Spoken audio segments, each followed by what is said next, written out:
Here we go. Some time has passed since the incident. Force may repeat it, and your sentence here is almost finished. Now for a little rest after breakfast. This is the life. Wait a sec. Isn't something important supposed to happen today? Oh, today's our big day! We're supposed to leave the Fortress of Mirapede! Come on, we've got to go complete the release procedures now!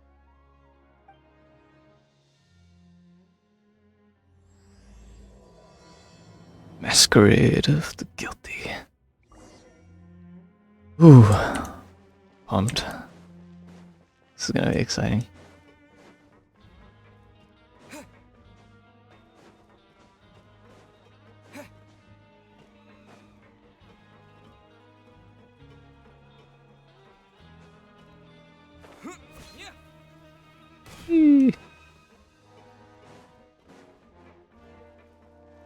Mungling. Please, sign here. This document will be effective immediately upon signing, and you two may exit the Fortress of Mirapede via the regular channels. It's been so long since we've been to the surface. Let's hurry up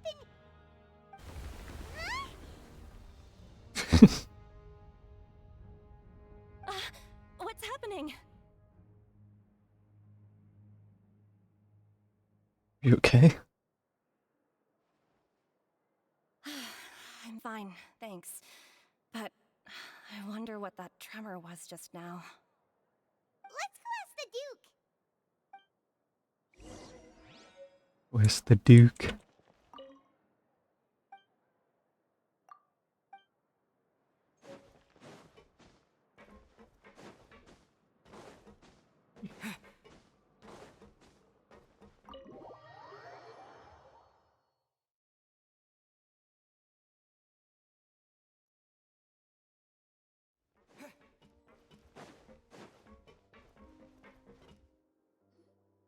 Your Grace? Ah, good to see you two. Is there something you wish to see me about? Yeah, what was with that earthquake just now? Ah, that. The tremor didn't originate from the seafloor. In fact, it seems it came from the surface. Over the years of serving as the warden here, I've developed a sense for distinguishing between what occurs on the surface and what occurs underwater. Besides, the seal that Monsieur Neuvillette set in place won't fail so easily. So the fortress is okay? If you recall our last incident, if there really were a problem, there would be crowds of inmates in a panic right now. Huh, you've got a point. Okay, seems we need to get back up to the surface and ask about what happened. By the way, do you know what day it is today? I believe today is this month's pipe cleaning day. Wait, seriously? Actually, today is the day we say goodbye to the Fortress. Ah, yes. Have you completed your release papers? Yep. It's you two. Are you leaving now? That's right! Today is our last day in prison! But now that Paimon says that, it doesn't feel like we were confined here. It's actually been pretty nice! A lot of people have helped. Oh yeah, Paimon feels fond of this place now! Then be sure to come back and visit. I'll miss you. If you've signed the release papers, then you're free to go. The guards will escort you out. You're not going to see us off? I knew you'd ask. All right, sure. Let's go. Well, you actually agreed. No worries, you must be busy. Paimon was just joking. Ah, so you do have a polite side, I see. After being down here for so long, I imagine you must feel like you're lacking companionship. Shall I come along too? No, that's not like we'll never visit again. Yeah, don't worry, we'll come back to see you. Paimon really likes the cafeteria here. The chefs sure do know how to make good grub. I hope you won't be here as convicts the next time I see you. We'll do our best to stay out of trouble. Well, it seems our work in the Fortress of Mirapede is finished. That's the end of another chapter in our journey. And since Neuvillette was the one who asked us to come here, We should probably go report to him now. Next up, the Palais Mermonia! You're going to see Monsieur Nervillette? Please pass on our kind regards. I'm sure just your regards will do, no?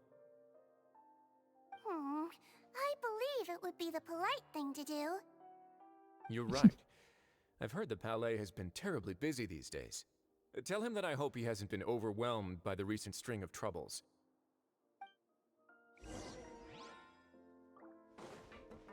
If you're concerned about things at the Palais, why don't you take some time to go up and check things out? I believe you should still have some vacation time to spend. Thank you for being so understanding. It means a lot. It's been some time since I've gone to the surface. I must say that I've started to miss it a little.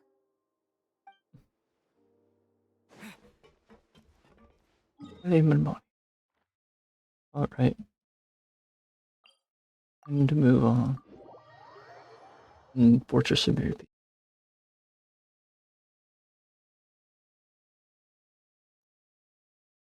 Off this.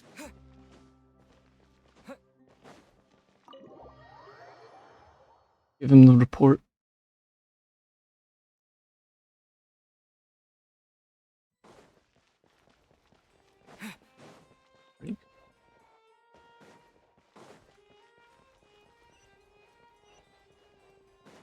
The Palais Mermonia sure is buzzing with activity today. Halt! Huh? Oh, it's you two. Apologies. Monsieur Nervillette did say you'd be welcome at any time. Excuse me. Would you mind helping me take a look at this report? I'll be right there. Sorry, I've got my hands full here. You can see yourselves in. Everyone's so busy. Seems a lot has been happening.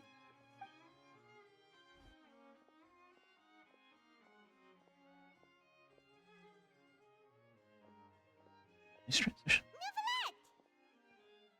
Hello. You've come at the right time, but you'll have to wait for just a moment, as there are some urgent matters I must tend to first. In the meantime, please, have a seat. If you'd like to have something to drink, let the Melusine outside know. That's all right. We just ate. Very well, then. Let's take a break over there while we wait for him to finish his work.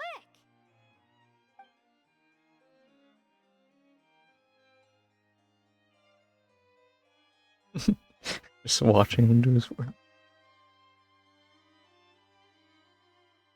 All right. That should wrap things up for now. Are you done with your work? Yes, sorry to keep you waiting.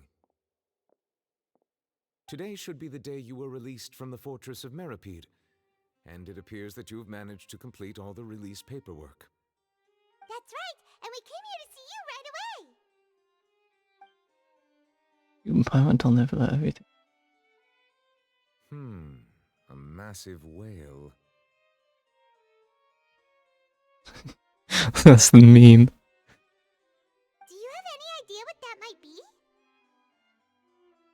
Judging from your description, that cannot have occurred in any ordinary waters, but rather something like the primordial sea.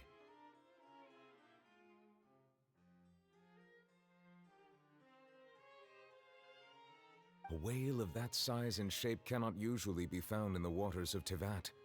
Therefore, we can only assume that Child is presently immersed in primordial seawater. Immersed in primordial seawater? But how? And is he okay? He's not from Fontaine, so he won't dissolve. Most people wouldn't be capable of entering in the first place. I'm not completely sure how he could have gotten there myself. Something we'd like to ask. Yes? What is it? Remember, we've Ah, right! Paimon felt it too! We asked the Duke and he said it wasn't from underwater, so we figured you might know something about it. It turns out that I have just received a report about this particular matter. In fact, that's exactly what I was busy with a moment ago. The source of the tremor was here on the surface near Poisson. After the shaking stopped, the water levels in the Poisson area rose at an alarming rate. The water levels rose? Oh no! What about all the people there? Fortunately, the water levels only rose for a short period of time and have already returned to normal now. However, I still have a bad feeling about the whole phenomenon. If the change in water levels is connected with the leaking primordial seawater, then the situation in Poisson may be much worse than it appears. Navia should be in Poisson, right? We need to go check on her! Spinadur Suicide Headquarters. I would also like to go there as soon as possible, but I'm afraid I can't leave just yet. We must immediately formulate disaster prevention plans for the surrounding coastal areas to avoid potential catastrophes. I'll have to ask you two to go to Poisson first. I'll meet you there to check on the situation once I finish things here. There's Plan. nothing to lose! Let's get going! Please be careful.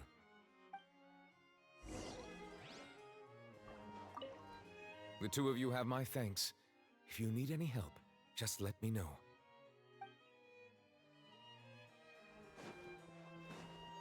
So.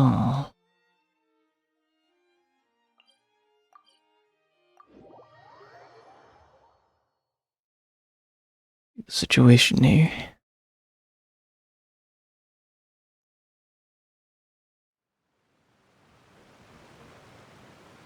Oh no! What happened here? Well, pretty much everyone evacuated for that guy. Just on top of his roof. He's the only person I see. All the buildings are in pretty rough shape. Nobody around. They all dissolved. Oh, that's nice. Navia should be around here, right? We need to make sure she's still... Paimon means we need to check on her. You're not gonna check up on that random guy there?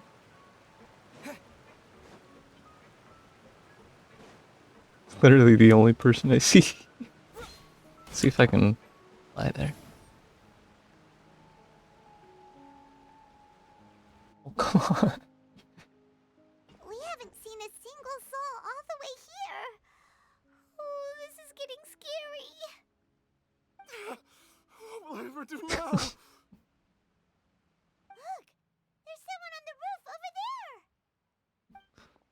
Just stay put. We're coming up. Watch your balance. All right, just hurry.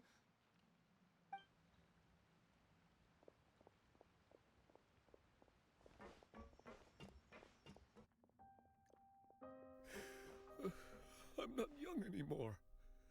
How will I survive on my own? My Desiree! Oh, he looks pretty sad.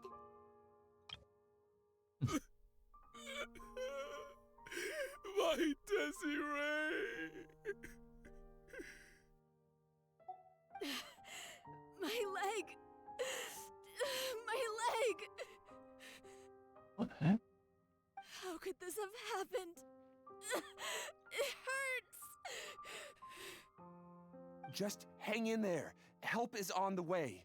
You can hold my hand if it makes you feel better.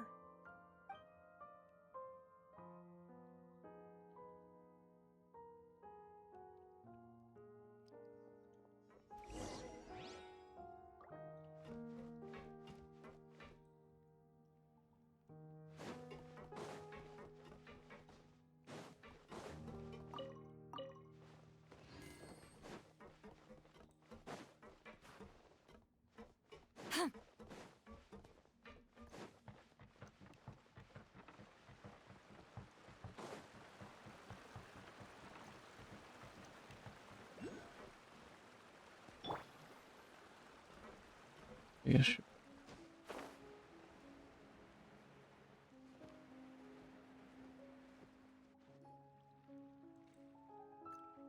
Oh, it's Navia. She's over there. Hey, Navia, are you okay?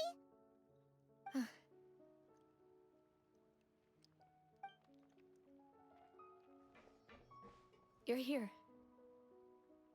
heard there was a situation in Poisson, so we came as quickly as we could. Yes. As you can see, the water level suddenly rose. It caused quite the disturbance, in fact.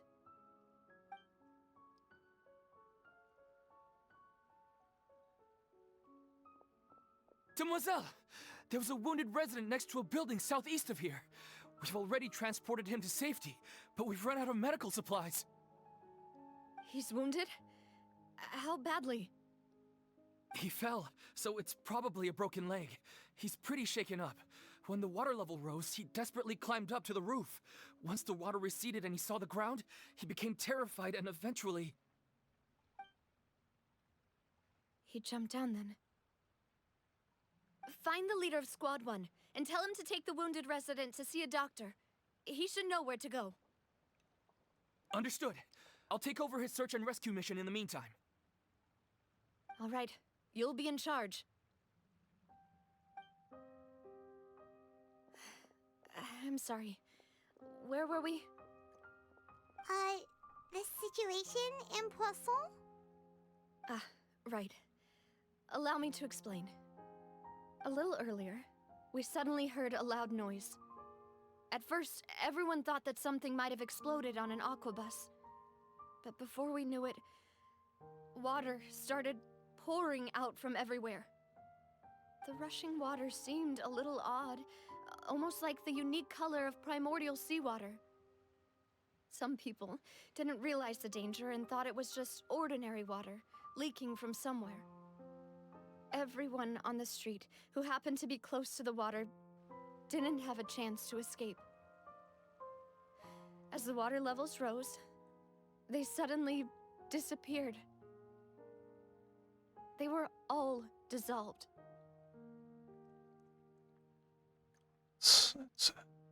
Those who realized what was happening started to flee in a panic, desperately trying to get to higher ground. Many were injured in the stampede, and some people fell from significant heights. The Spina di Rosula initiated rescue operations as quickly as possible, but there have been a lot of casualties. Fortunately, the water began to recede after some time, and the chaos came to an end. The water that flooded the area contained primordial seawater, so the lower levels of Poisson are still hazardous.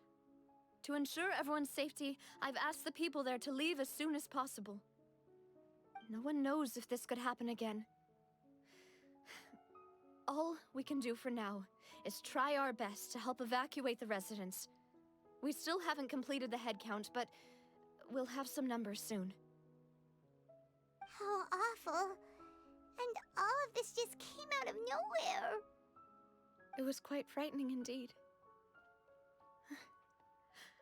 I only wish that everything that just happened was a bad dream.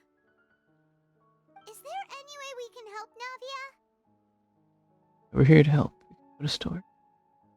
Thank you for being so willing to help in a moment of crisis like this. You don't know how much it means to me. I really can't express how grateful I am. We're missing. Don't say that, Navia. That's what friends are for. By the way, where am I?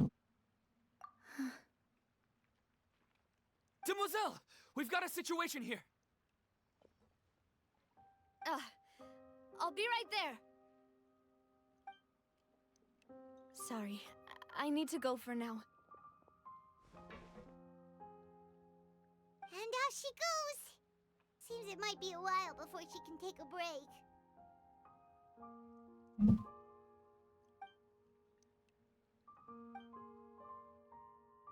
He walks around talking with that. Okay, the wounded are being tended to, and we finished a preliminary head count.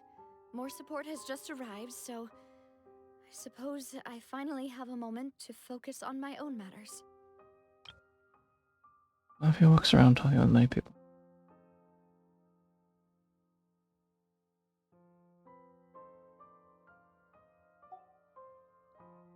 Of course, we should remain ready for anything, and continue doing our best to rescue others.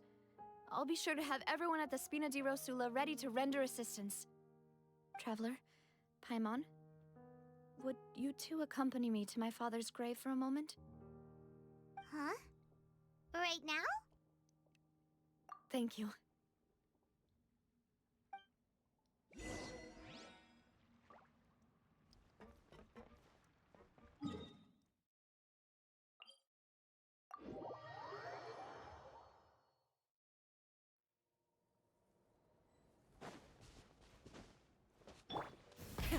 Rev the engines!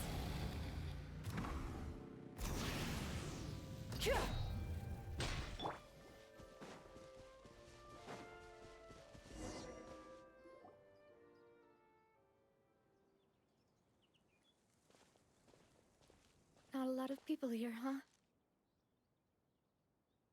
Well, given the time of day and the whole situation in Poisson, Paimon doesn't think there'd be a ton of people here visiting graves. Right. That's how things are now.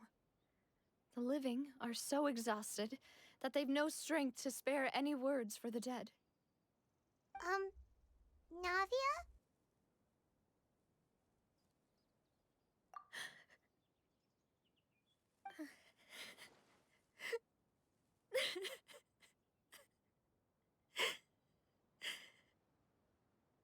Navia, what's wrong? Sorry. I just...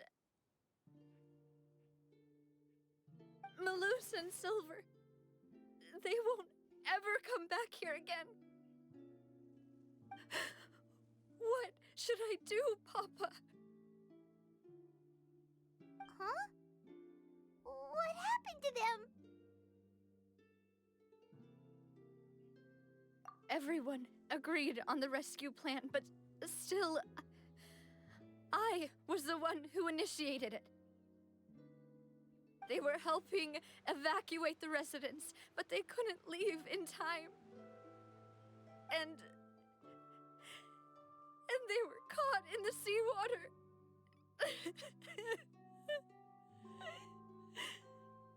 What should we do? I've known them for so long. And I know they weren't afraid. But I could at least hold a funeral for my father. And I know where he rests. But as for Malus and Silver, they're just gone. I just can't.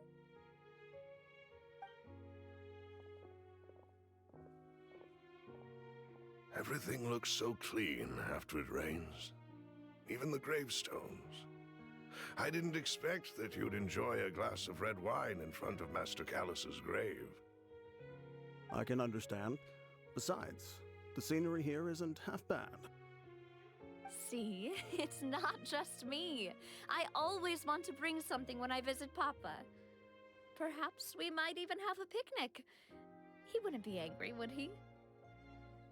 Ah, how could Master ever be upset with you, demoiselle? Yet the cemetery is the home of those who have passed, is it not? Everyone ends up here sooner or later, no matter who you are. Buying yourself a plot in advance, are you? No need yet. But when I do, I hope you'll let me be buried beside Master Callus, demoiselle. Hey, stop joking around. I'm quite serious. That way, it will save us both the trip to see each other whenever you visit your father's grave. That makes sense. In that case, could I be buried on his other side? After all, besides you, demoiselle, the two of us could certainly be considered Master's closest companions, no? Personally, I believe we fill those shoes just fine. Why are you bringing this up all of a sudden? Seriously. All right. I'll remember your requests. But I'd really prefer not to talk about this stuff. And what do you mean by saving me a trip? I'd make the journey even if I had to visit you two somewhere else. I'd promised to let them rest in peace here. But here I am breaking that promise. I'm sorry for letting you see me in a mess like this. I don't usually cry, really. Paimon doesn't know how to help you feel better. But, well, she understands how you feel. I'd always thought I could make my wishes come true. But now that I think about it, that never solely relied on me. Many things can only be accomplished with someone else's help. Malus and Silver have helped me so much. But by contrast, I could do nothing for them. I'm so sorry. You can spend as much time as you need here, Navia. We'll stay with you. Thank you. Right now, you don't know how much that means. By the way, you can have a look at this. It's a list of victims from the incident that took place here. Obana, Khan, Burnett, Giverny, Francine, Karina, Daisy Ray, Joinville, Jolianne, Esson, as well as Malus and Silver. So, everyone else is safe. But still... It's okay. I know what you're thinking. And you're right. We lost Malus and Silver. But we were able to save more than we anticipated. The overall outcome indicates that the cost was worth it. No one said. Right! Don't think that way, Navia. One person might be saved at the expense of another, sure, but that isn't something we should ever consider a trade. Malus and Silver were not the price for saving anyone. They're heroes. You're right. Thank you, Paimon. What you said just now was pretty amazing, actually. I'll remember your words.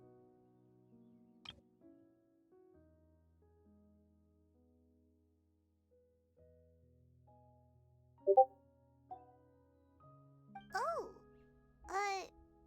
really?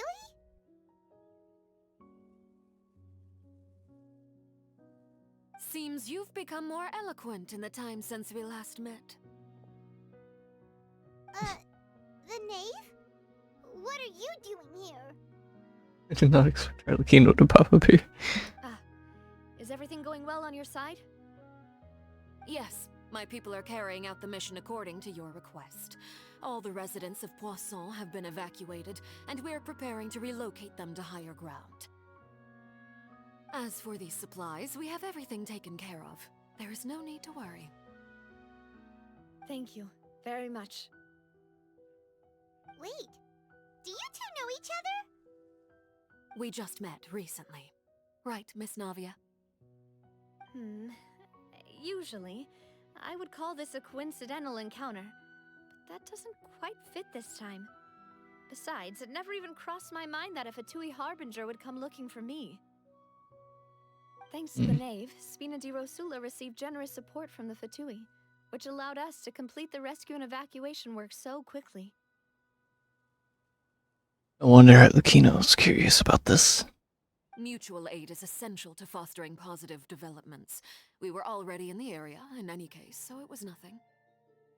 That said, I must say that you're a lot sharper than you let on. I'm sure you understand what I mean. I apologize for all the ways in which I tested you previously. We've never worked with a Fatui before, and it's extremely important for us to know who we're working with. My subordinates have reported that Fatui soldiers have been observing water levels and taking head counts in various locations. I hear that they've also prepared a large amount of emergency supplies. I'm quite surprised. This is nothing to brag about, nor do I intend to. It is simply the way of powerful organizations to act forcefully whether they are doing good or ill. You've witnessed that firsthand, in any case. As I've told this traveler before, I know of the prophecy, and I intend to prevent the impending disaster. Lending your organization a hand was a natural first step in accomplishing that. As such, do not be troubled by this token of our sincerity.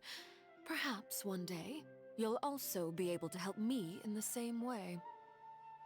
Without your help, there would have been many more casualties. I won't forget your kindness.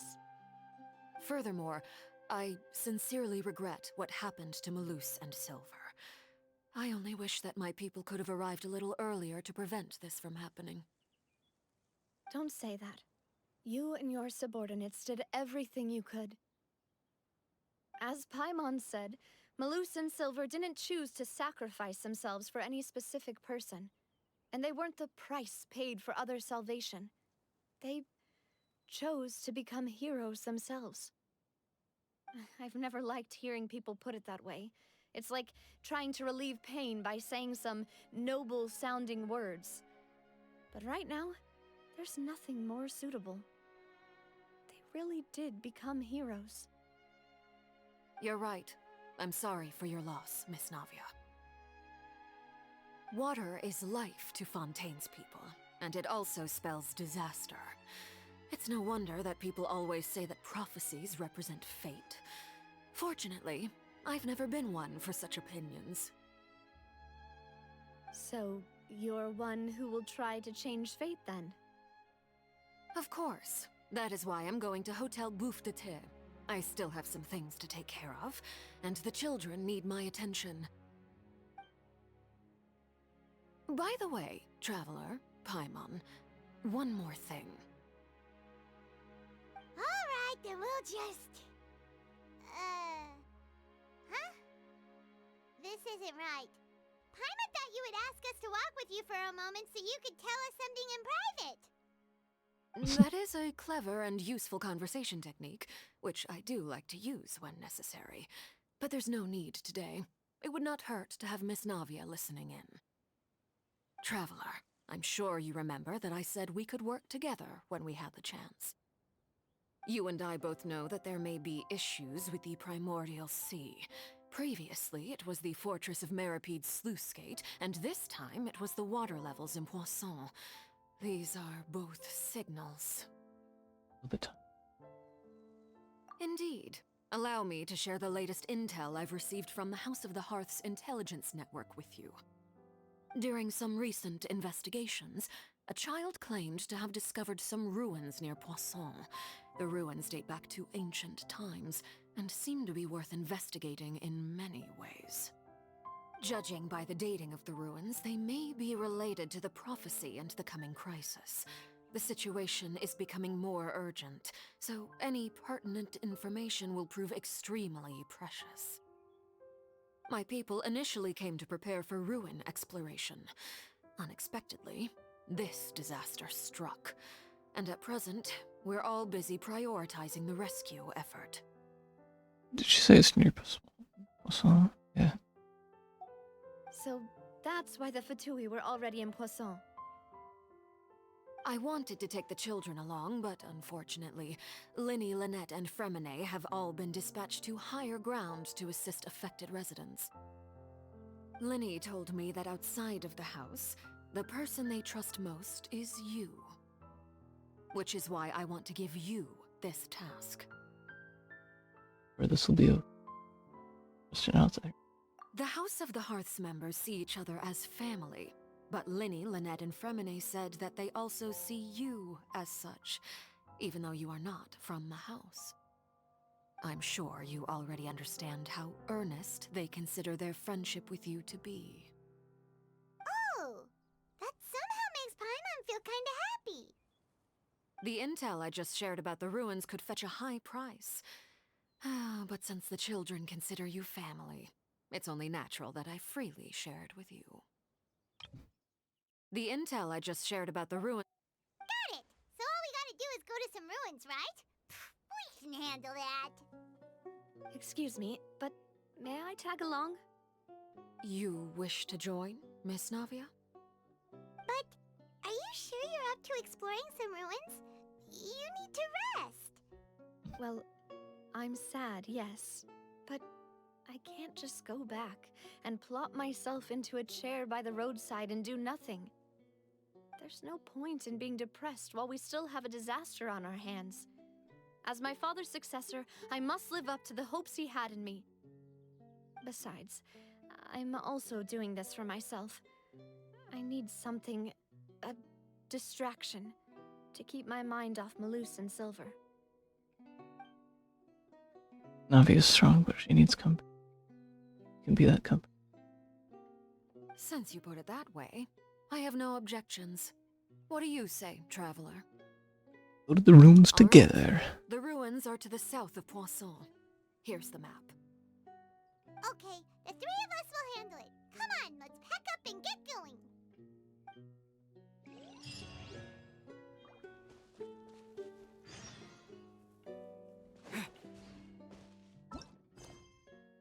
Being is also acting on intelligence from the group rat.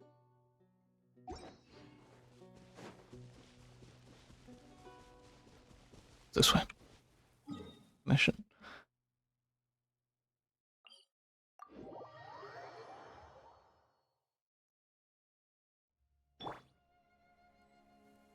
Light it up!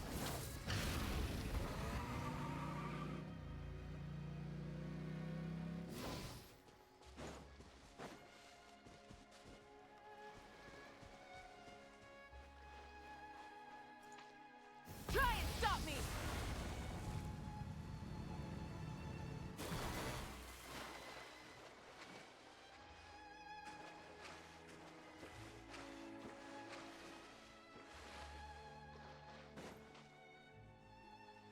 So, are these the ruins the knave was talking about? Whoa, talk about old. They seem to be pretty ancient, all right. Let's go in and have a look. Just be careful.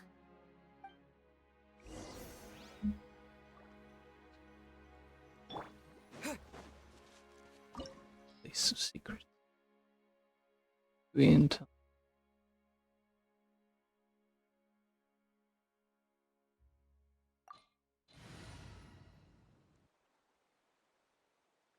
Jesus. There's no recommend. Did I see any?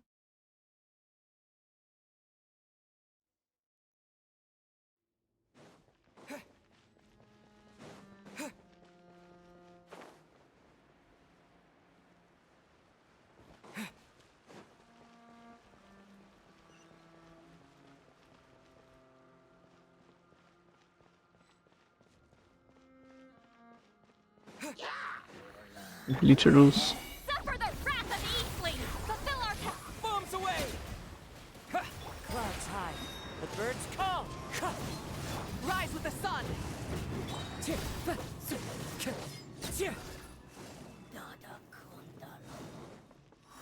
Time to go.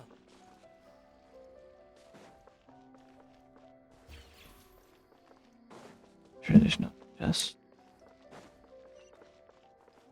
I'm missing it. Ah! Scare me.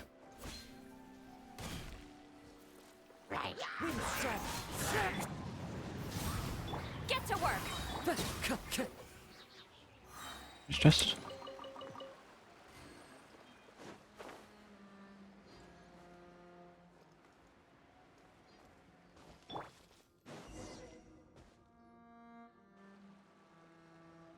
This place has also been contaminated by primordial seawater. Yeah. And a lot of it, too. A Fontainian would most likely dissolve the moment they fell in. Go back to sea. Right! You can't go down if there's primordial seawater. It's too dangerous, and it won't be any help for you to just stay here. Don't get Paimon wrong. We're not saying you're useless. It's just that... No, you're right. I can't do anything in this situation. I'll leave this to you. From the look of things here, maybe there's no way back.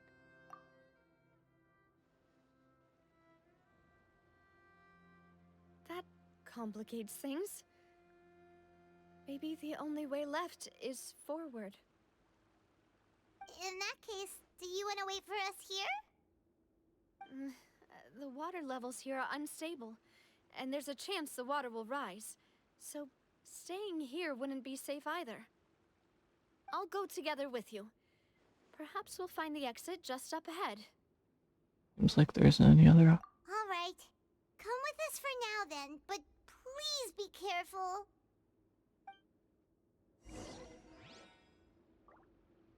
doing. Full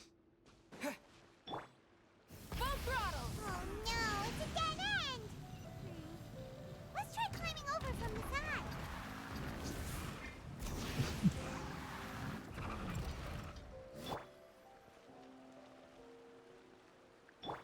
Return to the skies! I'm assuming I gotta go on. Where do we gotta climb up from? Incoming!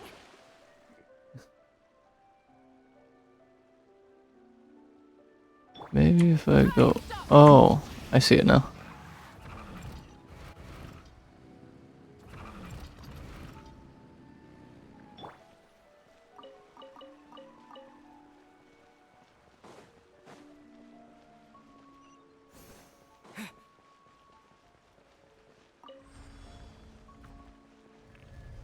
Sesame.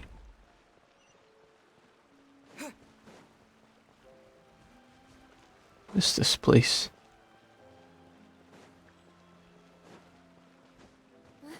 Wait, there's something wrong with this bridge! Cussing.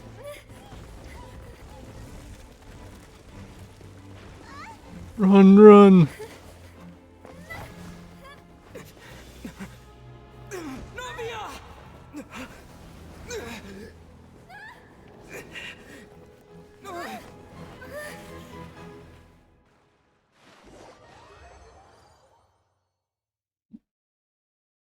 What happened?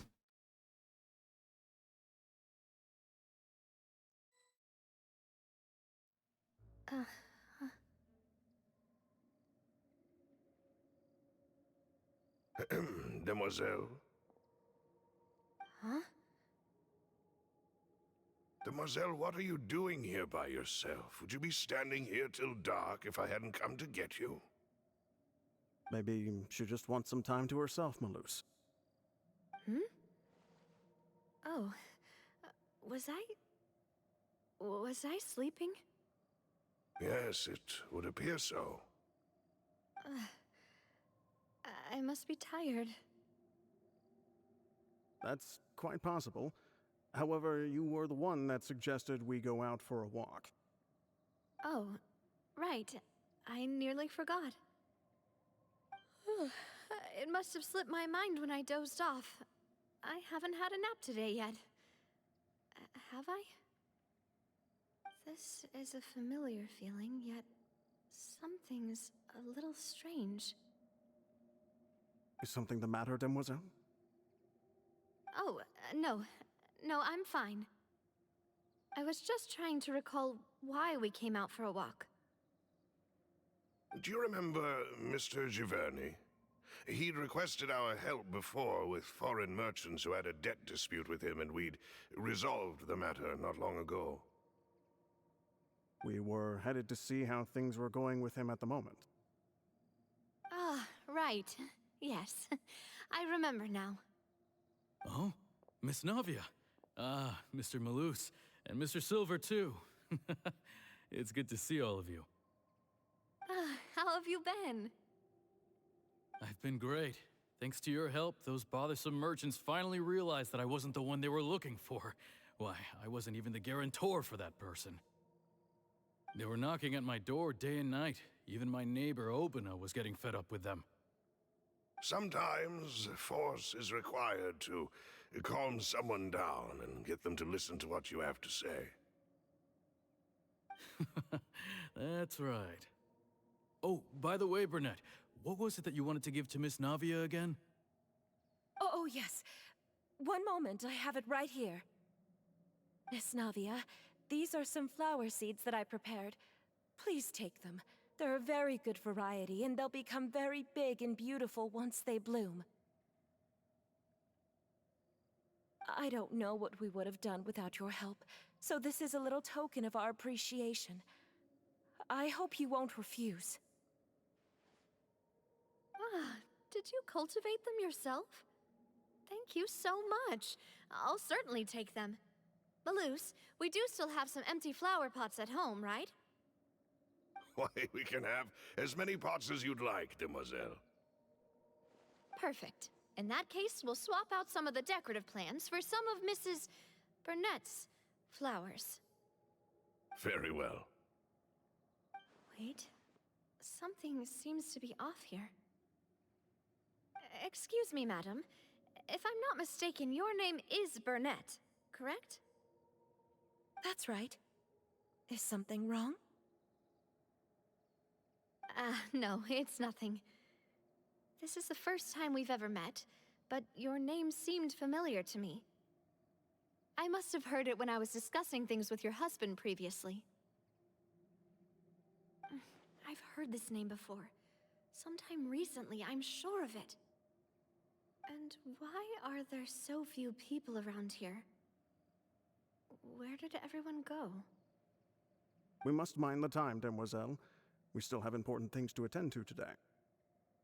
Huh? We do? Like what? Well, now, did you forget? Miss Navia, here you are. I've been looking for you. Please, come to the Opera House. Your trial is about to begin. My trial? Wait, why would I need to go to the Opera House? Yes, she's right, demoiselle. It's just about time now, so we should get going. Oh? All right then.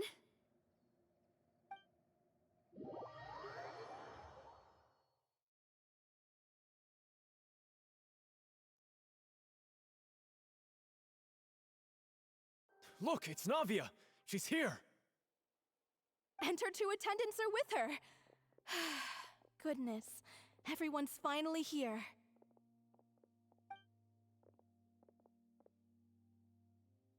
There sure are a lot of people here to see the trial. And they all seem to be oddly excited about something. I even know some of these people.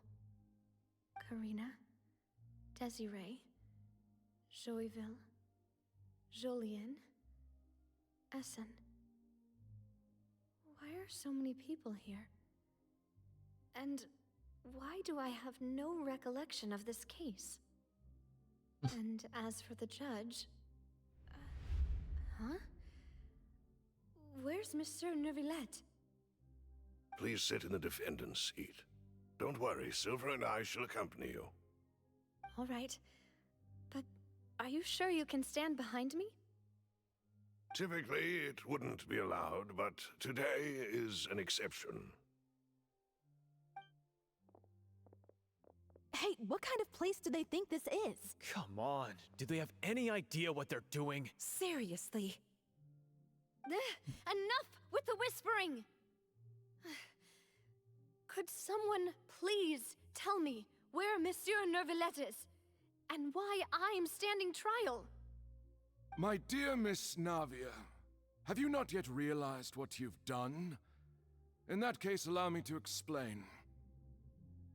As all here know, you are Master Callus's successor, the head of the Spina di Rosula, someone held in high regard by every soul in Poisson.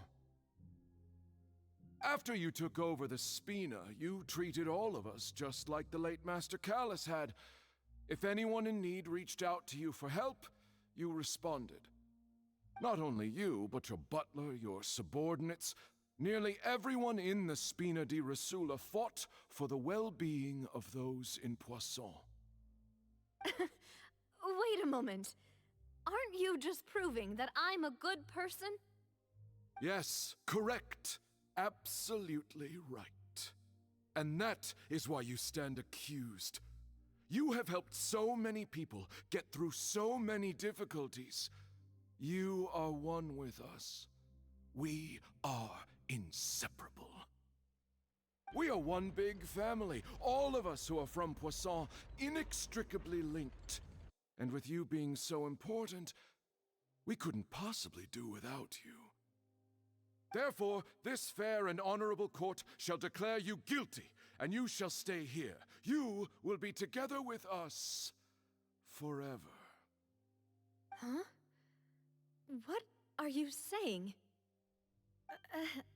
Everything you have said is correct.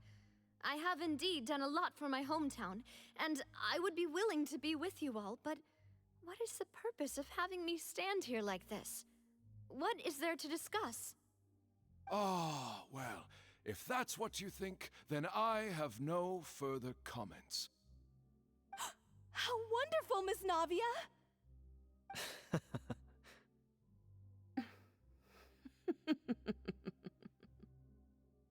Is everyone laughing I like? know all these people. Why are they laughing? I seem to remember now. Yes, I get it. This trial is... Wait just a moment. This isn't right! Malus? What was that, Mr. Malus? Our conclusion is very clear and unanimous. Let the court judge her now. She's guilty! Stay here, Navia! You're one of us! Demoiselle, don't admit guilt. This trial means to keep you here forever. I wish to exercise my right to defend Our Lady. Mr. Joinville, you only know of Navia's goodness, but nothing of her utterly independent mind. She was born a free and independent spirit. She has never been tied down by anything. Indeed, even the death of Master Callus couldn't stop her. Her actions cannot serve as proof that she identifies herself as part of any group. She merely acted as an individual, extending her hand to help others. Please do not mistake her actions as being otherwise. Really? As an individual, you say? Don't forget, we are all Fontainians here. This is the nation of justice, the nation of Hydro! Even if Miss Navia only voluntarily rendered her assistance, that doesn't change the fact that her beautiful soul must return to everyone. Water accepts all, blends with all. It will surely accept her kindness. Everything is measured here in the nation of Hydro, and in the end, everyone shall meld together. Thus, when a unanimous opinion emerges, that opinion represents justice. Now I speak for everyone. Our opinion is consistent. Navia should stay. We and Navia are one. And you would call this justice? Preposterous. You are merely jealous that Demoiselle still has a chance to exist as an individual. Have you forgotten how much you all once longed to become individuals, to become independent? Do you mean to defy our justice? If your justice is flawed, then why should we acknowledge it? As you said, we can also have our own justice. Silver and I shall defend Demoiselle. And that is how we will enforce justice. My head... it hurts. Demoiselle! Silver, it hurts. My head is spinning. All I can see is stars swirling in front of me. I remember now. Everything that seemed odd from the very beginning. Karina, Desiree, Joyville, Jolien, Essen, and Mr. Giverny and Mrs. Burnett, who we met earlier. Even Malus and Silver. I don't want to admit it, but they're all dead. Don't be afraid, and don't admit guilt. We will protect you to the very end. Absurd! Who are you to say that she cannot be judged? We are the majority, and in the nation of trials, the majority is absolute justice. We are the will of all. Don't let them escape! We shall keep Navia here with us! Mr. Malus and Mr. Silver, must you be so stubborn? How could the two of you possibly hope to stand against the collective? Do not resist. This judgment is fair and just. Navia belongs to us. After all that happened, she should not be left alone in Poisson. What are you saying? No more excuses! He says we're jealous. Jealous? How could she possibly be an independent individual? What's with these people? Who's jealous of her? She belongs to us! Miss Navia, she... Silence! That's...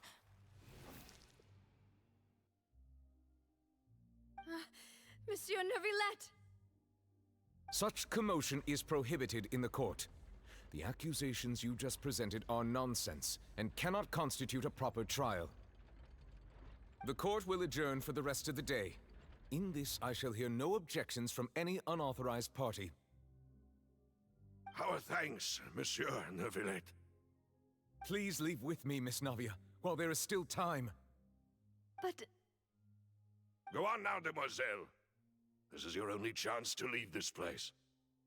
What, can't bear to leave us behind or something? Malus. My apologies. I couldn't resist making one little joke once I realized that this shall be our last goodbye.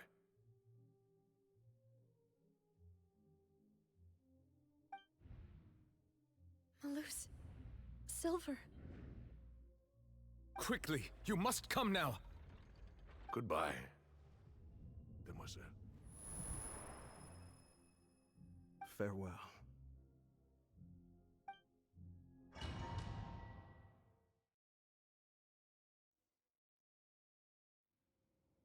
No, wait!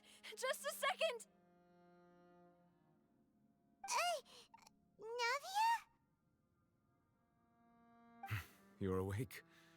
Good.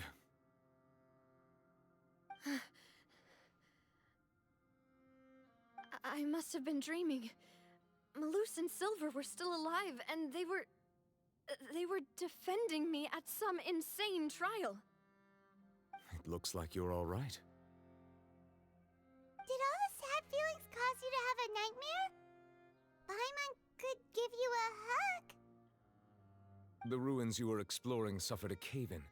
When I arrived, I found you falling toward the water. You were just about to be dissolved within, but I...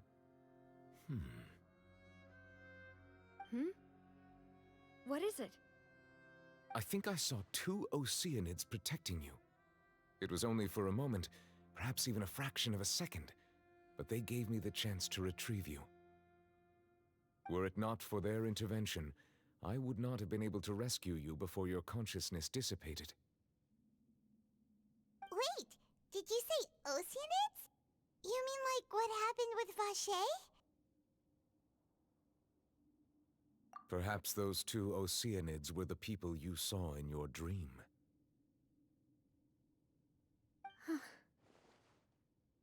I always told them that they didn't have to protect me. To think that they'd keep doing so even after death. Please come with me.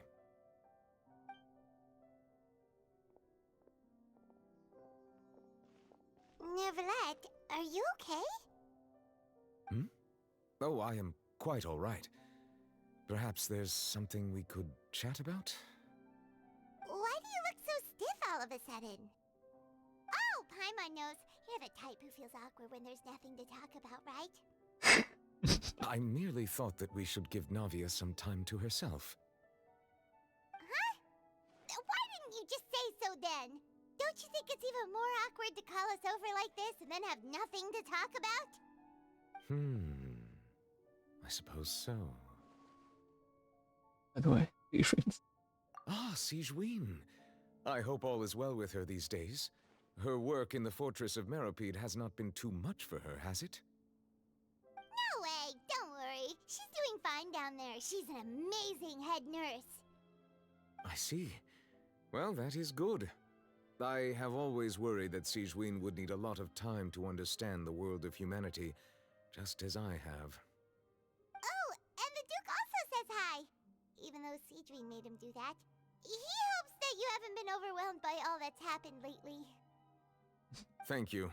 I have indeed been busy lately, and I also hope that everything is going well in the Fortress of Meropide.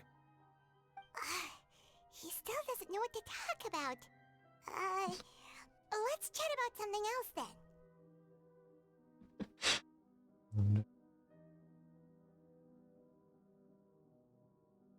So, Neverlet, you're probably quite the swimmer, huh? Mm-hmm. Yes, of course. This isn't going anywhere. Let's try something else. How did you find these ruins? Did the knave tell you? Yes, in fact. I had arranged to meet you in Poisson, but when I arrived, I discovered that the Fatui were helping the residents evacuate. They had even transported a large quantity of supplies to the area. Amid my astonishment, I ran into the knave, and we had a chat. She informed me that she had asked you to investigate the ancient ruins here. Yeah, we originally planned to meet up with you, but we thought you might still be busy with all those official documents. We didn't think exploring the ruins would take very long, and who would have thought you'd wrap things up so quickly?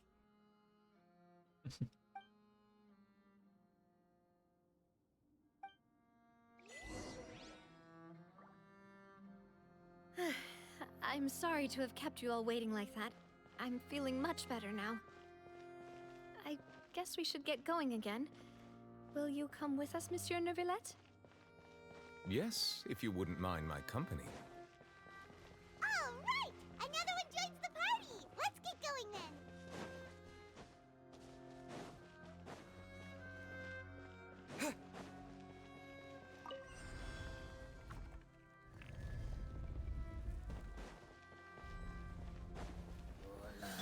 You two! Time to end them! Show no mercy! Burn it down! As one with wind and cloud! Go! Wrath from the sky!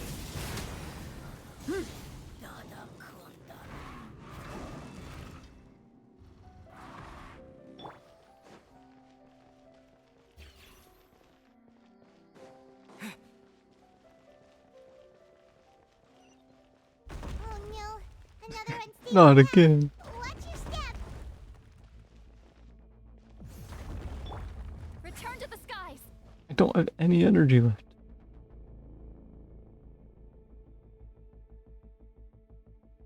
Take me up!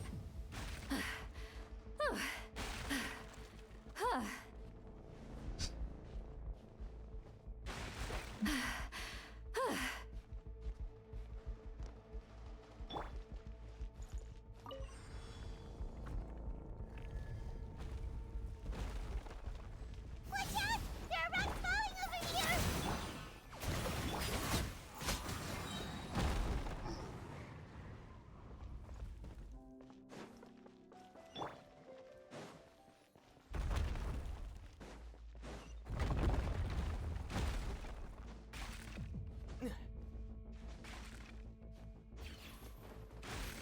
Come on.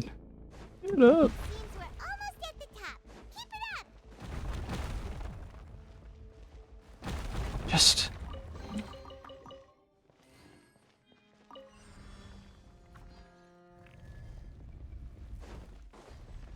Yeah. Clouds high.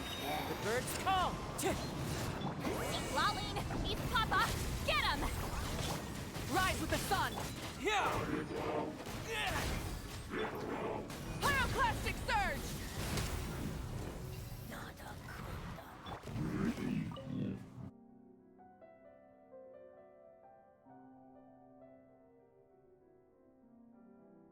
Elevator?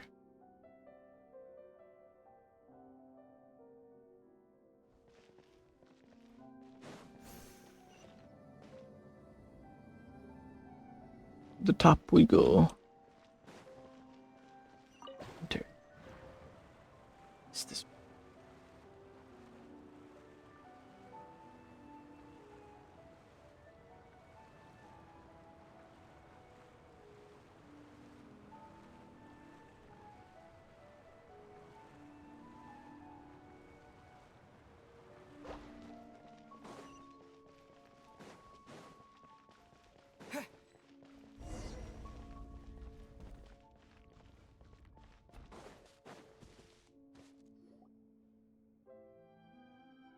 Looks like we've reached the end.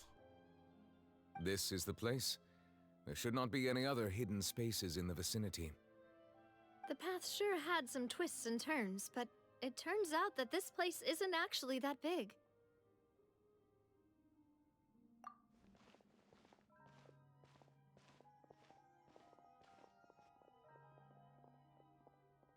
Stone slates? It seems like they were put here as an offering. Could we take them down and have a look? Perhaps we should just leave them be for now. There are 4 locations in total, but only 3 stone slates. The slate that should be in the first empty spot is missing. The surrounding walls also show signs of damage. There's something written below. Let Paimon see. Reason dictates that this nation be destroyed. I shall record the history of its future here in its past. Say what? It feels like someone left these slates and these words here for a purpose. But does he mean that Fontaine should be destroyed? That would fit the circumstances dictated by the prophecy, yes. Indeed, the slate's contents correspond to it. Take the second slate, for example. There's a person kneeling here. She seems so dedicated. And there's a whole bunch of other people behind her doing the same. She's facing this... what is this? Some kind of island in the sky?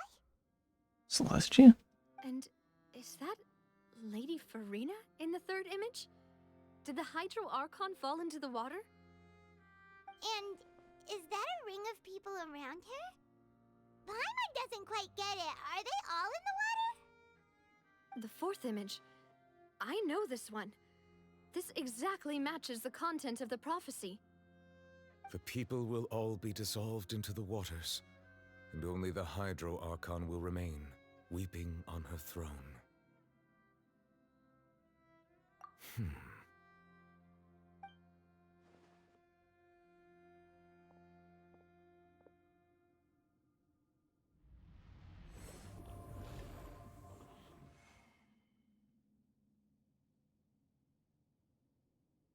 More information should be hidden in these slates, but I fear I cannot easily uncover it, most likely due to us missing the first slate. I am very sorry. Don't blame yourself, Monsieur Neuvillette. Deciphering ancient stone slates isn't one of your duties. Ooh, Paimon's getting the chills just looking at these slates. This says that it's the history of the future, right? That means the prophecy's sure to come true. I really hope it doesn't mean that. Still, Paimon feels like these images are kind of weird when you look at them together. Huh.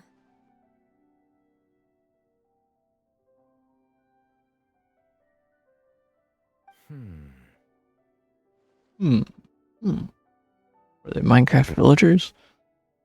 What do you mean, Paimon? Who is order of third and fourth?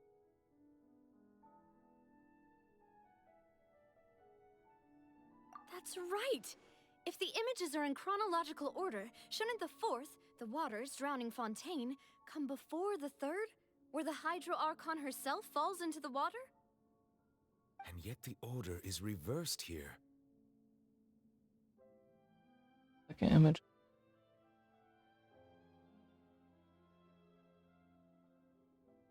If we go by timing, Lady Farina only emerges in the third image.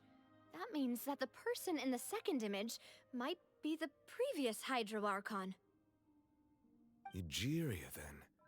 I had never met her, but her appearance here does match the records. The previous Archon kneeling before the floating island in the skies, as if confessing a sin.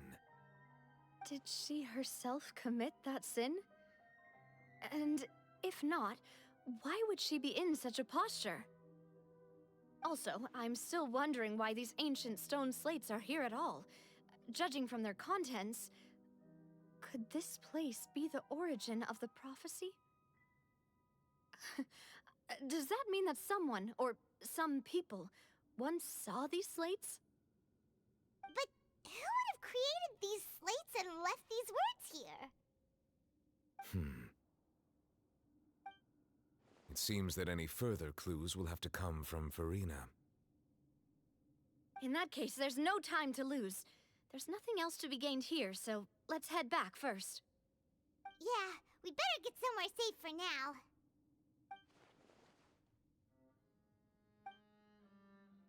Created these. The question is whether things will play out.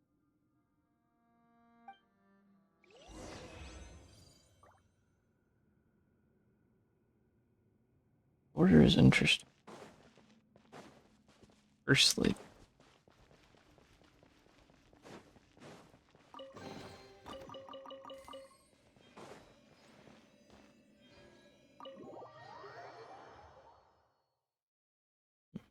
interesting. Let's split up here. I'm going to check on what's happening with the Spina. You know how it is. There's some things you just need to be there for yourself. You still have energy for that, Navia? Paimon's already beat.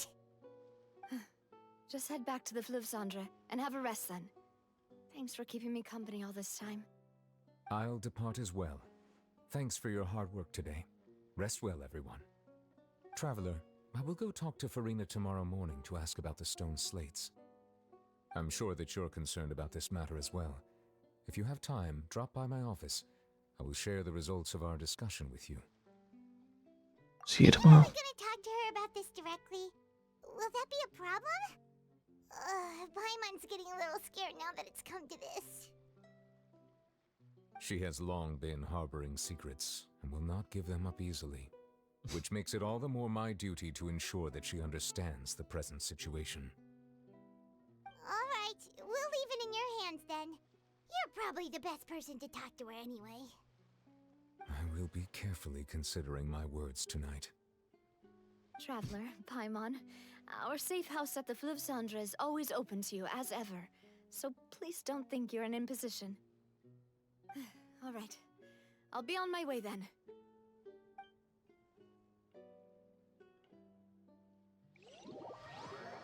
I've never met both party and pop. Would they?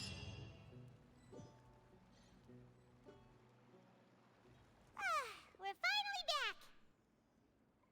Welcome back. We've got a special menu prepared for you two tonight. Yay! And there's good food too!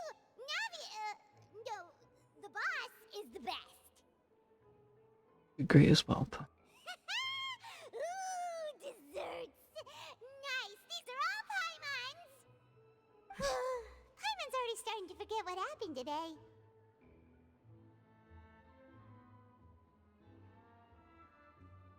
Is that Mona? Oh, that voice. Is that who I think it is? Why is Mona here? It's you two. What are you doing in Fontaine? What are you doing in Fontaine? That's my question.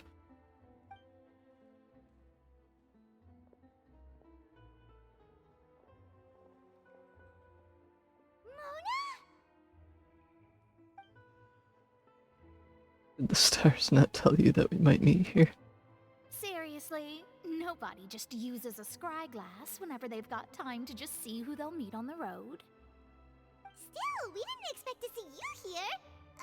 Wait, you're not a Fontainian, are you, Mona? Well, I have some business to attend to here, so I booked a hotel in the city.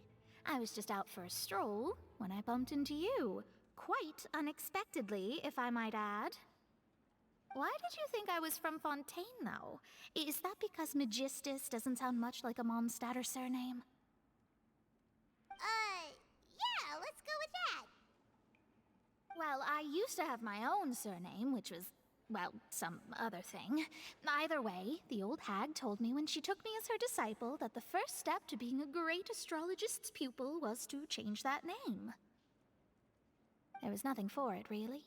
She really is amazing at astrology, so I changed my name to what it is now according to her wishes. To my surprise, however, Magistus is not the name of some ancient house or clan. It isn't? Nope. Although it is used by us in place of surnames, it generally just means great. Wow! Imagine including a boast in your name. Wait, are you gonna have to put that into your genealogy as well? I reckon so. In any case, I'd give my disciple a name like this as well, if I were to take one.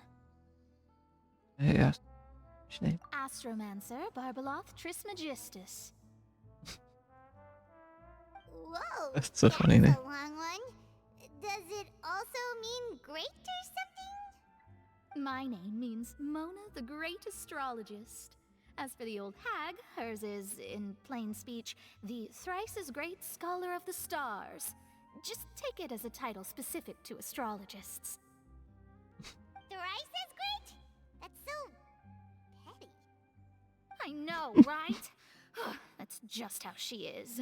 She used to call herself Magistus, actually, but when she took me in, she changed her name to Trismegistus.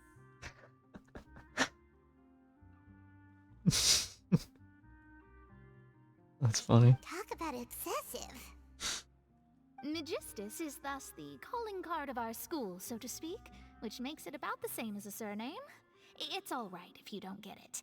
You can look into it further should you need to study astrology more deeply. Triple strength traveling. Or triple appetite Paimon. Terrible! But anyway, you're not Fontanian, are you, Mona? You're from Mondstadt, right? Well, I was born in Mondstadt, yes. My parents migrated to Dornman Port, and I traveled with the old hag for a while, after which I settled down in Mondstadt City. Oh, that's a good thing then. At least we know you won't be dissolved by Fontaine's waters. Speaking of that, I'm sure you're aware that a bunch of things have happened here in Fontaine, right? I know you're not a local, but I'd avoid getting too close to any water that looks strange all the same. There's something ominous about it. Well, the water, I mean. You come to Fontaine, Prof. That was the main reason, yes. Just a while back, the Steambird invited me to take part in a panel and speak about the circulation of the prophecy as an astrologist. The invitation was sent quite early on. I don't think anyone expected Fontaine to be in this much trouble. What do you make of that prophecy, Mona? Just tell us what you think as an astrologist. Your word would go a long way to make things more certain and less scary. What I can tell you is that I'm an astrologist, and that this prophecy concerns the fate of Fontaine, even that of all Tevat. Ascertaining this is akin to reading the fortune of the whole world. I'm afraid that this is not something that just anyone can do. If I could do it, you would no longer call me an astrologist, but a visionary. But on the flip side, the prophecy is so huge and powerful that it must surely come from a powerful visionary. Its contents involve the fate of the world. Disregarding it would be a mistake. A visionary? Sounds really powerful and all, but does such a person really exist? Of course. The old hag could do it, and I'd bet there are others amongst those Hexenzirkel colleagues of hers who could do something similar. You help me get in touch. Huh? Are you sure? All right, I'll help you. It isn't often that I see you with such a serious look on your face. I'll tell you once I hear back from her. Oh, well, this is something only I can do after all. So yes, your praises are quite welcome. That's the greatest of astrologists for you! Of all the people we know, you know the star's the best! Indeed, indeed. That's the spirit. So, Oh, sorry. I came to see what all the commotion was about. If there's anything you need, do not hesitate to inform the Spina di Rosula. Oh, whoops. Guess we were getting a little too carried away there. Well, I'll go tend to my own business now. If I receive any news, I'll be sure to come find you two again. And there she goes, quick as rushing water. And here we are with the Spina guy giving us suspicious looks. we were making her. Keep it down. Right, but we were able to recruit Mona's help, didn't we? Our Fontanian friends will thank us someday. Conversation. Good morning. To be honest, Paimon's still feeling kind of sleepy. But it's time to get up, traveler. We agreed to go see Neuvillette, so let's pack it up and get going. Right. Hunters.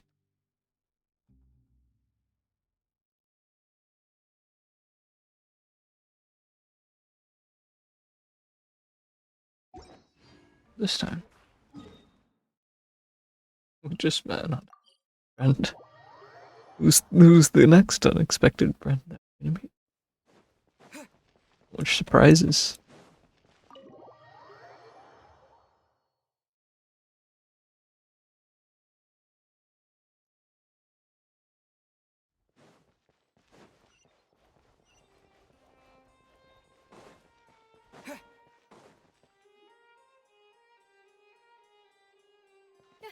You're here!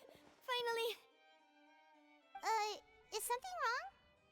Monsieur Neuvillette and Lady Farina, they seem to have gotten into a dispute. Please go see for yourself.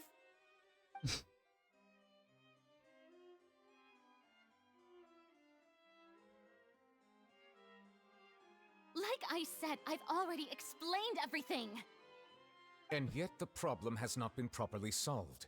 There is little space for excuses between us. Well, the unexpected. Probably Mona. But that was before the quest started, so. It is not my intention to offend you, but please, tell me where you stand. You are the Hydro Archon Focalor, are you not? Look at this. This is a list of the victims from the recent Poisson incident.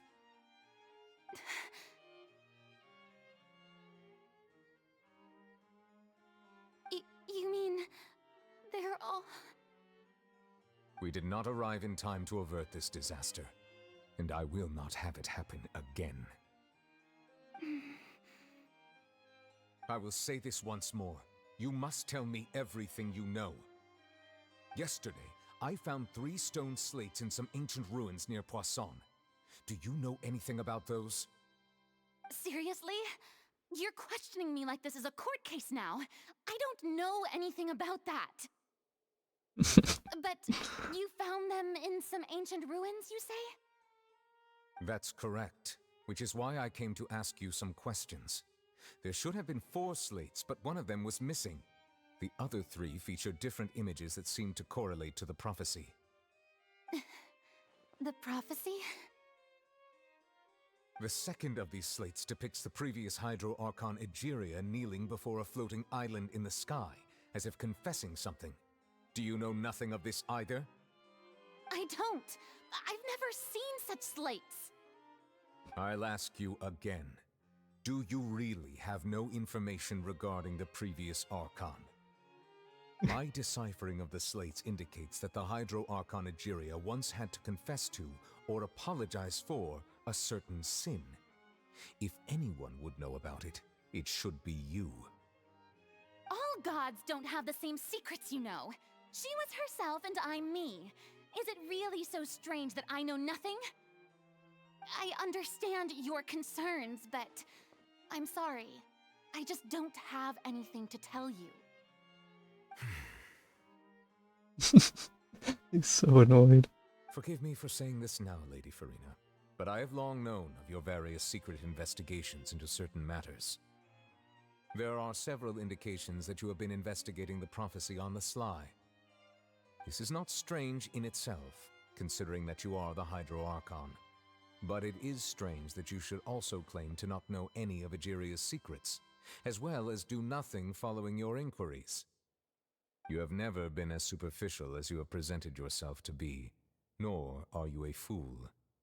And yet, your behavior is very inconsistent.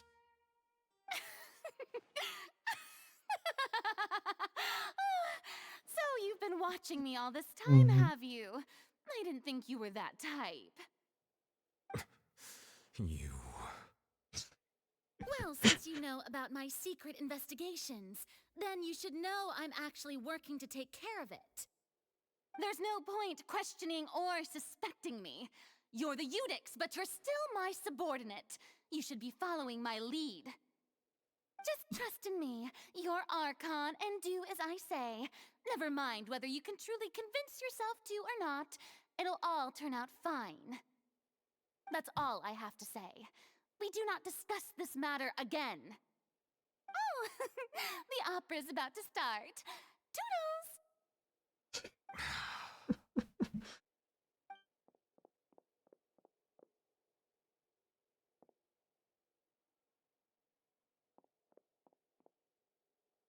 Did Farina not notice us standing by the door? Wonder what's up with her. She was smiling. She didn't seem in the mood to care if we were listening in or not. Seems deeply troubled. Deliberate tidings. I assume you've been outside for a while now? Oh, you noticed. Seems Farina didn't even realize we were here. She was in a great panic, though I cannot discern the reason. Our discussion reached impasses time and again, a state of affairs that we cannot allow to continue. Still, I do not understand. Dialogue is the basis for understanding, so why did she keep refusing to engage? Great quote.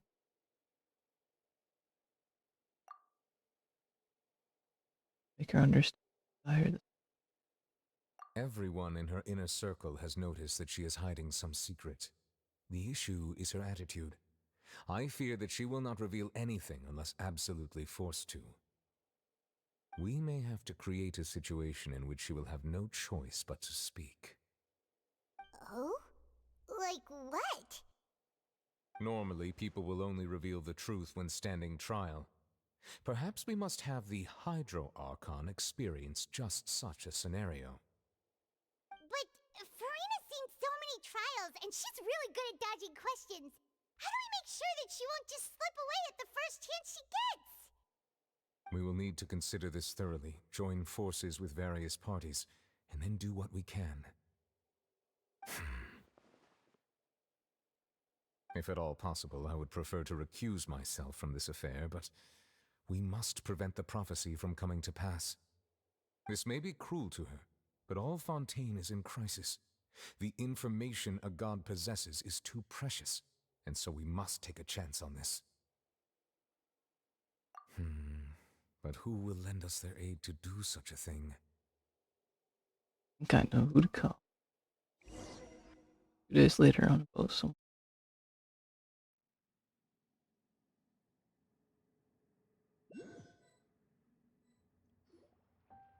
Well, that's everyone, huh?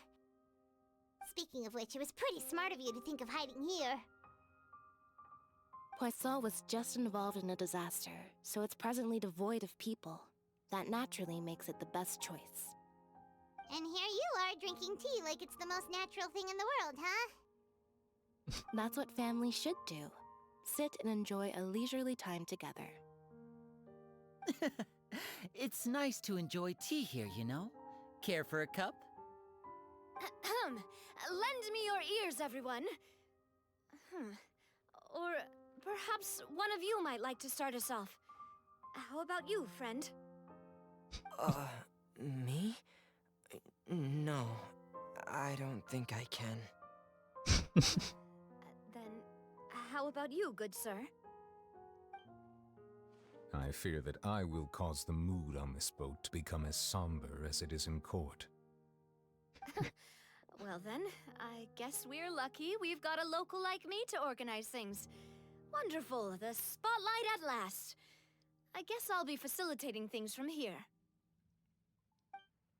That was a little long-winded, don't you think? Oh, you might be right. Anyway, to cut to the chase, our friend here, the Traveler, has brought us together to discuss something. As for what that is, well, let's start by saying that we'll be pooling our efforts together to create a series of traps. Oh, how intriguing. Well, it's just an expression, really. One that I just learned from Chlorand, and used on the spot. So, let's invite her to explain in detail. A round of applause, please.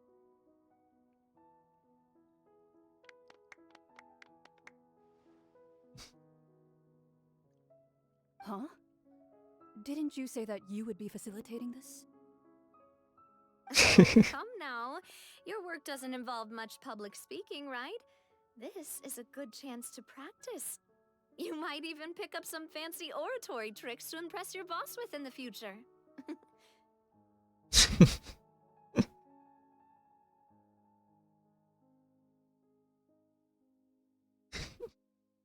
I see. And what does my boss say? He is glad that you consider him your boss. Do go on.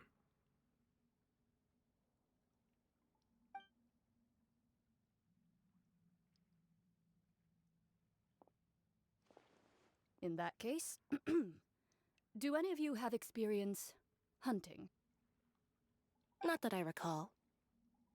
Fremine and I once used a wooden stick in a basket to catch wild rabbits when we were younger. As for Lynette, oh, right. You were sick that day, weren't you? I've also gone diving to catch some fish before. Does that count? I'm afraid not. You may or may not have heard, but Fontaine once played host to a group known as the Marechaussee Hunters. Though that was their name, they did not hunt animals, but rather various monsters left behind by the ancient dynasty of King Remus. Today, Fontaine's monster population has already thinned greatly, so the hunters have blended back into society, taking up arms in other lines of work. They even left a unique methodology of hunting in their wake. A trap comprises of the following components: bait, a trigger, and a containment device. Sometimes a lethal implement will also be necessary to deal with the prey. So, if we were to build a trap together, right now, what would you choose to build it with? For me, I would prefer something basket-shaped. Pigeons and rabbits will see the bait and naturally enter the snare. Our line of work requires a deft hand, and we're some of the best in the industry, so you can count on our techniques. You used some of those techniques while moving the people of Poisson, didn't you? My subordinates mentioned that you even performed some magic for the bawling children. Yes, and I even managed to gather some intelligence in the meantime. I'm quite the multitasker if I do say so myself. I'm afraid I can't claim that as my strong suit. I prefer more stable methods, like placing bait in the water and waiting for the fish to come within reach. That's the kind of method I would count on. Calm and steady. Exactly the kind of person who would catch loads of fish. And I can be their assistant. With discretion, I'm sure. I'd probably use some sort of mechanical animal. Papa once taught me some small clockwork squirrels, mice, and such. When placed in the forest, they can attract others of their kind. I remember that you liked those too, didn't you? I did. And that would be a good way to go about it. If they're realistic enough, animals of the same kind will follow them all the way to the trap. What about you, Monsieur Neuvillette? I fear I do not have any related experience. That makes sense. You usually solve problems directly, without the use of any such tricks. But I do have one more question for you, monsieur. If we were to create a trap now, how would you design it? I would like for it to be effective, but bring no harm to the prey. A more gentle trap would be ideal. Kind, as always. However, our intention doesn't necessarily change the containment device and the type of implement we need. If we wanted to kill the prey in one strike, we would need a powerful implement.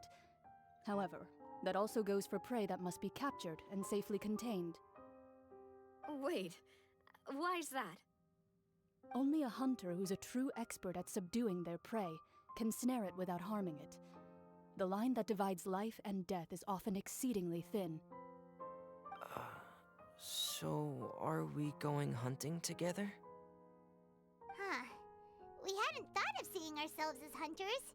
It kinda works, but maybe it's still not the best metaphor. If our means of capturing and dealing with our prey is to put them on trial, then the hunting metaphor is actually quite accurate. But we shall require much more courage than any hunter to judge a god, a being whose seat is an exalted throne. Oh, so that's what's going on. Sounds very interesting. Ryan's hunting metaphor. You will not call it hunt, because that is not what you do. Relationship between you. Such a dire state. What you need is simply the secrets keeping. Attempting to take your secrets the next act must be done to prevent containment. They're normal. That is what you. Interesting.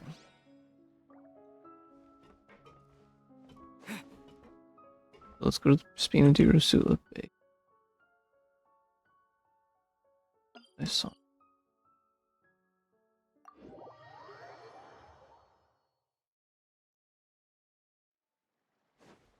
Let's set up this trap.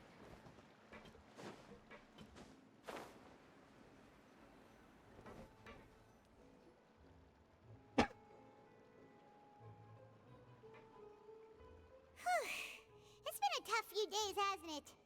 So much has been happening. This meeting's sure to make me hungry. Paimon didn't think the meetings would go on for so long, but everyone seemed pretty fired up, huh? Paimon thought they'd be at least a little frightened. Well, Fremine was, now that Paimon thinks about it, but everyone else just looked a little surprised. You feel more confident after the meeting, Emma? Well, it's hard to say. Paimon doesn't have any experience with this sort of thing. But with you around, Paimon sure will do great. After all, you're the most reliable person in the world, aren't you? Huh? Is there something wrong? Did you just pour some tea? Paimon didn't notice you doing that at all. No, duh. Then what's that? Paimon's never seen that cup before. Just a random cup of hot tea. Don't be frightened. I'm just joining you two for tea.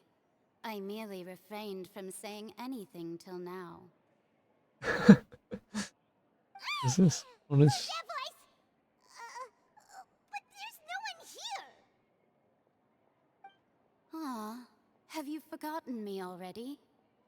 Wait, you are familiar. You're the voice we heard from the sky in Sumeru. The voice from the sky, I fear that description is wrong. Though, not completely wrong. You're feeling lost now, just as you were feeling previously. I sensed that confusion and thus came to you. Guiding people is an irresistible hobby of mine, after all. Who are you? Consider me a passerby. Just accepting a commission from my friend's disciple on a whim. I need to ask you, Kane's prophecy. The prophecy. Yes, what has been prophesied will be fulfilled. You may view such things as the history of the future. HN. What? Then is there any way we can stop it? I believe you have witnessed a failed attempt with your own eyes. Can everything in Tevat so easily be changed? Is again. Maybe no. Ah, so you've caught on. Just as prophecies are usually only the future as seen from the perspectives of the gods, could things be happening in hidden corners where the gods' gaze does not fall? Are the things that you shall see different from the fate that the gods perceive? What is she talking about? It all sounds really impressive and important and stuff, but it also sounds kind of scary. In the teacup. I believe that you understand, right? Some things are insignificant, but others you must reach out to change. Ultimately, fate shall serve as your only guide, no matter what will happen in Tevat's future.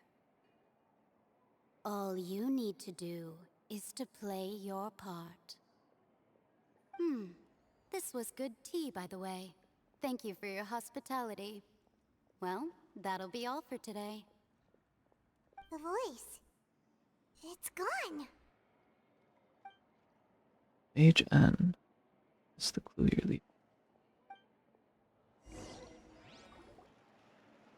Unexpected news leads to complicated feelings. Wake up some. What? Paimon hears someone talking. Alright, coming! Unexpected news leads to complicated. We're finally falling asleep. When you wake up, someone. Be more diligent, Paimon. It's you who's getting lazy, okay? Well, I see I've walked in on some lively banter. How have you been these past few days? Just fine. I went to take part in that Steambird panel. It turned out to be more interesting than I expected. Not all Fontainians are pessimistic about this. One journalist mentioned that sitting around and waiting for the end to come would be wrong, and that they should make their own rescue preparations. I agreed, so we had a brief chat with her. Did she have pink hair by any chance? Why, yes, it was Charlotte. I assume you've heard of her, no? That daredevil journalist? I'm in full support of her view. Prophecies are very important, but how can people allow their lives to be commandeered by just a few words? That's right! Paimon's glad to hear something sensible for once. Ah, yes. About what we had discussed before. I did try, but I'm afraid I couldn't reach the old hag. I'll try again tonight, but I wouldn't get your hopes up. Someone Huh? tell Mona about your mysterious guest. Goodness gracious. Are you serious? I believe she came to pass a message. She said that even the god's gaze has blind spots. Pretty bold if you ask Paimon. Most people would believe the gods to be all-knowing, right? The Hexen Circle members are certainly anything but ordinary. As for the mage named N, the old hag has mentioned her a few times. She said that N's sense of direction is incredible, and that she loves guiding those who are lost.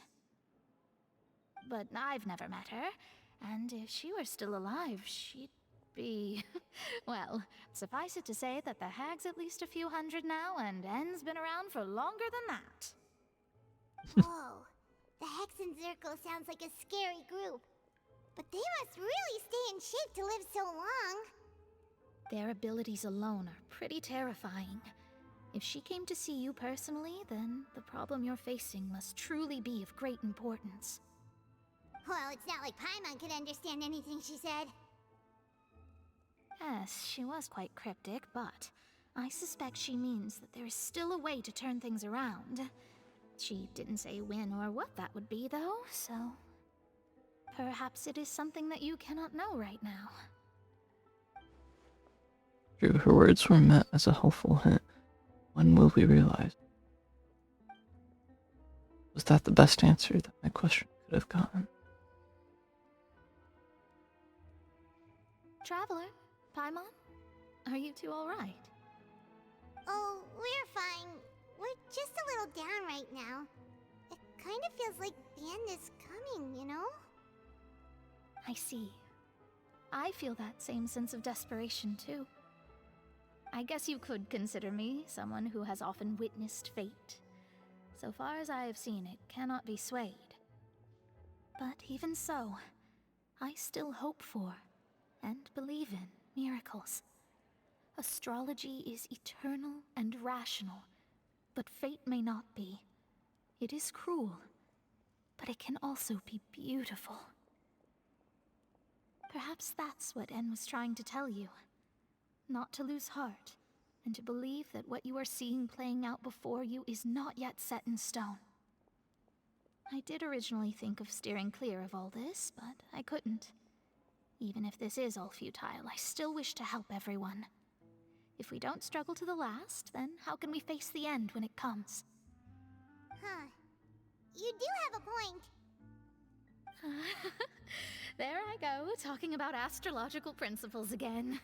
Sorry about that. The moment I start talking about work-related stuff. I need to get going. Don't worry about it, Mona. It Thank was you. nice trying to comfort you, even if only a little. I believe that you'll help those who are struggling in the same way I did. I suppose that might be why we always seem to meet by coincidence.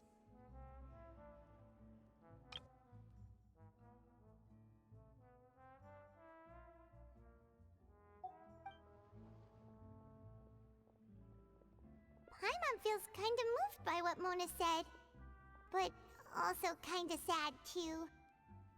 Hey, Traveler, Paimon suddenly feels like going outside for a walk. Let's go. Let's walk around the city, shall we? There's a few spots we always like to walk by. The newsstand.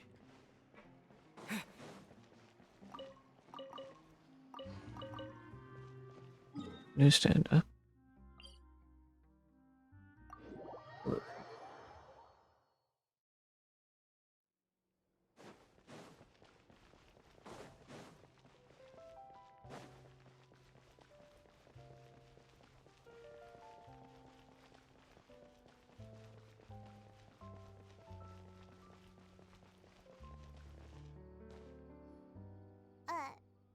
Huh? Our names are written in this newspaper. What's going on? Maybe we're famous. Come and see!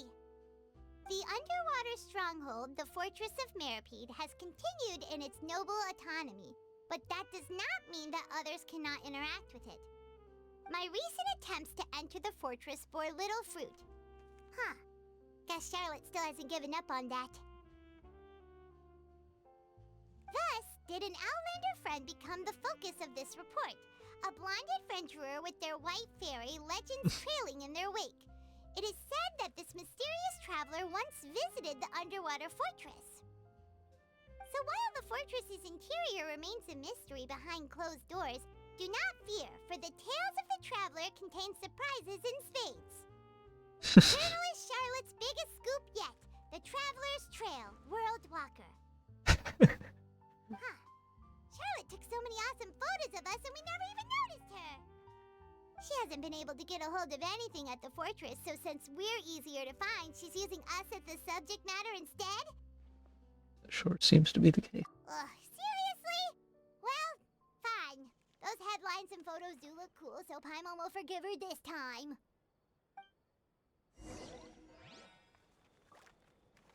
Can you move forward?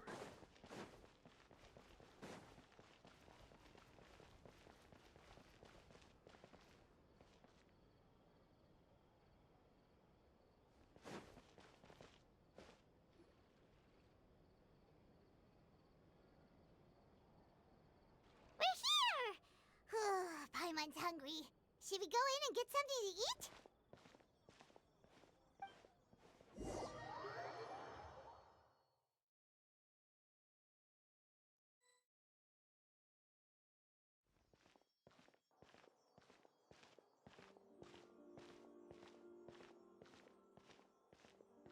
Hey, quick! Look! That's the limited edition only 16 slices a day cake!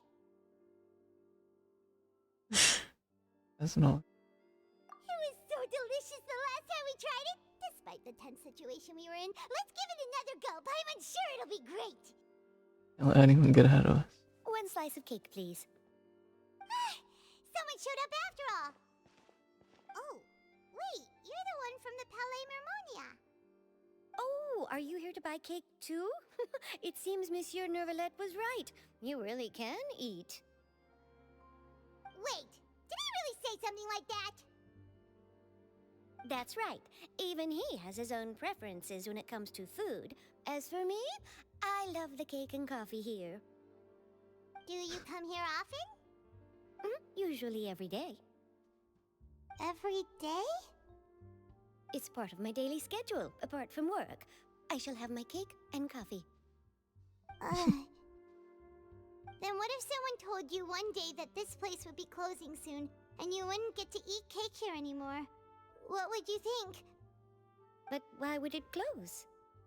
Well, Paimon doesn't know either, but maybe the waters will rise tomorrow.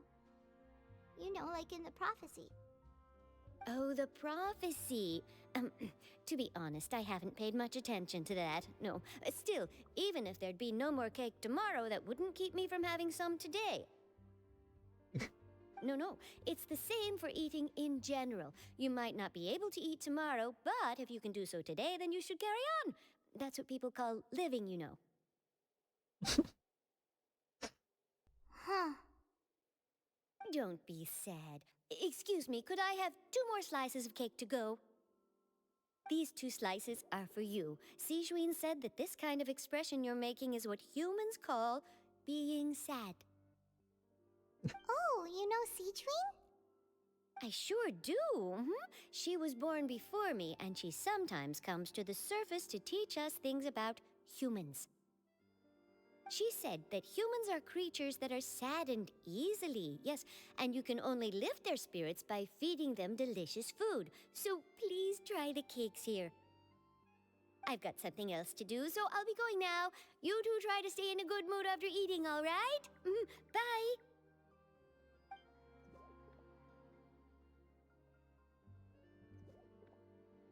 And there she goes. All right, let's dig in. I'm sure this cake will be delicious. Sure, Clint. I'm on. I've down the cake. It's more delicious than last time. And the flavor gets even better with a sip of tea. It sure would be nice if we could come again tomorrow. Sure would be nice if we could always eat delicious food here.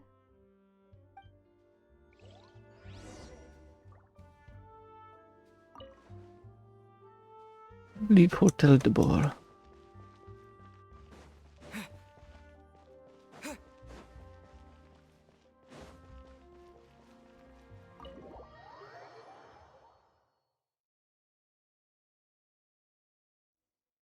Oh, we're near the Steambird office. Let's go look for Charlotte and have a chat.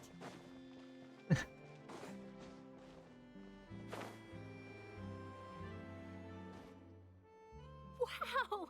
If it isn't the Traveler and Paimon! Oh, have you seen the article I wrote about you? Hey, beef.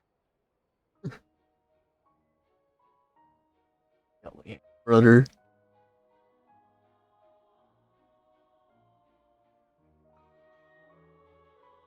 Gonna join in, watch stream.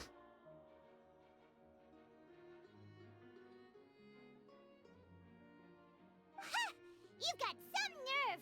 You just used us to make some quick mora. It'll get really interesting pretty soon. Already like an hour and a half in, or actually longer, and we're like maybe a quarter of the way done. like one of the longest quests ever.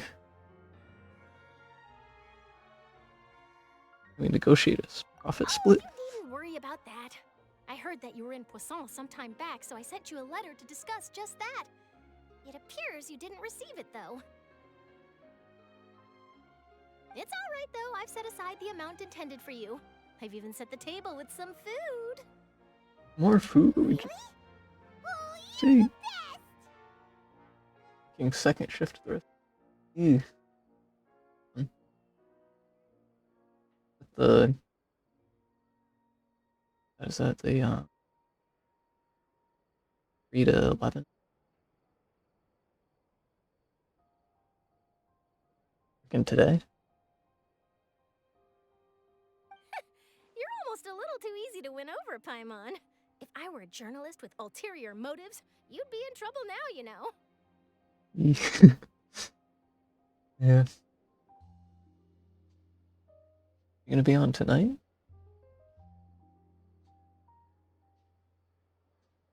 Oh, Paimon knows you're not like that. Still, what brings you here all of a sudden? Were you looking for me? A friend of ours met you a while back, and when she mentioned it, we thought of coming to see you. Her name's Mona.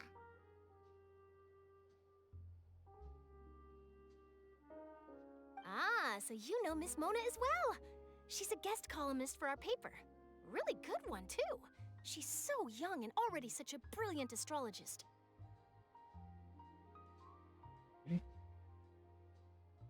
Yeah, I'll probably still be on.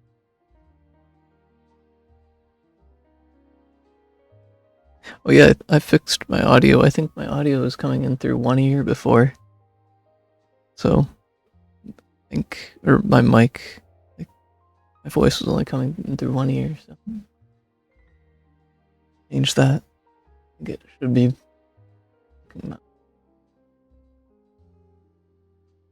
I had it set on one channel. I was like, why is it? Just had to set in mono and. No. So she mentioned me? What did she say? She said that you're a real daredevil of a journalist. Nice.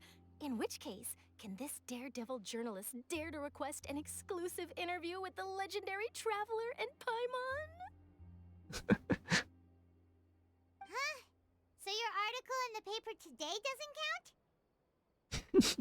Oh, of course it doesn't. That was more like live photography. What I'd like to do is dive deeper and ask you to talk about the things you've seen and experienced. Seriously want to interview me? Yeah, are we even qualified enough? Of course. Why not? If I say you're worth an interview, then you're worth it. But not right now, of course. I'll need a few days to prepare. Oh, in that case, we'll just chat when you have the time then? Oh, so that's a yes? Ooh, splendid! I'll tell the editor-in-chief immediately. I'll have to apply for lighting, a venue, some props, and... We're gonna have like proper interview. See ya.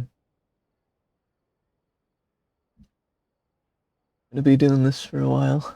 Whew, so much to get done now. Talk to you later. Wait, Charlotte, Paimon's still got a question for you. And what's that? Have fun. Oh yeah, it's gonna get fun. I'm excited. If, just for example, Fontaine were to be flooded tomorrow, what would you do today? That's a good question. Huh. That's the prophecy you're talking about, isn't it? I mean, I do hear about it often, but I've never once thought that the day could be tomorrow. If you're seriously asking, then I might try and think of a way to leave Fontaine. Oh, but I'm still a journalist first and foremost. That means I have a duty to be reporting from the scene. And secondly, I wouldn't forsake my homeland that easily. From what I've seen, most people don't know what they'd do should the worst come to pass. In truth, it might be better just to behave like normal rather than worry over such an end. So in all likelihood, I'd probably still be prepping at the office for that interview of ours. I know what you're thinking. That sounds a bit sad, but I've always believed that it's best to do what you enjoy. Just think about it. If this nation really were to be suddenly destroyed tomorrow, but I still successfully finish an exclusive interview with a truly unique person, then the story I would wind up writing would truly be timeless. And then do you know what I'd do? Well, I'd write that story, send it for printing, and use All message she cares boards about to is get her copies work. out to the various nations as soon as possible. He's so determined about that interview. I'm not a dreamer, nor am I a workaholic, but I do love my job, and I'd be proud of leaving such an article behind. I guess you could say that I was born to be a journalist. But anyway, that's my answer. And on that note, I'll get back to my preparations. That's so nice. All of a sudden, Paimon actually kinda envies her. Anyway, let's go and take a look at the sea, shall we?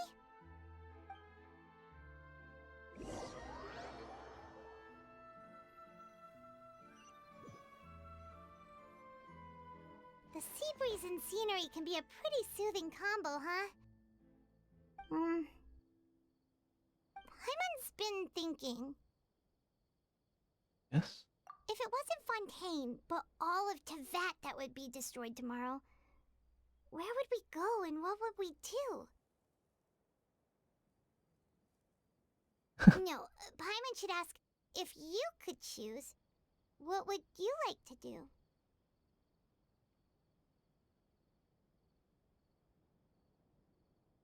Go to Celestia. I could choose, huh?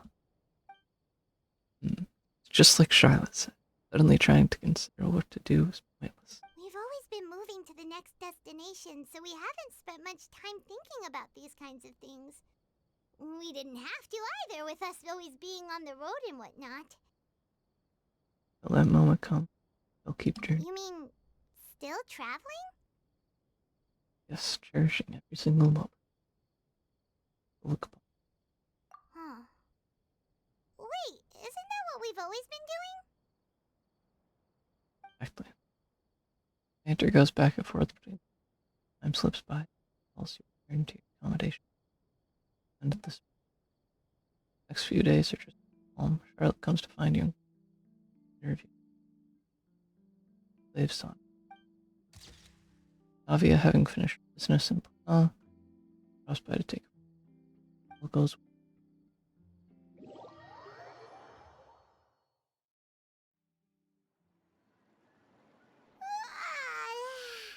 Feels like you'll grow mold if you stay here long enough.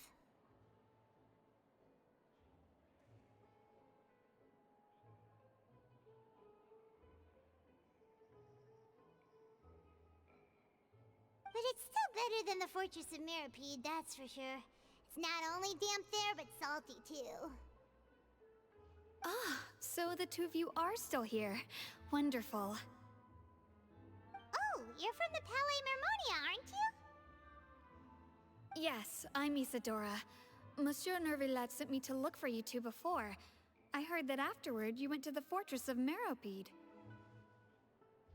Are you under the impression?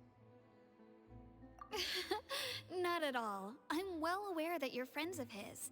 Actually, I'm here to pass along a message from him. Something happened? Yes, inside the Opera House. The Maréchaussée Phantom has declared the incident a small-scale riot. A riot? A riot. Not a riot. Well, that said, I don't personally think it was that serious. Lady Farina was watching a performance at the Opera House, and while she was resting during an intermission, some other audience members suddenly started harassing her, loudly accusing her of doing nothing about the prophecy crisis. And before she could respond, others started to join in. The crowd continued to grow, and protests against the Hydro Archon started to break out. So people have started to put the blame on Farina. Guess they finally found an outlet for the pressure they've been under due to the prophecy. I agree. People will naturally rely on gods, as is customary. But the moment people feel threatened, gods are also the first to be blamed. So what happened after that? Is Farina okay?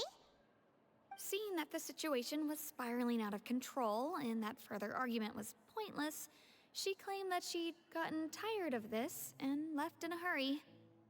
The Marechaussee Phantom had their hands full maintaining order and did not catch where Lady Farina had gone.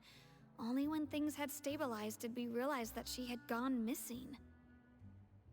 So, you mean she's still missing? That's right. The Marechaussee has dispatched many people to search for her, but we don't have any leads yet. That said, I don't think there's much to worry about. She is a god after all. Even if she were to fall into the hands of rioters, what could ordinary people do to her? I understand the situation. Monsieur Nervillet sent me to tell you about the situation, but he didn't say anything else. Don't worry, this is more than enough to go on. Thanks for keeping us informed. Ah, is that so? Well, alright then. In that case, you two take care. I'll be heading back to the Palais now.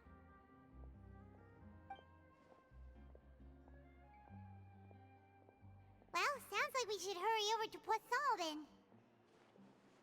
We're caught on quickly. If we know Farina, she won't try to fix things in this situation. Instead, she'll look for a place to wait out the heat. And, as we also know, she may be loud and dramatic, but she doesn't have a heart of stone.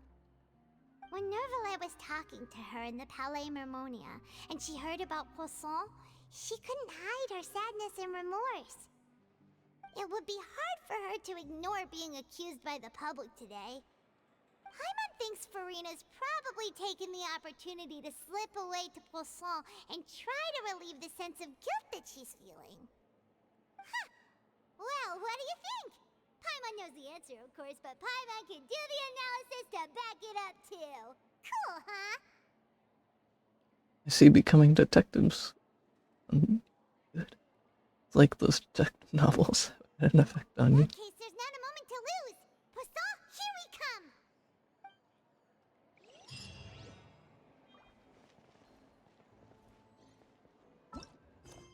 Next is buckle. Prophecy shall inevitably come to fruition, and the plans are all that's left. Judge a god.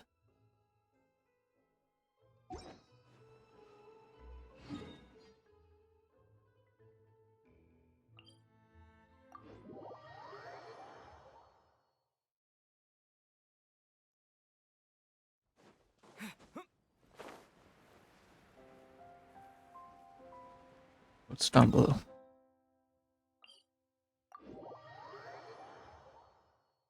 This place looks deserted. Guess all the survivors must have evacuated already. All that's left here are signs of death at station. Could Farina really be here? Let's try to find her as soon as possible. Vincenzo. Please, friend, stay. It's not the time to go. Ah, please come. You are. I'm with Spina di Rosso. As you can see, the town suffered flooding recently, and it's a total mess. All the waters have receded for now. No one knows what's going to happen. Perhaps you also know prophecy. Anyway, the townspeople have already evacuated. No help is needed right now. You should really get.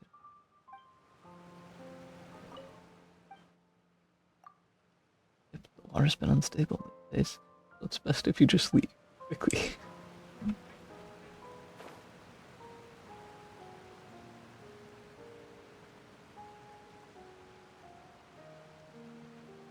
There she is.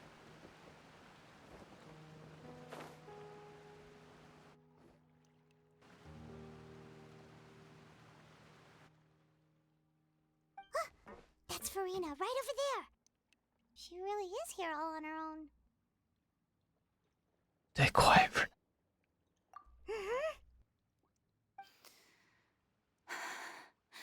Should I just give up? This is all meaningless. What was meant to happen did happen after all. Everyone's dead. I'm sorry. I am so sorry. Give up, Farina. There's no point in holding out. I'm sorry. But what can I even do other than to repeat meaningless apologies over and over? Who's that? Don't worry, Farina, it's just us.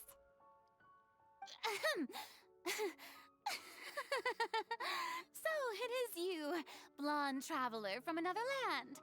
Why, I almost thought you were someone from that mob of my ignorant subjects, come to kneel and beg for my forgiveness. Farina, you were crying just now, weren't you? The tear stains on your face are obvious. What do you mean, tear stains? Oh, I remember. The show at the Opera House earlier this morning was so moving. I'm still trying to process it. Who did that uncivilized rabble think they were, disturbing my enjoyment of the arts? They even dare to tout their Archon. I must teach them a lesson. I can just imagine their twisted and frustrated faces once they realize that I'm nowhere to be found. Oh, and I'm sure Nouvellette and those people from the Maréchaussée Phantom are freaking out right next to them too.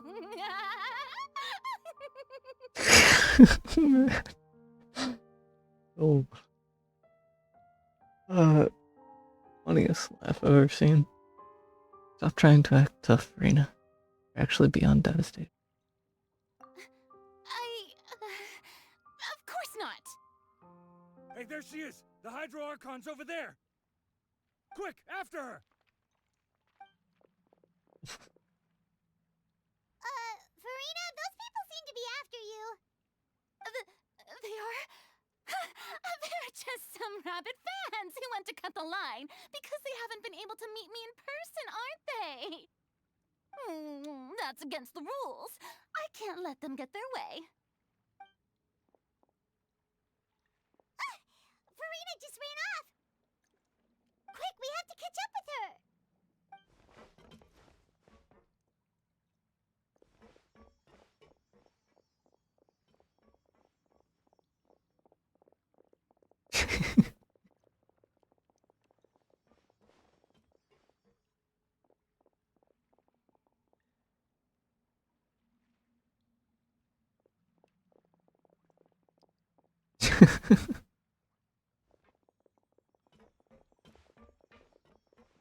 This should be the place, right? Hey, Farina! There's a good hiding spot over here. Quick, come to Paimon before the rest of them catch up to you. What? What is this place? Hurry, they're almost here! Fine. I suppose haste is warranted. Lead the way.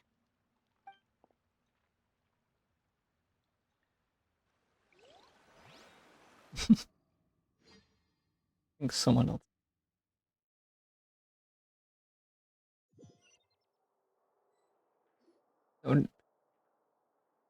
No. Well, I wanted there to be like Nouvellette or Kino in here. Paimon's exhausted.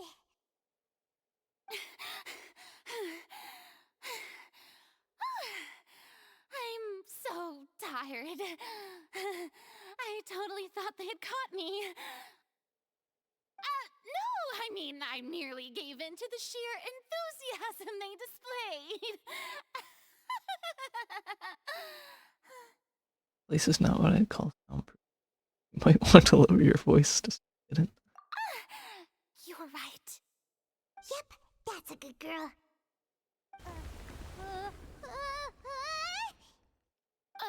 What's happening? The ground's shaking. Is it an earthquake?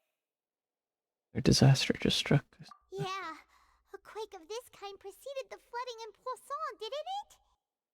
It can't be. It's happening again. Well, there's no need to worry too much about that. Nouvellette's made some emergency plans, so the evacuation should go a lot smoother this time. Yeah, I hope you're right. But the people of Poisson, they've already... As Farina finally reached it, now that she's talking about her actual story, you begin to talk amongst yourselves. It's true. I've been investigating the prophecy for hundreds of years. I once had informants all over Tevat, searching for clues and feeding information back to me. I've tried all kinds of ways too to hold back the sea. Anything to keep the coastline from advancing. But all my efforts proved to be futile in the end. Really, the truth has been clear to me for a very long time. We cannot make an enemy of the divine. No matter what we do, the will of the heavenly principles will have its way, and the prophecy shall be fulfilled. Even then, you'll haven't given up, right? Give up. I do love the sound of that phrase. It would mean finally coming to terms with fate, but also for me to finally be free. Would also mean that hope would. Indeed.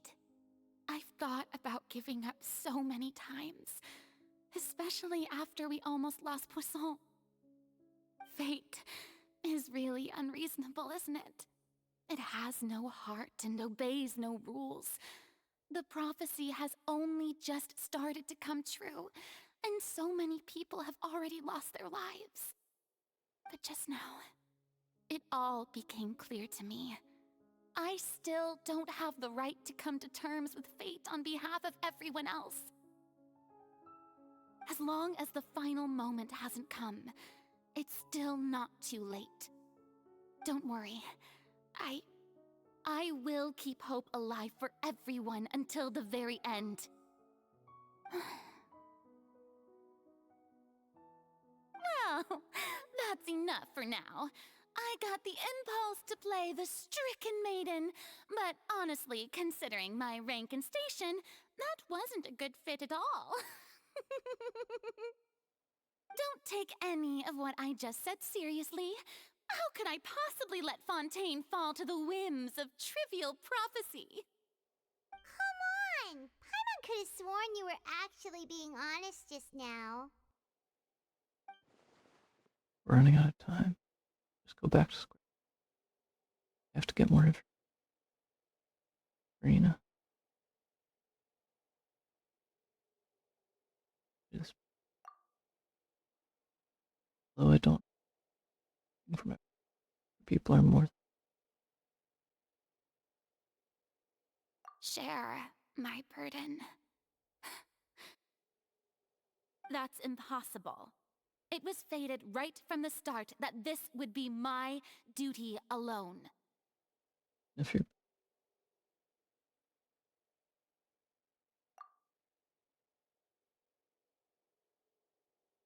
You'd call. A witness.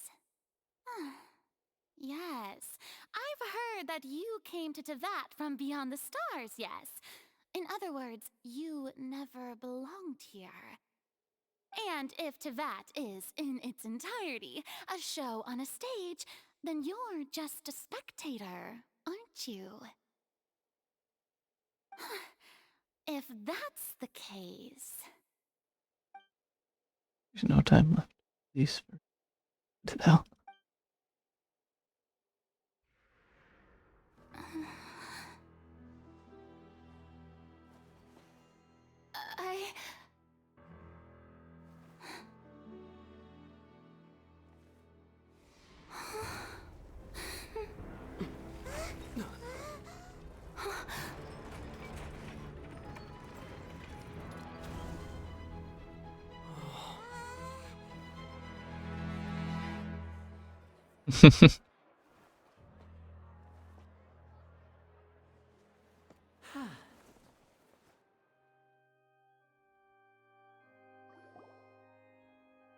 Ladies and gentlemen, this concludes my opening performance.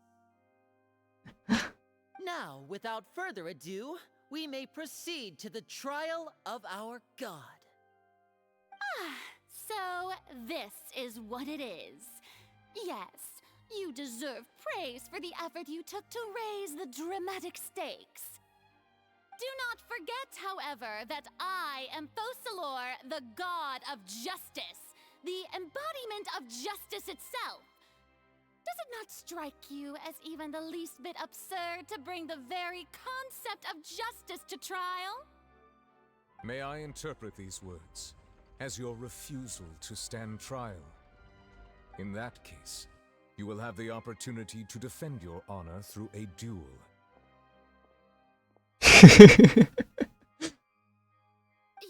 You would draw your blade against a god?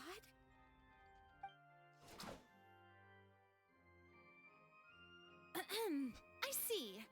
It seems like you have made up your mind.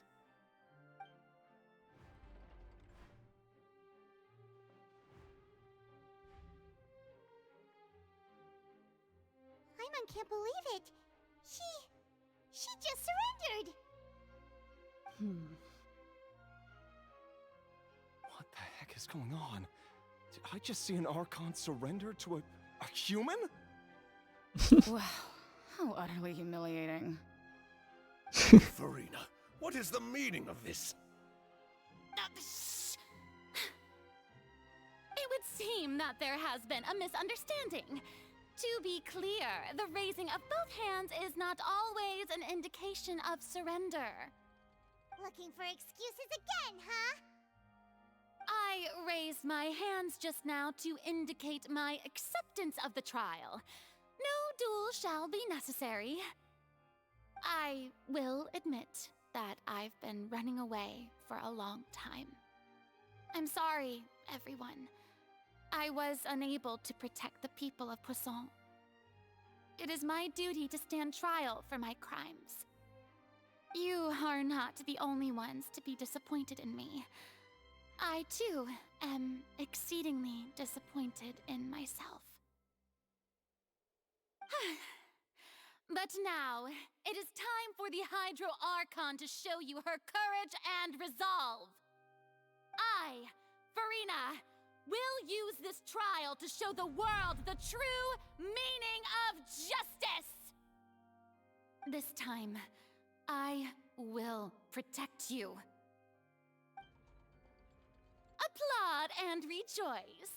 One of the most outrageous and fantastical arcs known to the opera epiclese is now unfolding before your eyes. Mark my words, this shall be one of the most exhilarating and brilliant shows ever to grace the stage of Fontaine! The trial of the Hydro Archon, Focalor, will now begin! Woohoo! Oh, now we're making history! Why does it feel like Farina just took over the whole thing? Like, come on! Didn't she just get forced to stand trial for her crimes? Also, even though she's still acting super dramatic, she is taking this seriously this time, right? All right, then. Who will be my opponent in this trial? Arlecchino. The court asks the prosecutor to please take the stand. Thank you, Your Is that so? Thus. Very well. Then please speak, witness of Tivat, my accuser and fated opponent. We were so close to getting her to tell us the truth, and it still turned out like this in the end. It's okay though, as long as we can defeat Farina in court, we'll still have a chance to figure everything out.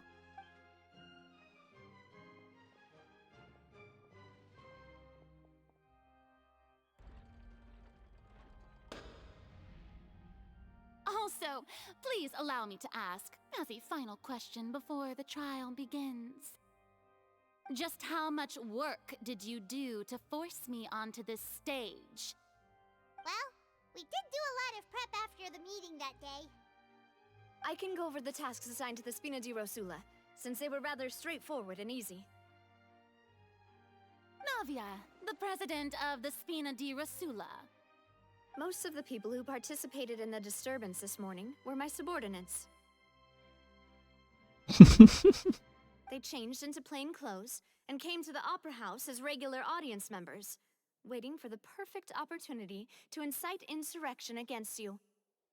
The people's resentment against their Archon has been building as more and more of the prophecy is fulfilled.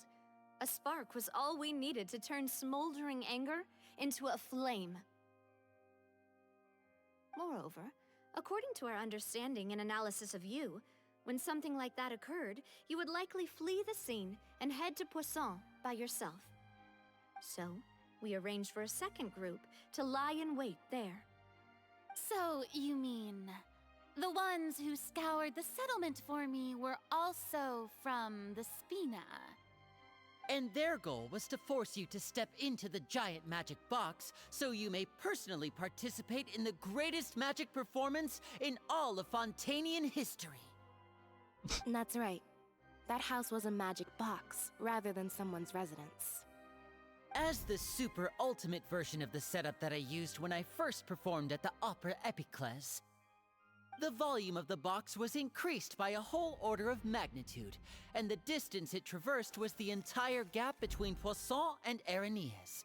Its cargo, of course, was an Archon instead of a human. My thanks, Farina. Without your help, we could never have pulled off such an extraordinary performance. You're welcome? Of course, this performance was only made possible with Father's support. The House of the Hearth spent a massive amount of labor in Mora to pull this off. We had to select a location, construct the giant magic box, dig a tunnel, and open up a path through the water. It was a lot of work for all of us. So, in other words, the earthquake that we felt within the giant magic box was just a normal tremor from the transportation of the whole house? That's right. It wasn't a sign of another disaster to come. Right about that? See you back there. Then, I can guess Nervilette and Cloran's parts. You gathered a crowd, prepared a stage, and made sure that the champion duelist would be immediately ready for a fight. Also that as soon as I appeared on the stage, the trial may commence without a hitch. Am I right? Yes, that is correct.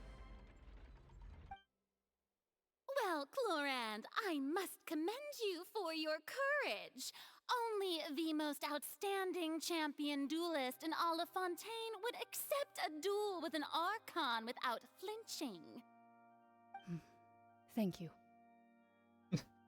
As for you, Traveler, I suppose your role was to keep me distracted with conversation once you found me in Poisson. You'd make sure that I didn't notice anything amiss before revealing yourself as my prosecutor once we'd arrived onto the stage. No, you guessed wrong. Oh? My mission. Give you one last chance. We hoped that you'd share your secret with where the magic box arrived. Is that so? Then I suppose I must have missed my final chance. It's fine. It matters not. What's done is done. The stage is already set, so there's no reason to disappoint the audience. Let's see this trial through to the very end. Yeah, the only thing we can do now is so funny though how it was roles reversed in Act 1 and now here we are in Act 5. The other way around.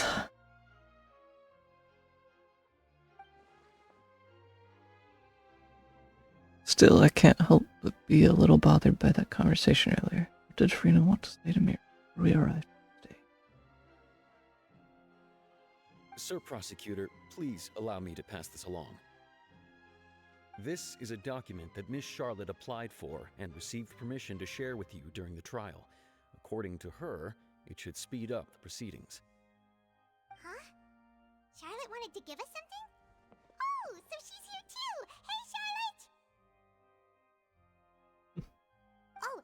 Paimon. Isn't this the exclusive interview that she did with us before? So she's already finished it, huh? Wait, then that means this document is a perfect timeline of everything that's happened ever since we stepped foot in Fontaine! So in other words, we can refer to this anthology of evidence every time we want to use something from our journey as evidence for an argument! Super practical gift. I would have thought I used it. Let's quickly confirm the information in it. Just think of it as a refresher, alright? You defeated the Hydro Archon in the very first duel you took part in at the Opera House. That's one for the history books, all right.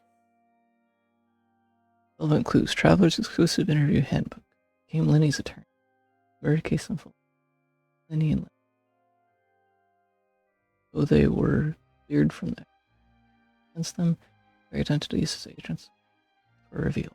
I didn't think that you'd wind up getting to the bottom of the case I'd been following all this time. I guess you could also see this as a happy coincidence. Who's behind the real dispute case?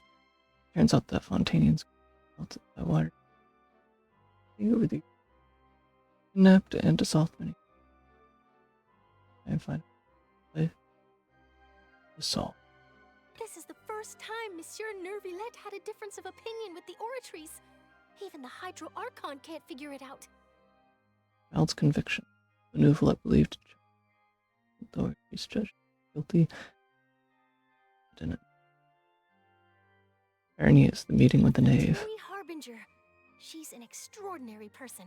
Her instinct must mean something. During the diplomatic meeting with the knave, he revealed that he had already known used this Archon. That she is actually afflicted. Fortress of Meripede. Intrusion of the primordial sea into the Fortress of Meripede. The Fortress of Meripede was almost destroyed in a single day. That I didn't witness that scene personally will always be a source of professional regret, I think. Intrusion of the primordial Fortress of Meripede. Beneath Fortress of Meripede.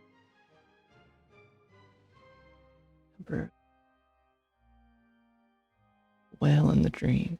According to Monsieur Neuvillette, both Child and that whale should have been in the primordial sea at that time.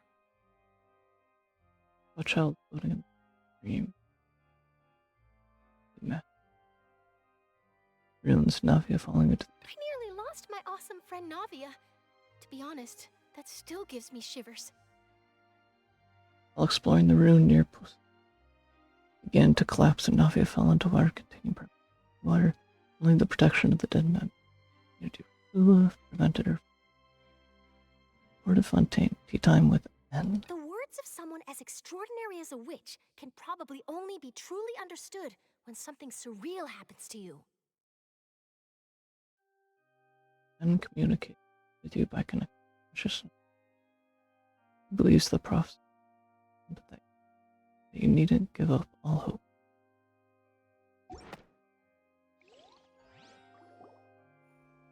The prosecution and the defense are both in position. The trial shall now begin. Oh, come on, Neuvillette. There's no need to repeat all the unimportant legalese. Just fast forward to the part where the prosecution lays out my offenses.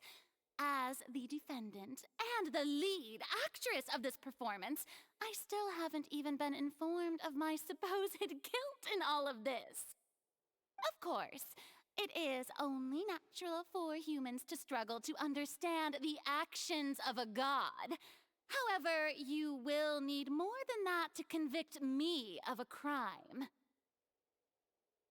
That's true, but my charge here is unrelated to your conduct as an Archon.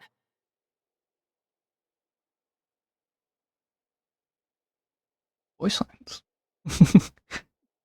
You threw voice lines. Instead, I would like to charge you as a fraud who's never been the Archon in the first place. Wait, what was that? Lady Farina's a fraud?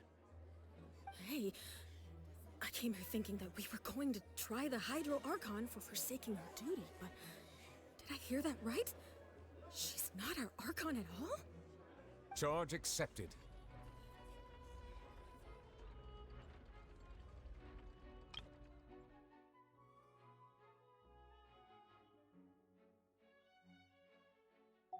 Lady Farina, do you plead guilty to the charge? Lady Farina. I plead not guilty. How can I be guilty? There is no way that I, Focalor, otherwise known as Farina de Fontaine, a member of the Seven and the Regina of all waters, kindreds, peoples, and laws of Fontaine, could be anything other than your true Archon. Yeah. Even though Lady Farina can be rather eccentric, isn't it going too far to doubt her very identity? Yeah, I've never questioned her identity either. Sure, Lady Farina can be super irresponsible, but what grounds does that prosecutor have to make such a huge claim?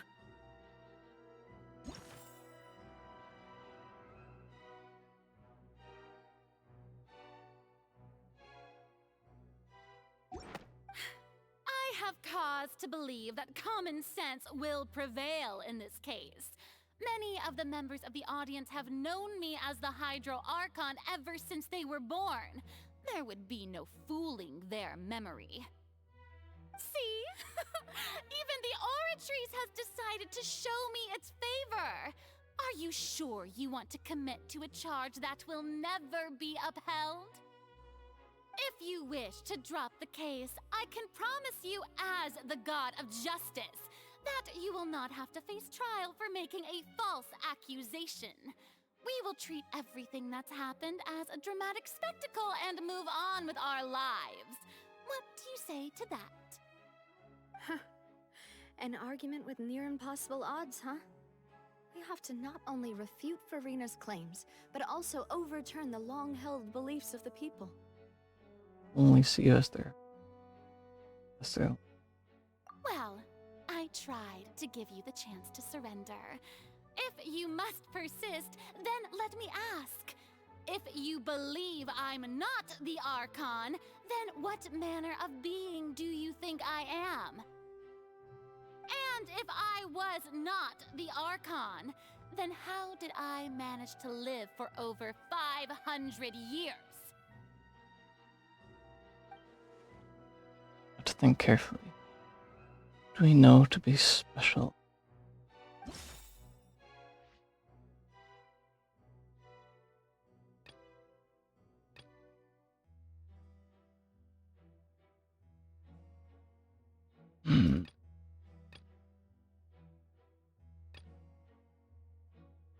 That's zero. Be that. That.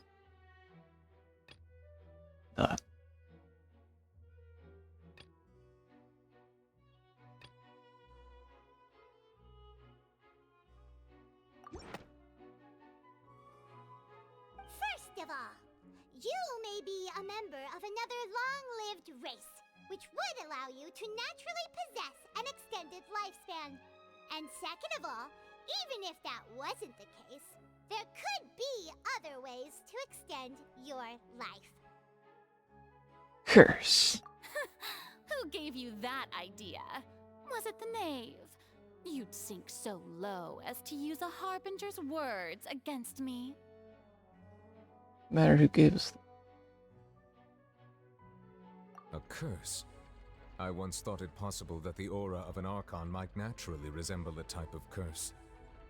But in light of this claim, perhaps what I sensed was not your divinity, but a curse after all. Neverlet sensed it too, huh? You know, an Archon. Lady Farina is actually a human? Well, it is true that it's extremely difficult to tell humans and gods apart just by looking at them. It's not impossible.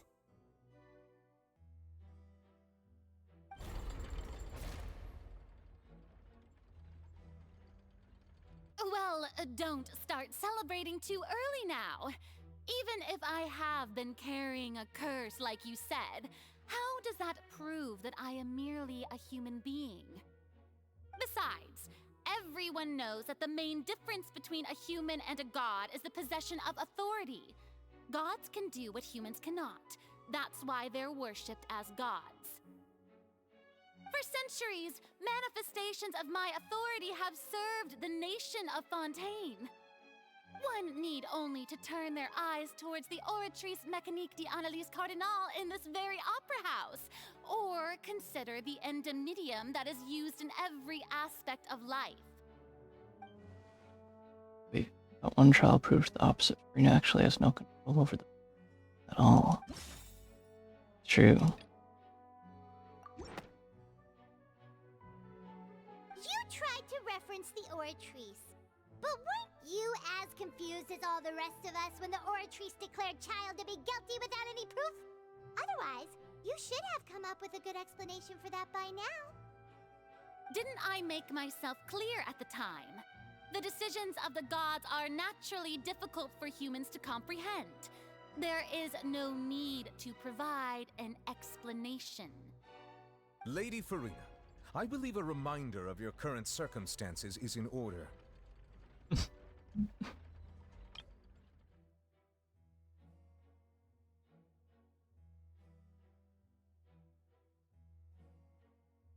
While the court is in session, the principles of justice and the law must come before all else. While you are an Archon, you are also first and foremost the defendant in this trial. You will prove yourself unable to defend against the prosecution's charges if you continue to withhold vital information against the rules of the court. I never thought you'd use that kind of rhetoric against me. That was no trick of rhetoric, Lady Farina. I've merely reiterated the rules of the court. Rules that all should respect and follow. So, you neither knew why Child was declared guilty, nor did you understand the structure and operations of the Oratrice. Instead of having been created by you, the manifestations of authority you mentioned have been made by the real Hydro Archon, haven't they? The real Hydro Archon? Well, now you're really losing me. It is true that I did not know why the Oratrice gave out a guilty verdict that day. But the Oratrice handed out that verdict unilaterally, and it has been operating independently ever since it was first created. You can't argue that just because a divine creation is flawed, that the god behind it must also be no god at all. She's still throwing out all kinds of excuses. Seems like she's confident that we won't be able to produce proof that she has no power over the Oratrice. Or we can miss. My power as an Archon. There are many ordinary citizens in the audience. How can I just carelessly demonstrate the formidable power of an Archon? If that poses a concern, I'm prepared to extend my protection to the audience. You don't need to go that far. Brief demonstration. Rolling Archon can it?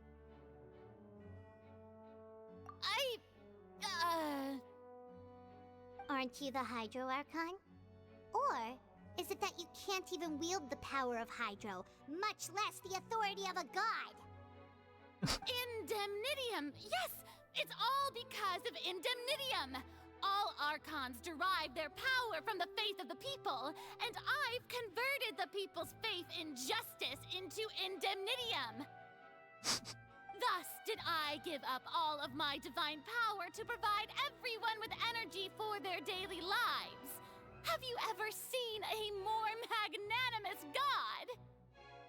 Isn't that a huge stretch? Yeah, no matter how generous an Archon can be, how could they give up all their power? Can a god with no power even still be called a god? It seems like nobody's buying Farina's excuse.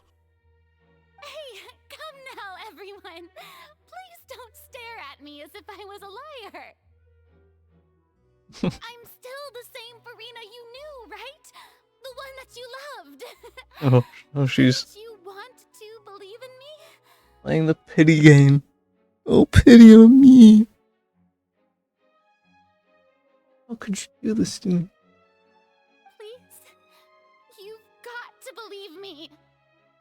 If what the prosecutor said is true, she really has committed a grave offense. Did she deceive all of us? And all of our parents and grandparents too? And then all of our ancestors? Ever since they were born? Enough. That's enough. Tell me then, if I'm not the real Hydro Archon, then who is?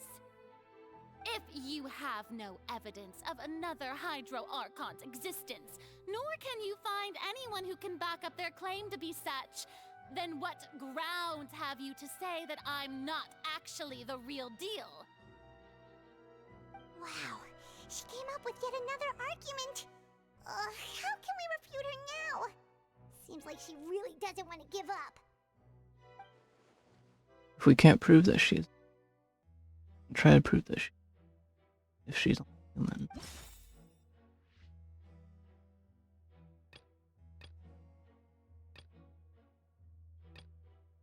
Well, that's irrelevant. That's irrelevant.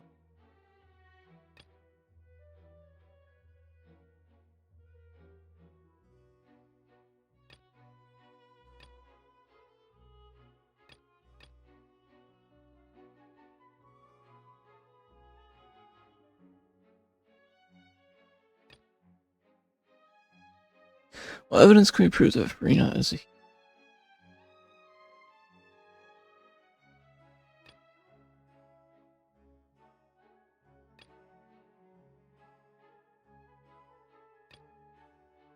Oh no, I'm gonna go with this. That doesn't sound right. Paimon doesn't think this clue can be used as compelling evidence to build our case. Not that. Is it this one? That doesn't that one sound though. right. Paimon doesn't think this clue can be used as compelling evidence to build our case. What? It's gotta be this one then.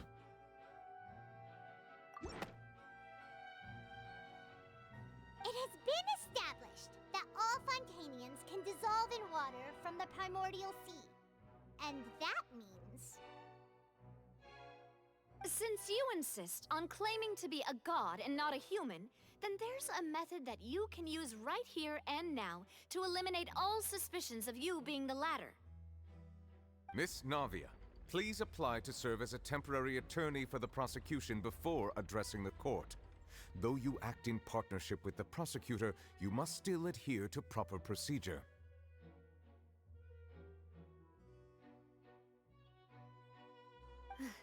Super sorry, Monsieur Chief Justice.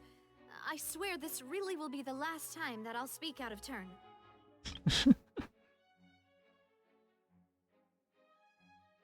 Now, I've brought some seawater from Poisson. As everyone knows, a massive flood struck the area not long ago, taking many lives, including those of some of my closest friends. So, Miss Farina, would you dare to touch some of the seawater? If we are to believe that you are indeed the real Hydro Archon, touching the seawater would have no effect on you. All it should do is strengthen your case. But if you don't dare to touch it, then we would have basically proved the reverse. Oh, and I must remind you that after the disaster at Poisson, nobody wants to see any more people dissolve. I do hope you'll act prudently and choose the simpler path of admitting guilt. Navia from the Spina di Rasula. The Spina has governed Poisson for many years. I guess her suggestion is valid.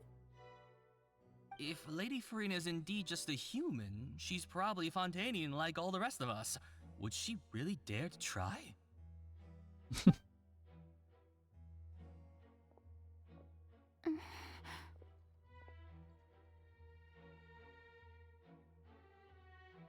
Farina? Lady Farina, this test has been unilaterally proposed by the prosecution.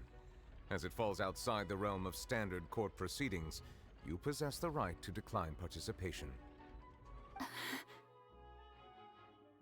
Well, of course he had to tell her that. But refusing to participate is basically the same as a confession of guilt. She's just staring at the water without saying a single word. It really does seem like she's quite terrified of it. That could only mean... What's going on? Is she really planning to... That's not what we thought she would...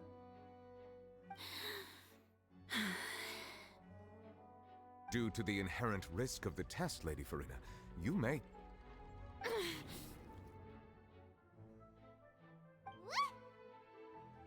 Hey! She actually...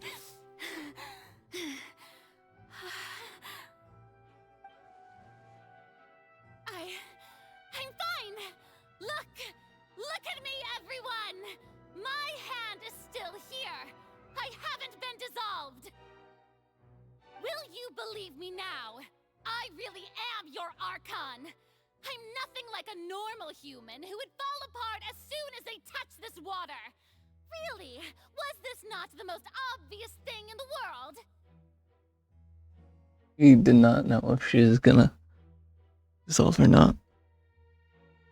Miss Siegeween? If you're present, Miss Siegeween, please come forward and attend to the defendant. Siegeween? Don't be nervous. It'll just take a few seconds. Let me see. That should be enough. Please announce the results of your evaluation to the court, Miss Siegeween.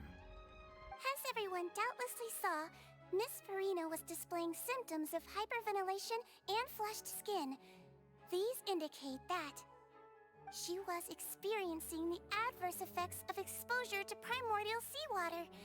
The extent to which she was affected is the same as other humans when exposed to primordial seawater of a similar concentration. Thank you, Miss Siegeween. Lady Farina, you may return to the defendant's stand. Oh, wait. What did she just say? I didn't get dissolved! Shouldn't that be enough to prove my innocence? Well, considering your tendency to run from your problems, we did originally prepare a direct sample of the seawater around Poisson. However, after extensive discussion, we exchanged it for a sample that is not concentrated enough to dissolve an actual human. After all, on the off chance that something entirely unexpected might occur, we don't want anyone else to lose their life to the sea. Yeah, so out of regard for Farina's life, you secured a low-concentration sample and asked the head nurse to serve as an expert witness. It's a great thing that the direct sample wasn't actually used. Farina could have... I can't believe... You...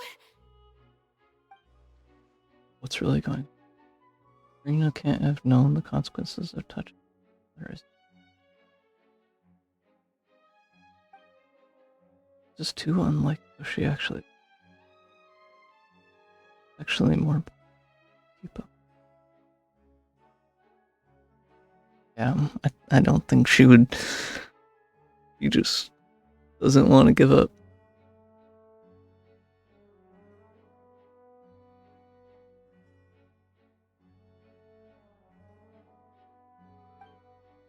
But hadn't she given up on everything a long time ago? Listen to me, everyone! Please don't give me such cold and disdainful looks!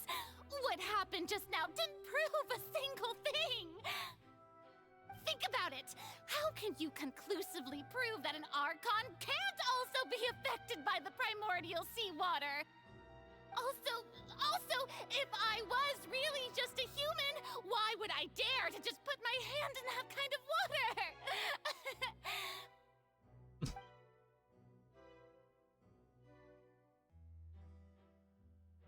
Please, everyone, anyone, just listen to me! I swear, I really am your Archon!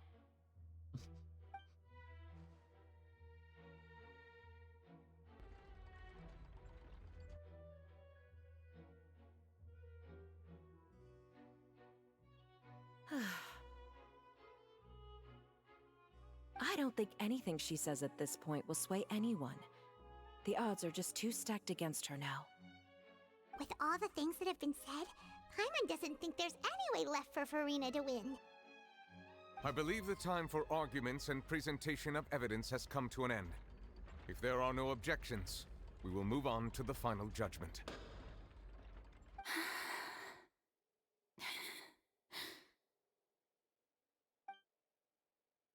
I don't think anything she says at this point will sway him who's too stacked against her now.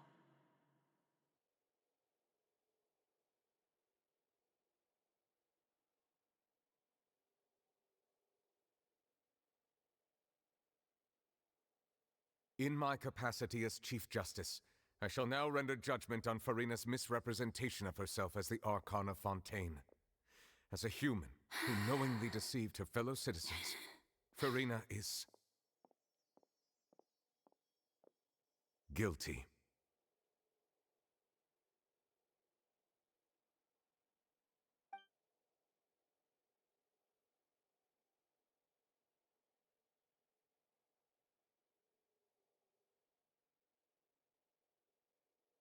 We shall now turn to the Oratrice Mécanique d'Analyse Cardinale to render the final verdict on the charges.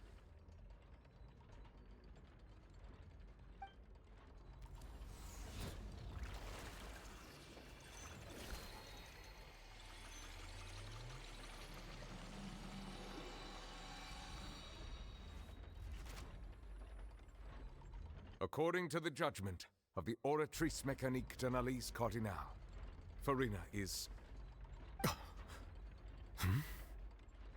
Well, what's wrong? What's the Oratrice's verdict?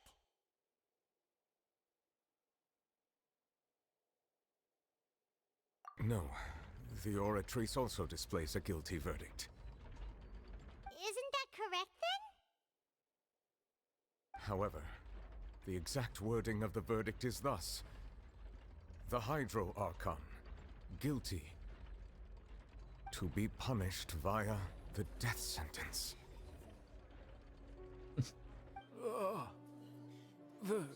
The death sentence? That's actually one of the available sentences? I've always thought that it was just a myth. The one and only time the death sentence has been handed out at the court, and it's been given to the very person we've worshipped as the god of justice? What an unexpected twist. Furina's been sentenced to death by the Oratrice? We just wanted to use the trial to show her the seriousness of things so she'd tell us the truth. How did things escalate this quickly? This outcome is indeed quite strange. According to Fontaine's current definitions of justice, as well as its recommendations for criminal sentences, is this sentence really appropriate for the crimes that have been committed? Yeah, even Fauché wasn't sentenced to death by the Oratrice. You know, the real evil mastermind behind the serial disappearances case. More strange is that Furina, you surrendered judgment on the Hydro Archon. Indeed. Not only is Furina's sentence overly excessive, the very point of our trial today was also to prove that Furina has never been the Hydro Archon in the first place. But now, the Oratrice seems to have deliberately invoked the title of the Hydro Archon. What does this mean?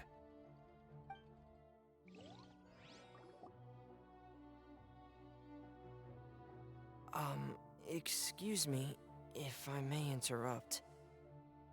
Is the trial still going? Fremine!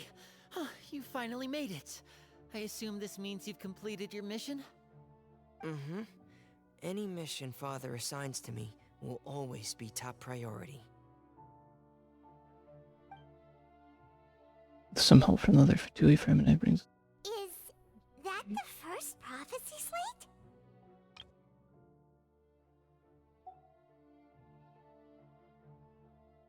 Nigeria. I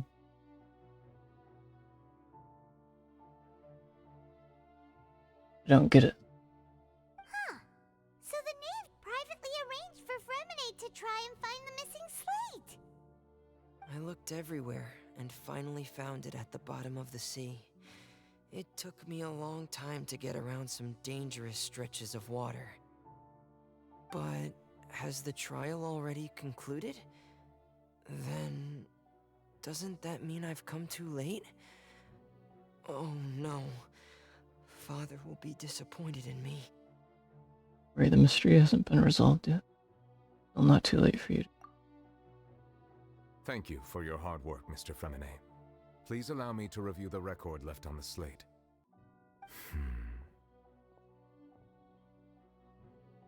Traveler, I believe that you have already seen the other existing slates, and would like you to come here and confirm their contents.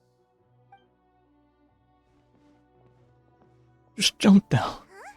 So what do you see? What is it? It's like previous Hydro Archon releasing her divine power, turning the Ocean.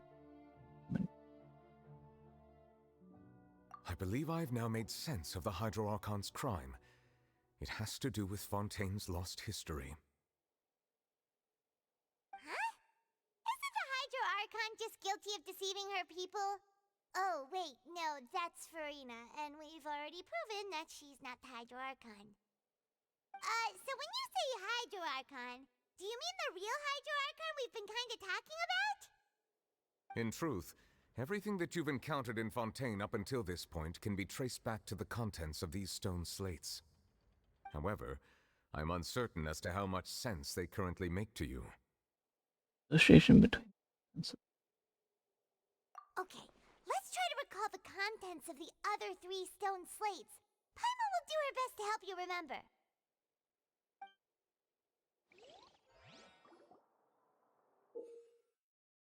Let's check the descriptions on the slates to extract key. You can find scenarios related to the stone slates contents recorded in the interview notebook. There you can verify said content.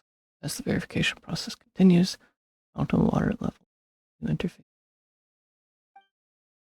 When you have finished verifying all the stone slates, the truth behind the prophecy should be revealed. The first stone slate describes what you just said. It seems to show the previous Hydro Archon using her divine power, and then the Oceanids turn into humans. Does that mean that Fontainians are transformed Oceanids? Oh, Paimon wasn't expecting that. But if Oceanids can turn into humans, then perhaps this process can be reversed as well. The second stone slate shows Celestia floating in the sky, and the Hydro Archon and her people worshipping it together. But the heavens still brought judgment down upon them. This must be the point when the Hydro Archon and the Fontainians were branded with their original sin. Does this mean that the original sin and the Hydro Archon sin are the same thing? The third slate shows the Hydro Archon sinking into the sea surrounded by many people. That reminds Paimon, didn't we also watch that happen to someone else? Well, the fourth slate is the prophecy the Fontainians have been talking about.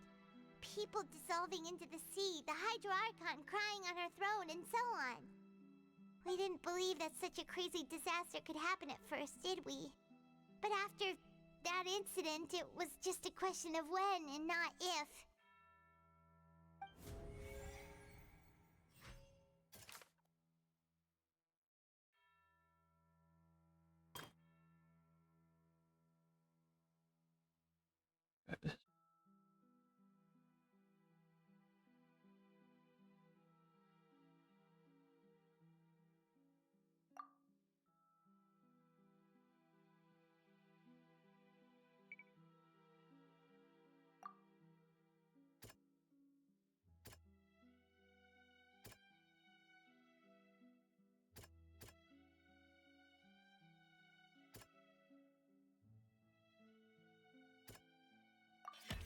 We know from the case of the serial disappearances of young women that Fontainians can be dissolved in primordial seawater. And the first stone slate tells us that long ago, the Hydro Archon used her power to turn Oceanids into humans. This might be the reason that Fontainians can dissolve.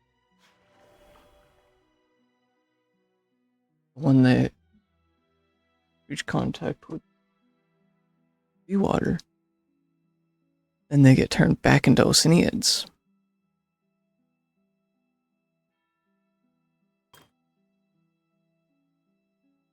Slate 2, the stone slates and the prophecy to the future.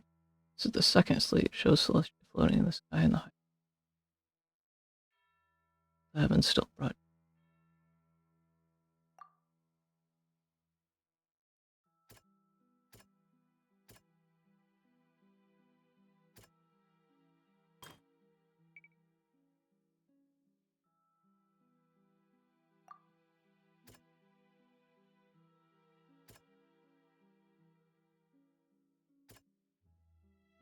That doesn't sound quite right. Let's think about this some more.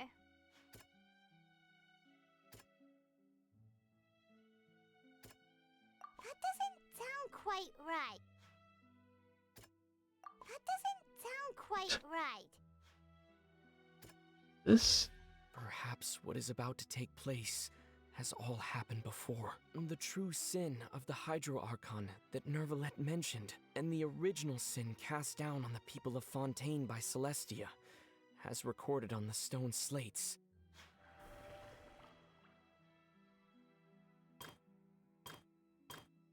Back to the Fontainians.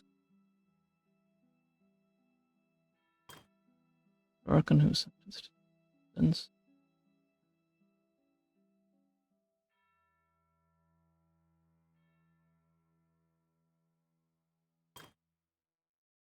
Prophecy slate. Stone slate. History, future. Third slate shows the.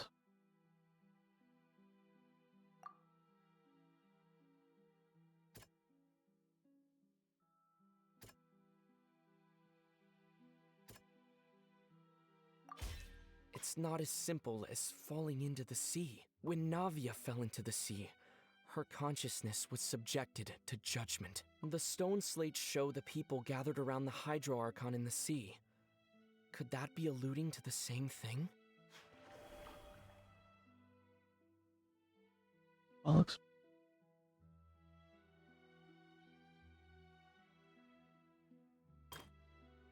Prophecy slate full. On slates in the ruin. Future is the fourth slate.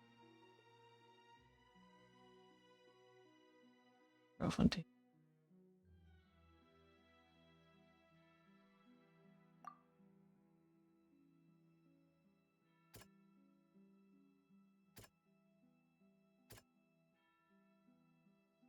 That doesn't sound quite right. That doesn't sound quite. The prophecy from the stone slates found its way into society, but not many people believed it at first. The fortress of Meropide was nearly flooded with primordial seawater, which we know can cause Fontainians to dissolve. It seems increasingly likely that the prophecy may come true. If we hadn't dealt with it in time, things could have gone very badly. They'll dissolve into the primordial sea but won't cease to exist. Their essence will flow in the seawater, converge, and take the form of an Oceanid. The Hydro Archon was sentenced to death in court, shocking everyone present. Perhaps this means that her sin was actually Fontaine's original sin. Navia fell into the water inside those ruins, and she nearly dissolved. She was surrounded by the people of Poisson in a court within her consciousness, and was forced to take part in a trial meant to make her stay. The eruption of the primordial sea at the fortress of Meropide was the surest sign that the prophecy was about to come to pass no matter what. The stone slate's contents can all be verified by recent events. If we combine what we know together, loads of truths should come to light.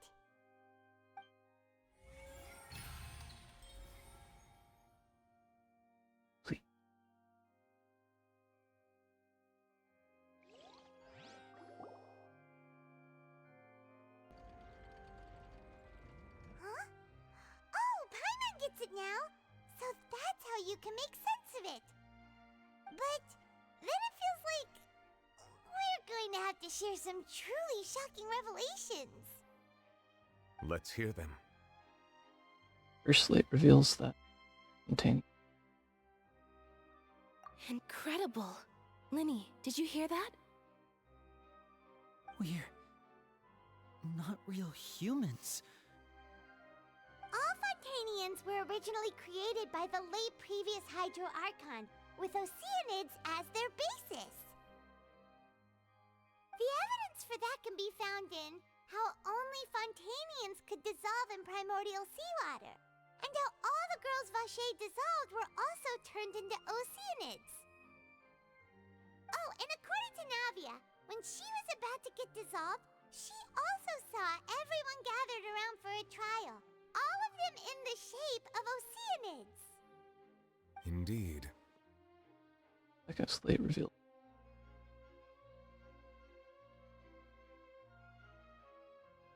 Yeah, and it follows from the content of the first slate that she probably angered Celestia by creating humans without prior permission.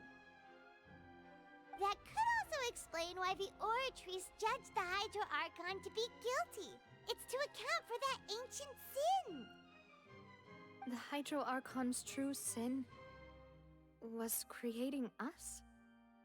And yet, after many hundreds of years, the Hydro Archon's creations have turned around to try to judge the Archon within the Opera Epiclese. The twists of history are often the most unexpected of all. The third slate will convince to come back. Yeah, isn't the image here just like when Navia fell into the sea? So wouldn't it be trying to show the image of the Hydro Archon also falling into the sea once the prophecy has been fulfilled in the fourth slate? Fourth slate, fulfillment prophecy. In the end, the people will all be dissolved into the waters, and only the Hydro Archon will remain weeping on her throne. Only then will the sins of the people of Fontaine be washed away. Did Paimon get all that right? You've made some keen deductions. I must say, given how much you still don't know, it is impressive that you've already managed to connect so many pieces of the truth. However, while you were able to decode all the information on the slates, they've also been etched with an additional layer of hidden information using a different power source. When we were at the ruins, I tried to decipher the hidden information recorded in the slates. But since we only had 3 slates at the time, I was unable to come to a full conclusion. Now that the slate collection is complete, I shall make another attempt to decipher the narrative recorded within.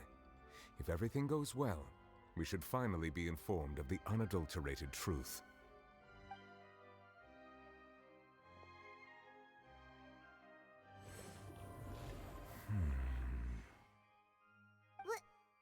Well? Did you get it?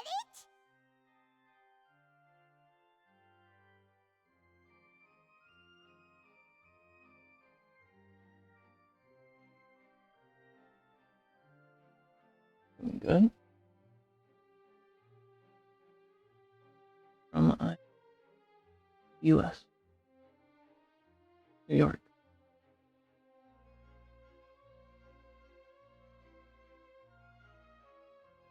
I believe I should share this truth not only with you, but with all the people of Fontaine as well. I will try to briefly summarize it for you. Your hypotheses regarding the origin of Fontainians and the sin of the Hydro Archon were both correct.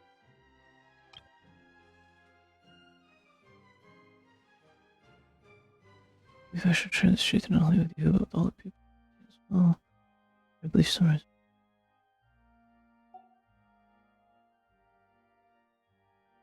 YouTube. Heavenly.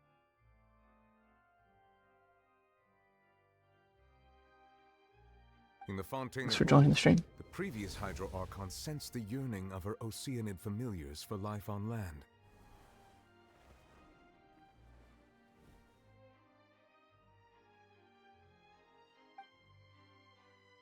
The Oceanids were enamored with the beauty and romanticism of human beings, and wishing to have those experiences for themselves, expressed to the Hydro Archon their desire to become of a similar kind.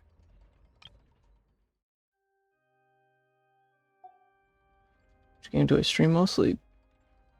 Mainly this, Genshin Impact. I don't really stream much other games yet. I do play other games though. However, even though water as an element is intricately linked with the power of life, the Hydro Archon, as one of the 7, did not possess the authority to create a new form of human life. Not one to give in, she eventually found a way to create permanent humanoid bodies for her familiars by appropriating the power of this planet's primordial sea. She poured primordial seawater into the Oceanids' blood vessels, creating humanoid mimics in the process. But if Fontainians were to ever come into direct contact with water from the primordial sea, the power within their bodies would escape these artificial restraints and return to the sea. As a result, their forms would collapse, and they would be reverted to their original forms as Oceanids. Do I stream daily? No, I would like to, but it's only been weekly for now.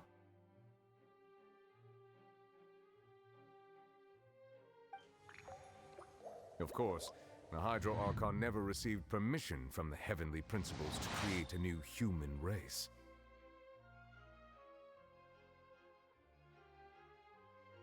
And thus, the Hydro Archon and all of her creations came to shoulder the original sin of appropriating the power of the primordial sea. That is the true history of how the people of Fontaine first came into being. So we were all Oceanids before we turned into human beings? Does that make sense though? Because not all of them are Oceanids, because not all of them have lived however long that is.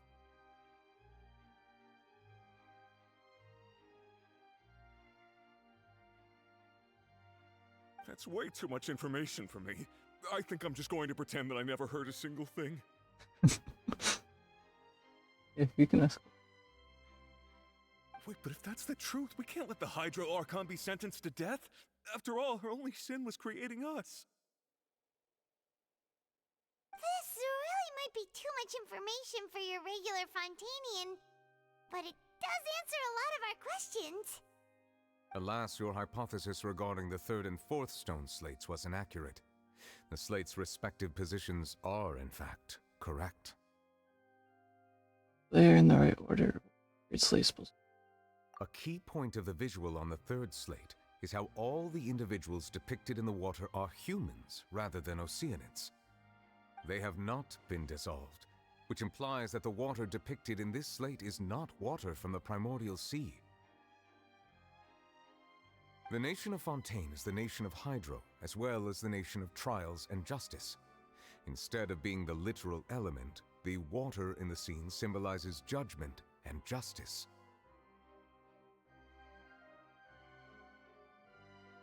You may also recall Navia's experience. When she fell into the sea, her consciousness was surrounded by that of many others who intended to hold a trial to determine her fate. Therefore, the meaning of the 3rd slate is that the people of Fontaine shall try the Hydro Archon at the court of justice. Can't be. Yes, it refers to our present situation. You can ask. I think I'm following now. So, what you're saying is, even though we decided to put on this trial to avoid fulfilling the prophecy, in truth, everything we've done has happened exactly as the prophecy foretold. So now, it seems, we're the ones making sure it comes true. What should we do? I don't know.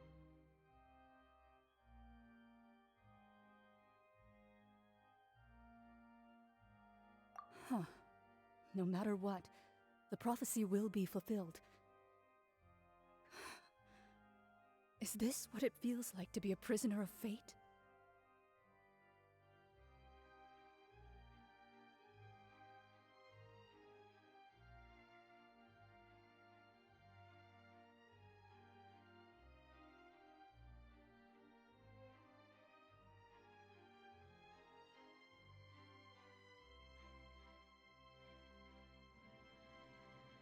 I'll consider it. If that's the case, does that mean the scene in the fourth slate will also be fulfilled soon?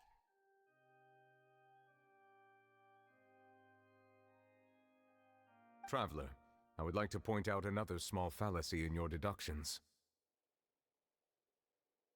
About the fourth slate, you probably thought that the eruption of primordial seawater beneath the fortress of Meripede served as the surest sign that the prophecy was about to come to pass, yes? However, I believe that rather than being a sure sign, that eruption could in fact only be a small warning of something far worse to come. As for the root cause of the catastrophe, I believe you've already encountered it once before.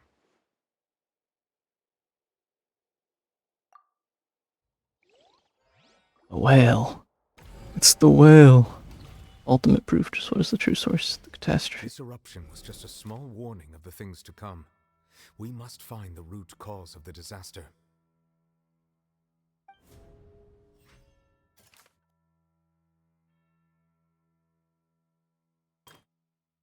Version of the primordial sea fortress. Secret of the fortress of Meripede has been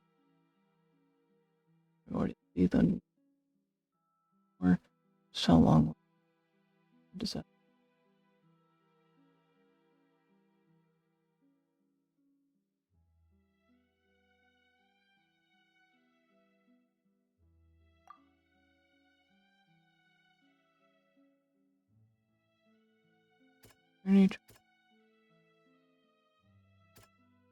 Well in the it's the well in the dream, which I'll put and describe. Well. It was both dream and reality. If we're talking about a true culprit, that could only be that thing inside the primordial sea, right? The truth, the original sin, the trial, and the root cause of the disaster.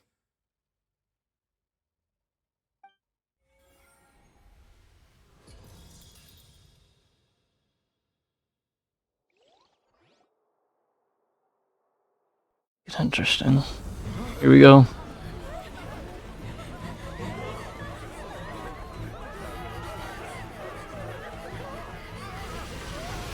What?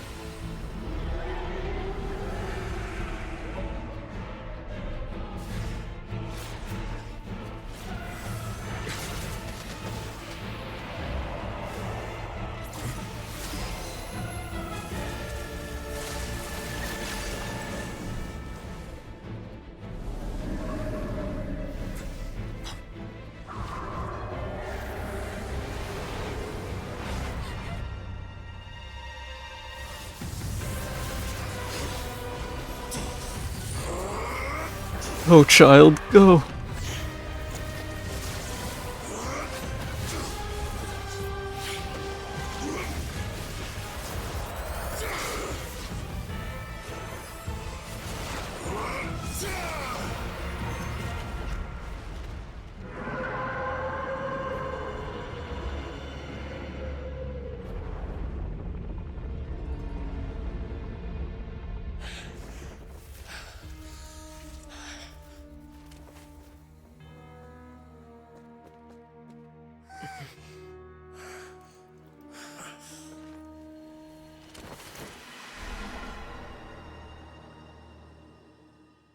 No.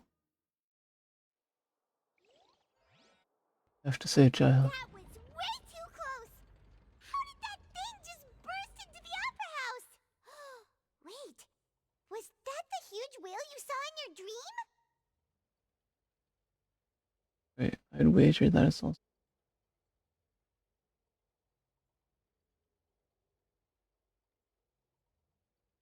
So we've met it at last. I understand very well why it has chosen to make an appearance here. That whale does not belong to Tevat. It is a monster that has traversed the stars, weeping all the while.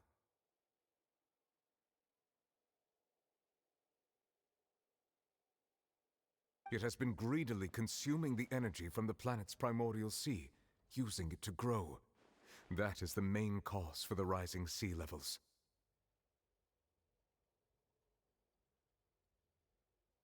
And once it has finished consuming all of the energy contained within the sea, its next step will be... You said that when the Hydro Archon first created Fontanians out of Oceanids, she filled their blood vessels with primordial seawater. Precisely. That whale finds the blood of Fontanians nigh impossible to resist.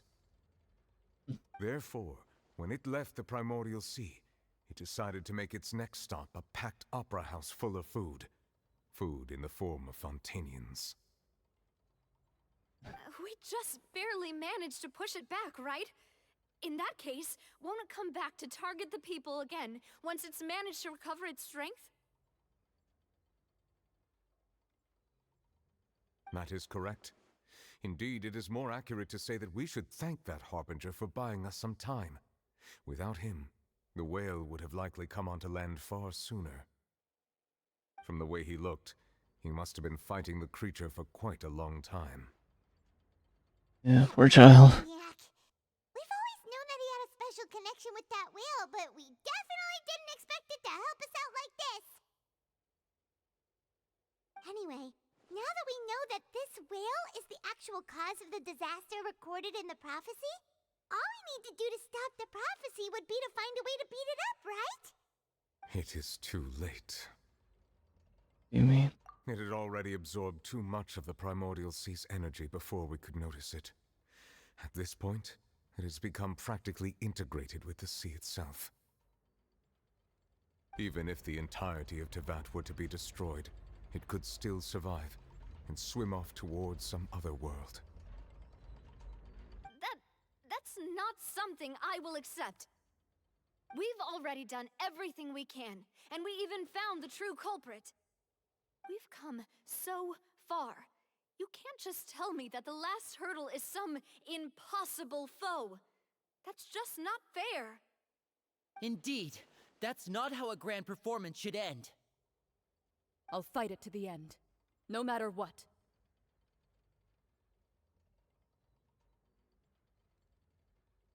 So the prophecy will be fulfilled no matter what, huh?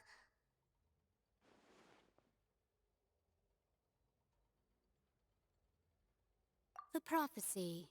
Yes, what has been prophesied will be fulfilled. You may view such things as the history of the future.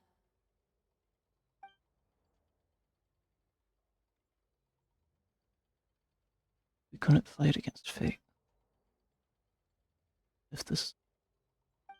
Just as prophecies are usually only the future as seen from the perspectives of the gods, could things be happening in hidden corners where the god's gaze does not fall? Ultimately, fate shall serve as your only guide, no matter what will happen in Tevat's future. All you need to do is to play your part.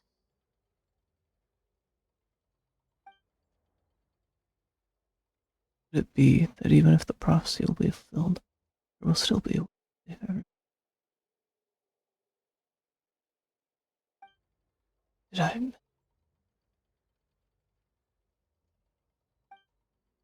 Wait, I forgot about Farina. What was it that she...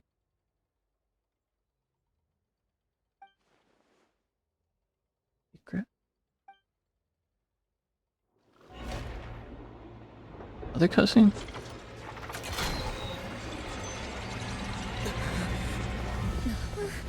What's happening with the oratories? I believe it is preparing to carry out the death sentence.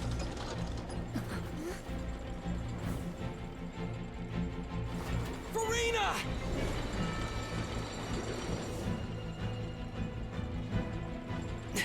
No, I still need answers.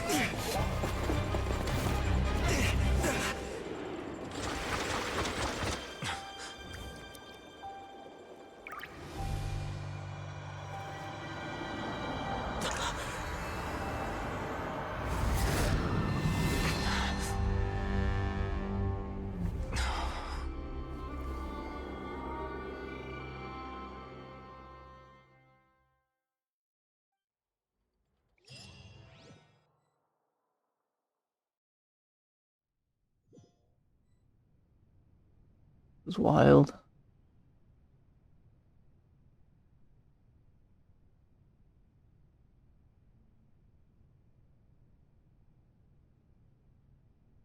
You.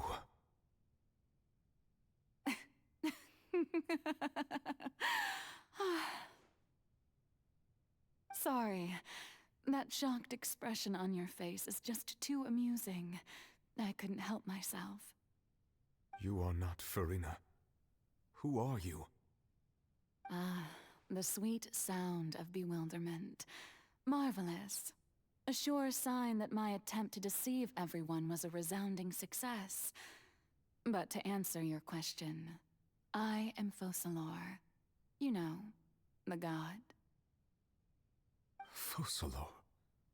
Why did you deceive us? Oh, that wasn't my goal, of course. Goodness, no. But I had to fool everyone else too, if I was to stand any chance of deceiving the heavenly principles. Deceiving the heavenly principles? What? It's all because of that pernicious prophecy. Dreadful, wasn't it? Everyone doomed to dissolve. Fontaine condemned to be flooded. One was not amused. In fact, one was positively bemused when that problem was thrust upon me by my dearest predecessor. That's the former Hydro Archon Egeria, for the uninitiated. It hardly gets more disastrous than a preordained national catastrophe, now does it? She knew full well that the prophecy would surely come to pass. And as one of the seven, she also knew full well that one defies the heavenly principles at one's peril. So yes, as you have no doubt surmised, it was a rather impossible situation that I found myself in. I spent a terribly long time mulling it over, alone on the ocean floor. And I was almost growing barnacles by the time I finally realized there was only one possible solution to this confounding conundrum. I had to outwit the heavenly principles, allow the prophecy to be fulfilled, ostensibly at least, while saving everyone at the same time. I'm a genius, I know. I can only assume that's why Egeria chose me as her successor. Although, looking back now, it was hardly the inheritance one dreams of. Between the task of saving the nation, the quotidian duties of the Hydro Archon, and not to mention the original sin of creating a new race of humans, I dare say she left me quite a colossal mess to clean up. But one can only play the hand one is dealt. I did not choose this, any more than I chose to be one of her Oceanid familiars.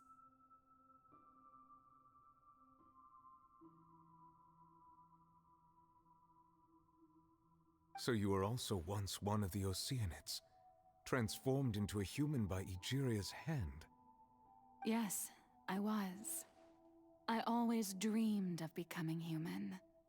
And I still do, even now. In my eyes, to be human is to be part of the greatest opera ever known. After becoming a god, I separated my divinity from my body and spirit, leaving behind only a self that was as naive and bewildered as my past self on her first day as a human being. The me you see before you now is that divinity, and the human counterpart I left behind, I named Farina. She could feel joy, sorrow, and everything in between. She could be as vain and conceited, or as meek and vulnerable as she wished. Her strengths were of a kind only a human could possess, as were her shortcomings.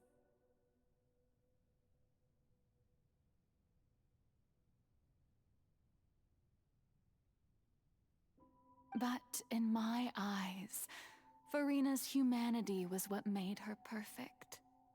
She was perfectly human in every way. The person I always wanted to be. Anyway, so then I cursed her. All part of the plan, of course. The plan to deceive the heavenly principles. Do you still remember the final scene of the prophecy? The Hydra Archon, alone, weeping on her throne. In order that the prophecy might appear fulfilled, I invited Farina to be an actress, to play the part of the Hydro Archon in the prophecy. Under the curse I placed on her, so long as I, Focalor's divinity, continued to exist, she could not die. But nor was she free to live her life in the pursuit of happiness. Instead, she was forced to take the stage in the opera house, to embrace the role of leading lady, to forever play the part of the god from the prophecy, all to create a deceitful appearance of that prophecy coming to pass.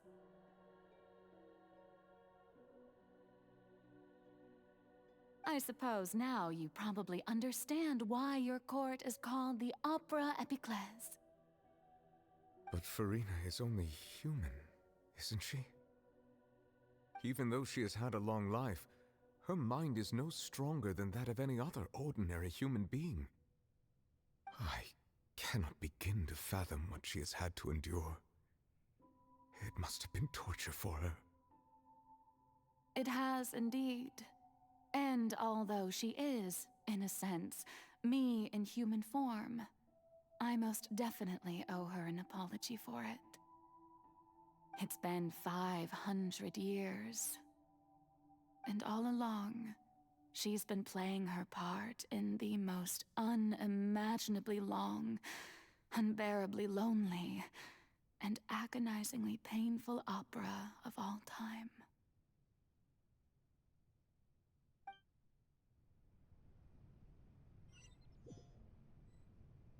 Yep.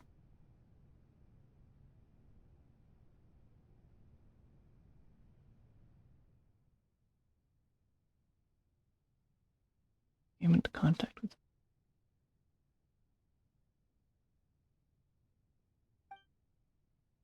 sufficiently strong activity, it can form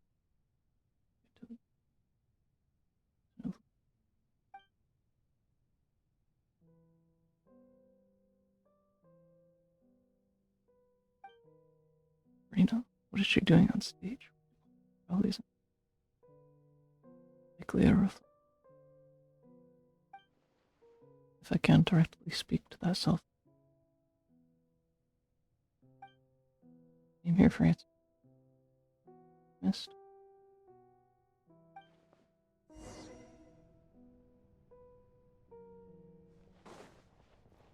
Opera or sword. There'd be the Focalor.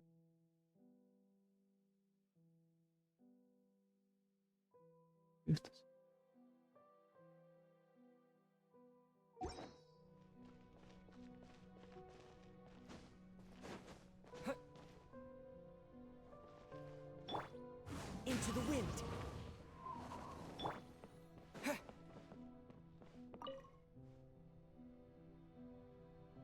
Oh? Who permitted you to come onto this stage? Now, I understand your admiration for my august self, but I must ask you to keep to the rules. Farina? All right. It is not my intent to reprimand you. There is no need to state your name. Just be off with you. Do not distract me from my performance.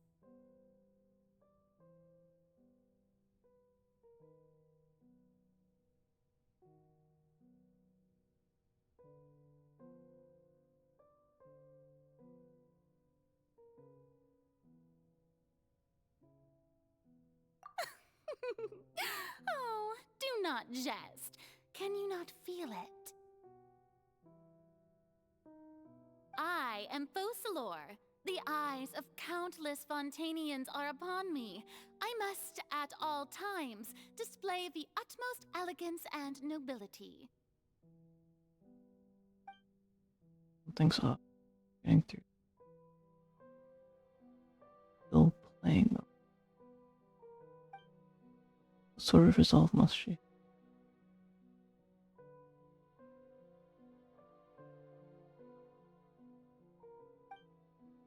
Have to find a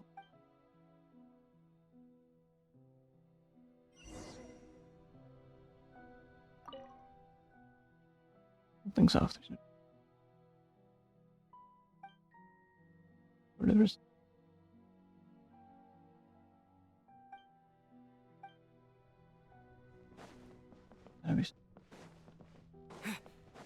Dear audience, the performance is experiencing a technical difficulty, but worry not. The guards shall resolve it soon enough. Show no mercy! Light it up! Fallen leaves, adorn my night, wind strider. Wrath from the sky!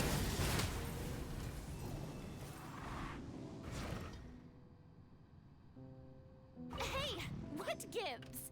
The audience is still watching me, you know. Guards? Wait, where are the guards? Guards!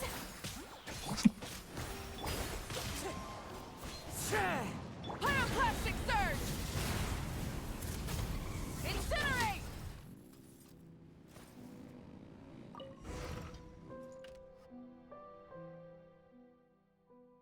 Saw the spot.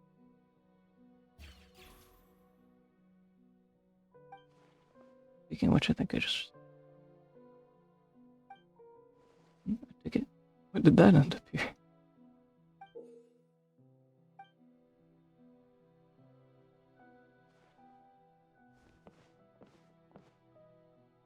Either way, it looks like the show is about to begin in that case.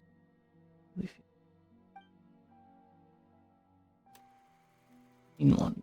Premiere.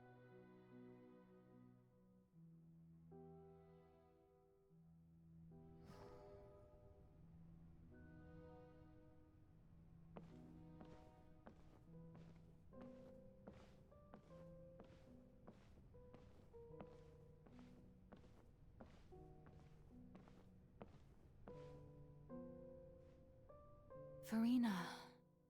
Farina. Huh? Who's that? Who's calling me? Where are you? Be not nervous. Be not afraid. I am before you. Wait a moment. You're near me? How can this be? Mirror you, huh? You know what? That's not bad. Let's go with that. Mirror me. What do you wish to say? The prophecy. Have you heard of it? What prophecy? Wait. I know. I think. I don't know why, but it's in my head somehow. The people will all be dissolved into the waters, and only the Hydro Archon will remain, weeping on her throne. Only then will the sins of the people of Fontaine be washed away. Oh, very good. You know it well. What's going on? I can't seem to remember anything clearly. The only thing I know for sure is this prophecy. Will it really come to pass? Yes, it will. And that is why I've come to you.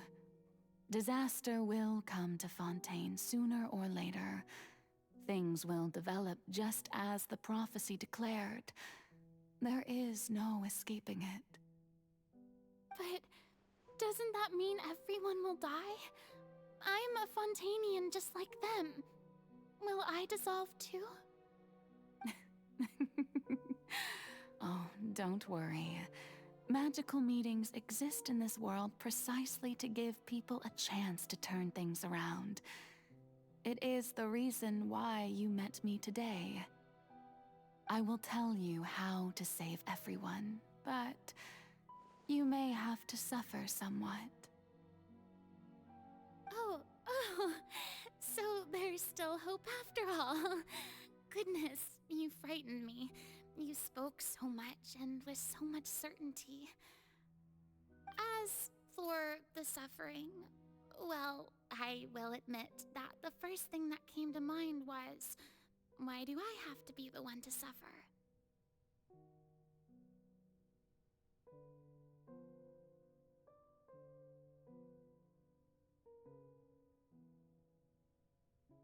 But if the prophecy will come true, I'll also die anyway, right?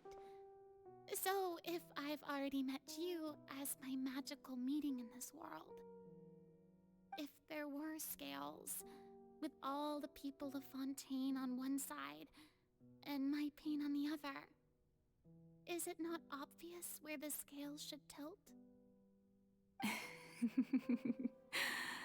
You truly are the perfect human, my ideal.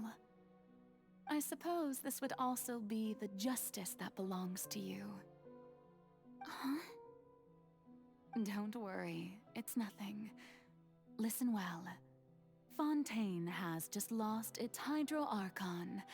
I need you to play a role, that of the new Archon.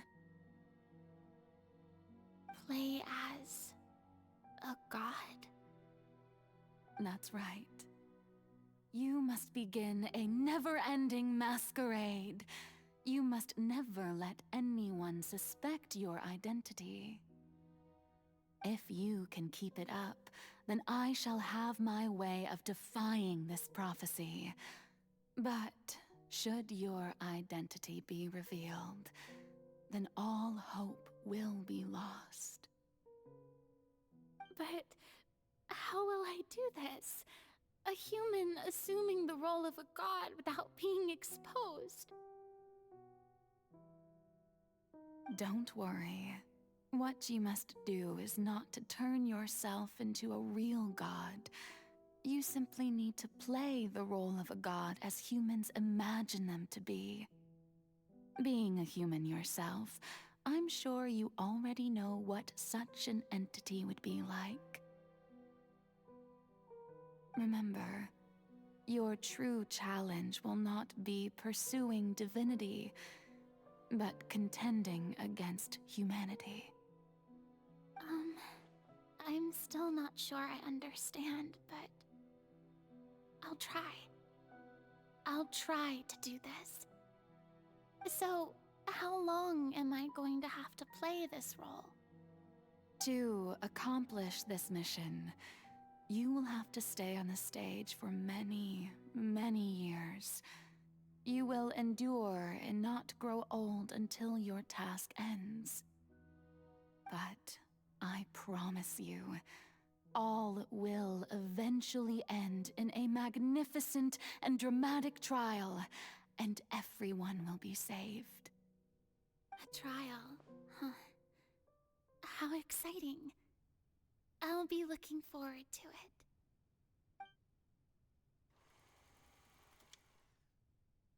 Phew.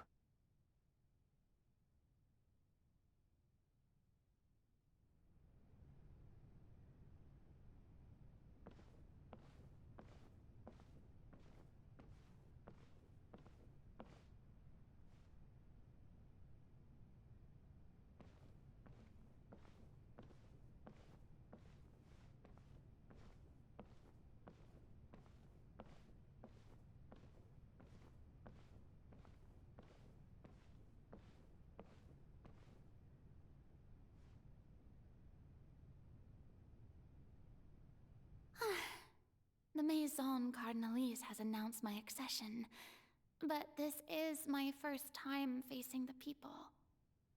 What should I say to most appear like a god? To be honest, I still don't know. Perhaps I should first try to act natural. Ladies and gentlemen, good evening, and welcome to the Opera Epiclese. I'm sure you've all heard about how I have taken on the role of Hydro Archon. Indeed, I am Farina de Fontaine, your new Archon. In truth, I know little about becoming a nation's new god, but it will be my honor to guide you all. As the god Focalor, the god of justice, I shall do all within my power to lead you into an age of fairness and justice. Once again, thank you all for coming. If you should have any questions or suggestions, please send them to the Maison Cardinalise. The future of Fontaine will require us to work together, after all. This should do it. I thought I might stammer, but thankfully, I was able to convey my thoughts just fine. Okay, and next. That's the new Hydro Archon. Is this some kind of joke by the Maison? I would have thought that a being that surpasses humanity would be a bit more assertive. Hey, did you hear that? She even told us to send her suggestions there at the end. Shouldn't gods be all-powerful? She's being so modest. What's the difference between her and an ordinary person, then? If you ask me, perhaps the succession didn't actually happen. She might just be a Maison-back puppet. Wait, what's going on? Why is everyone suspecting me of being a fake? Oh, this is bad. If I get exposed here, there'll be no saving the people from the prophecy. Right. Mirmi said that I just need to play the role of a god as humans imagine them to be. Calm down, Farina. Think. What do the people want? How would they imagine a god to speak and act? Assertive, with a strong sense of presence. One who can dispel all doubt. That is the character I'm fated to play.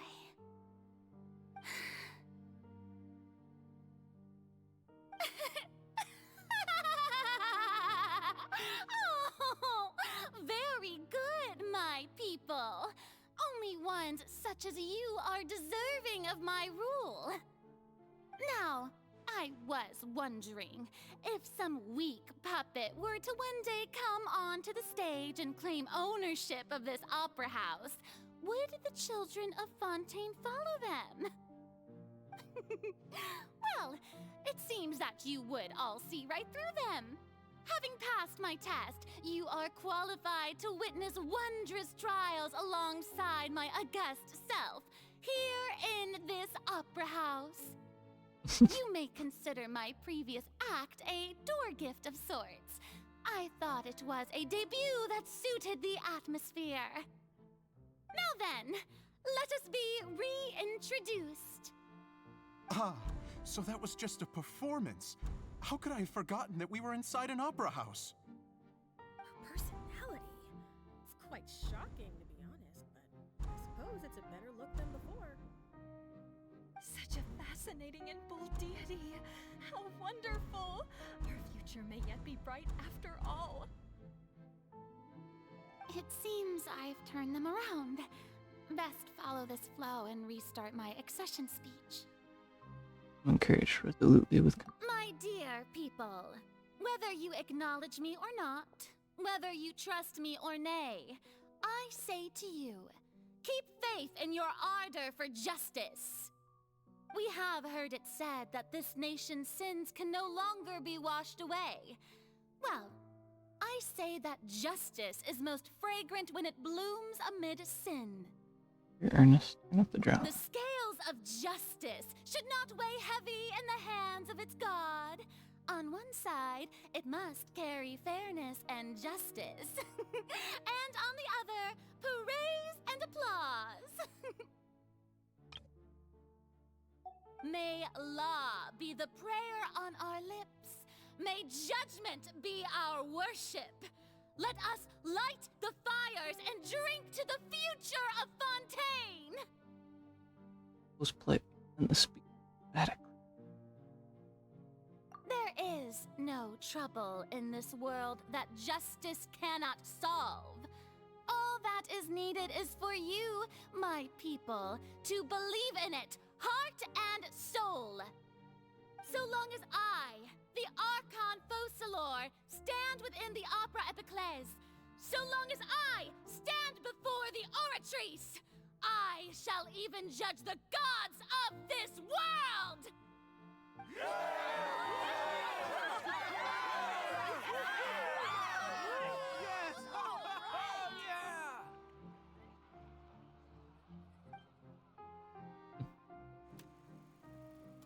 Scene 3, Opera House, Arena.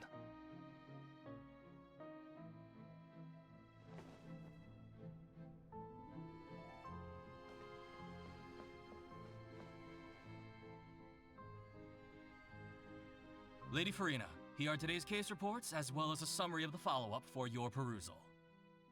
Come now, was I not just at the Opera House in person? Leave these kinds of things to Neuvillette. Besides, none of these trials were the one that I'm looking forward to the most. If I may be so impertinent, what kind of trial are you truly looking forward to? A magnificent, dramatic, and wondrous trial. A trial to end all things. How could you hope to understand? That's true, I fear I lack the ability to grasp your divine thought, Lady Archon. No need for fright, and do not take what I said before too seriously. Go now, do your duties. The trial I await. It will come one day.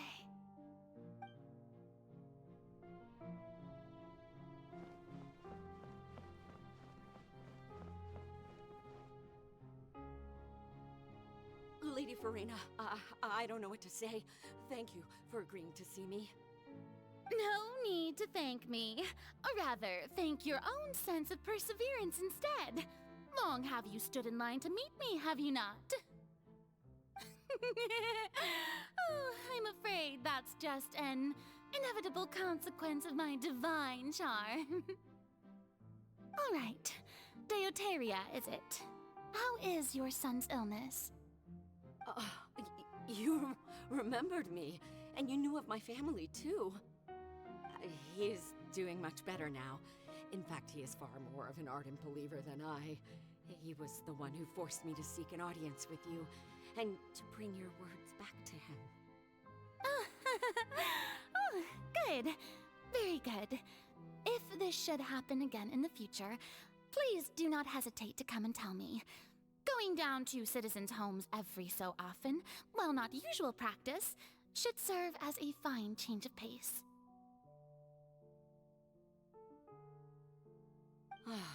You're such a gentle and wise god. Thank you once again, on behalf of my son.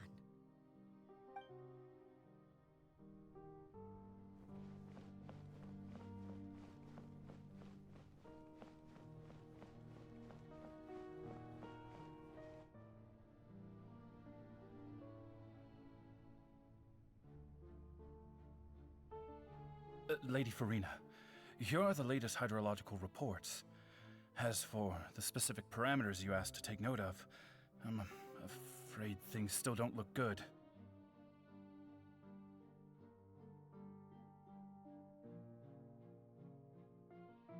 I see. It's as I thought, then.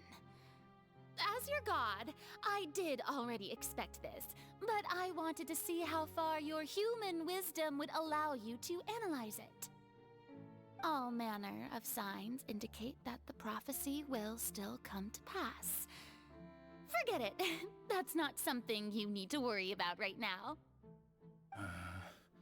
Well, as I understand it, the Fontaine Research Institute is also trying to find a way to counter the rising water levels.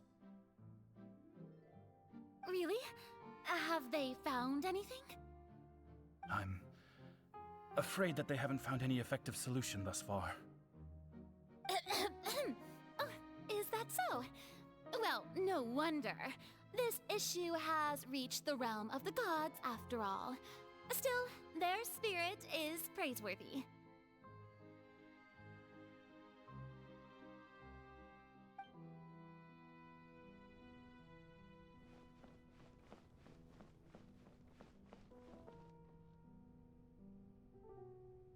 The day is finally over. I haven't had a moment to breathe this whole time. But it's good to see that everything's getting on track. There are no longer any voices of suspicion. Maybe this is fine. I just need to keep going, and everyone will be saved. Alright, Farina, don't think too hard about this. You need rest. Tomorrow's a new day.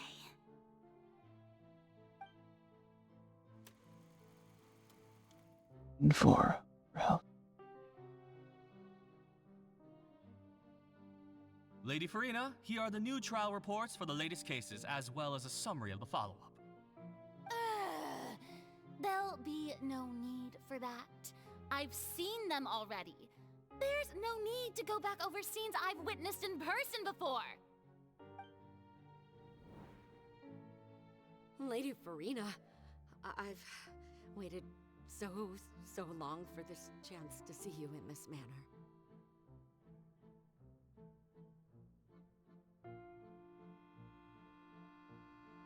Indeed, my dear, loyal citizen.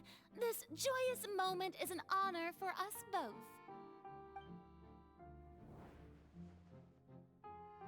Lady Farina, we're detecting significant hydrological anomalies near Poisson. Understood. Keep monitoring. Keep me informed should anything come up at the Institute.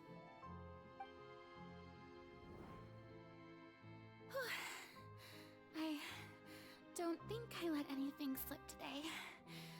I must show the people that there is nothing to worry about. I just don't know when these days will end. I feel utterly exhausted. Best to rest early today, too.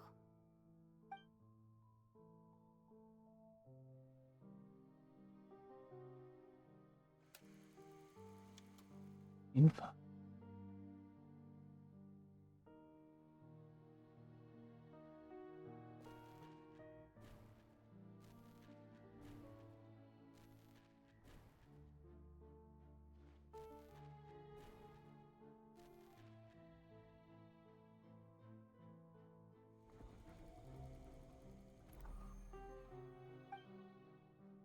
In 182,000. Lady Farina, it's like a dream being able to speak with you up close like this. Oh, that's I've heard a lot that of scenes. The first member of our family who was honored to receive an audience with you was Madame Dioteria, almost 20 generations ago. And what a fine family yours is indeed. It brings me great joy to meet such a faithful believer, a descendant of a line most ardent. Surely you exaggerate, Lady Farina. My lady? What is it, good citizen? Are you crying? Oh, really now? I didn't even notice. This must be the overflow of hydro from my person. Well, can't quite help being the god whose dominion is the waters, can I? No wonder. No wonder. A manifestation of your power, then. Oh, Archon, I am honored to have witnessed it. Honored indeed.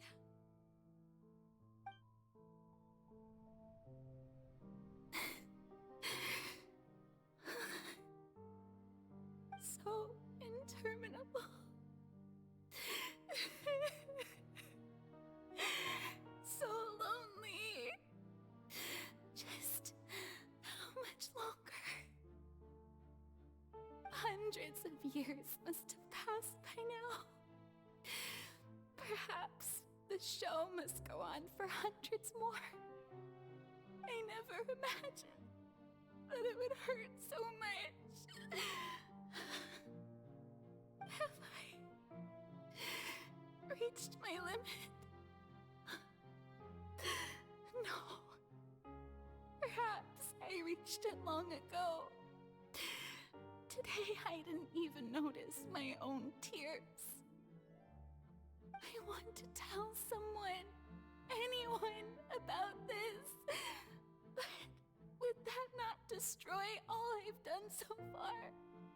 I've conducted so many investigations across the centuries.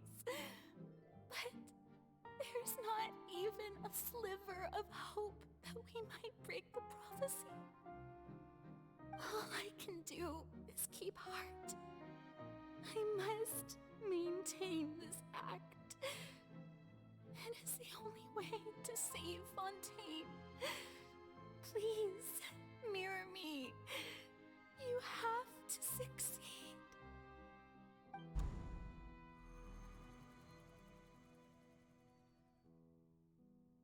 Hundred 2003.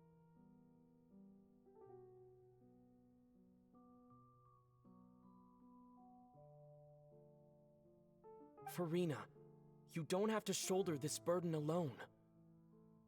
Although I don't know what you might be keeping from everyone, your people are more than willing to share your burden with you. That's my place. The scene when we were within that giant box. This is great. The scene. And don't tell me this time. Share my burden. That's impossible. It was fated right from the start that this would be my duty alone. But even if your burden doesn't need to be shared, you can still choose to confide in someone. Just share it with me. I'm what you'd call a witness. A witness? Yes, I've heard that you came to Tevat from beyond the stars, yes. In other words, you never belonged here. And if Tevat is, in its entirety, a show on a stage, then you're just a spectator, aren't you? If that's the case... He's right. I could confide in him, couldn't I? But if things don't play out as expected, the people of Fontaine will be the ones to pay the price. No, Farina. You shouldn't be selfish. But what if it's really all right? Farina, you've worked so hard for so long. Surely it would be okay to put yourself first for once. Just this once. Is it such an outrageous thing to do anyway? To find someone in whom you can confide your frustrations and sorrows? Surely it could not hurt. If you let this opportunity slip through your fingers, it might never come by again. Think about it long and hard.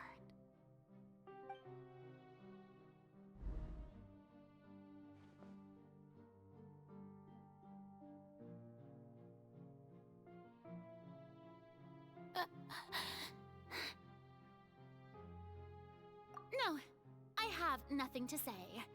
I am Farina, the Archon of Fontaine. Everything will surely get better.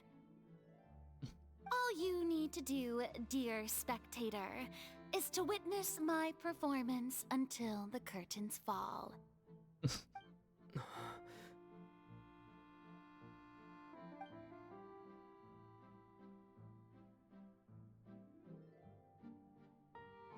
Fine.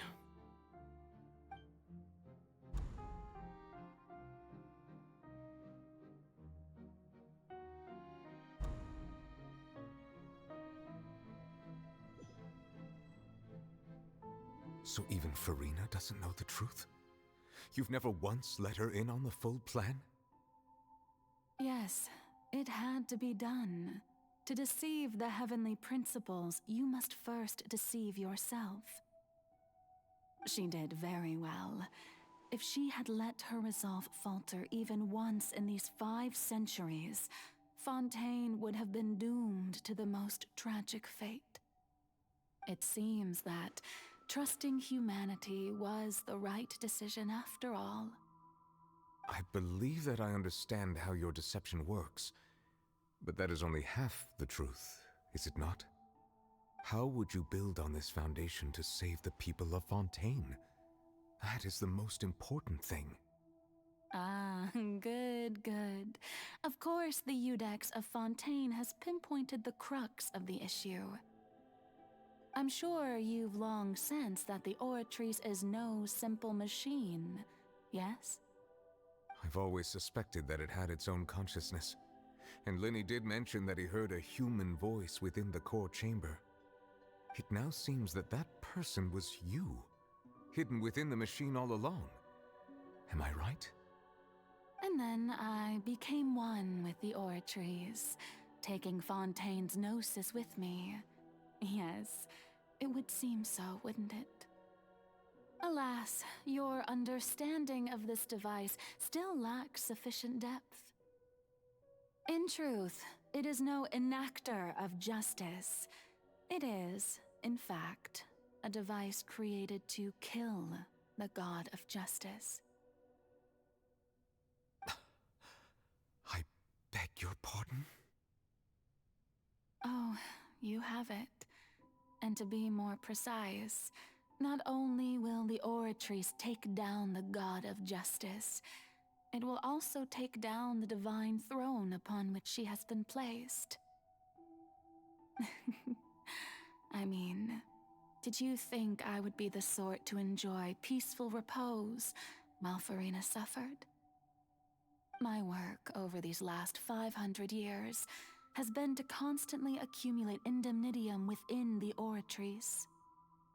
But really, some have already discovered that only a small fraction of the energy generated by the device was ever used to provide power to Fontaine. The vast majority had to be, accumulated to enact this death sentence. It was all a part of your plan then? Both the trial and the sentence? Indeed. This power, accrued over 5 centuries, could have sustained Fontainians for millennia had it only been used for that purpose. Almost all of it has now been stored within the Oratrice. But only power of this magnitude could hope to destroy the Hydro Archon's divine throne, shaking the rules established by Celestia and breaking through the institution that is the Seven. So the Oratrice's call for death was for neither Farina nor Focalor, but for the Hydro Archon.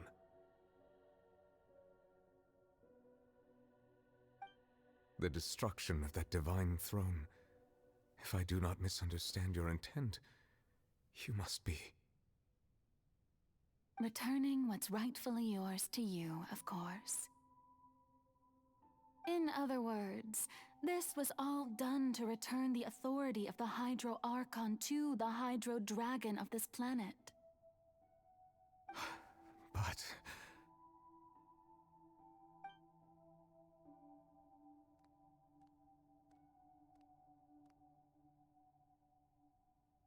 Oh, what? Getting sad again, are we? The authority of the ancient dragons shall soon be yours once more, O Hydro Dragon Sovereign. And this is the face you make. all you've done throughout the years is just so you can sacrifice yourself at the very end. I've never quite seen it that way, you know. Even now, I'm quite pleased at how well my deception worked.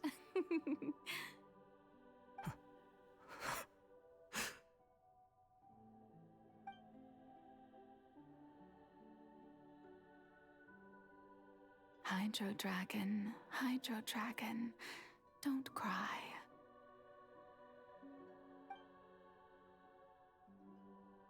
I must say, had it been within my rights, I would have loved to judge the heavenly principles themselves. Were they not guilty of essentially the same crime? Egeria stole the power of the primordial sea, and the heavenly principles stole the power you ancient dragons possessed. I, for my part, am the god of justice. And is it not just that your original powers should be returned to you? Speaking of justice, I have always believed that justice lies in the process of pursuing human existence itself. So, if the theft of the primordial sea's might was Fontaine's original sin, then, leaving matters of procedural right and wrong aside, the descent of the Fontainians as humans and their right to exist in this world would be Fontaine's original justice. In other words, existence was Egeria's justice, and to me, justice is the continuation of that existence. Defying the prophecy and ensuring that Fontaine's people shall live on, that should be the justice enthroned over all others. At this point, we, whether it be myself or all other Fontainians, have shouldered the burden of this sin for far too long. Iudex Neuvillette, the highest judge in our land, when you regain your full power as an elemental sovereign, what verdict shall you pass upon us? So when I was invited to the court of Fontaine to serve as Iudex, I see now that that was your idea too. At last, I now understand the true purpose behind this position. In the beginning, I was uninterested in human existence. But these 5 centuries of living alongside them have gradually brought about mutual understanding between us. And I have even attempted to feel as they feel. You are a devious one, Focalors. Things being as they are, surely you know that I could never declare them to be guilty.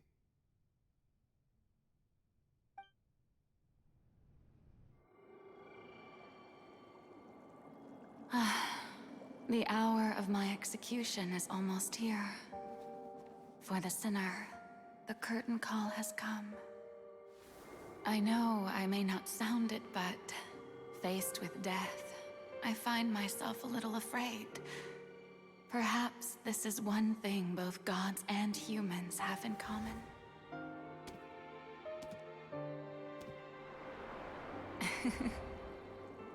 Farewell, Neuvillette. I hope you've enjoyed the part you played these 500 years.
Judex Nuvelet, hereby declare,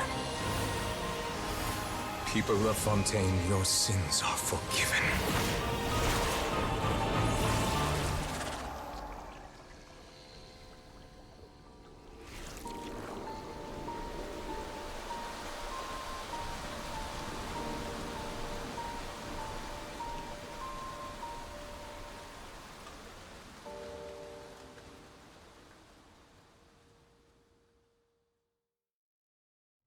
Wherever.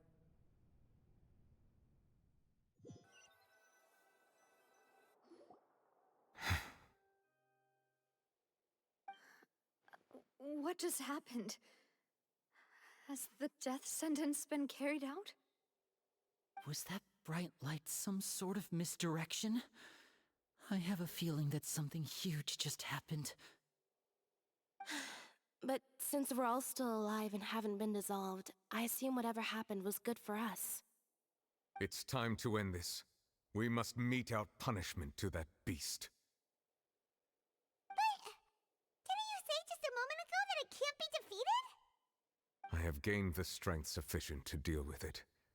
Through certain means, I now have the ability to separate the power of the Primordial Sea from that creature. We should seize the opportunity to pursue our quarry. Just now? Traveler, now that the oratories can no longer function, I require an executor to help me mete out justice. Me? The root of the calamities befalling Fontaine, the beast that enacts the prophecy.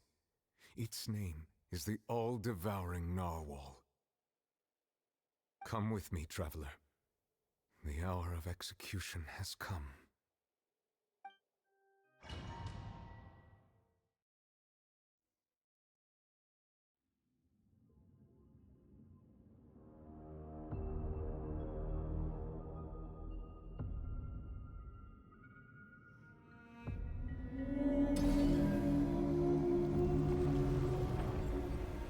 Am I fighting it right here and now? Yep.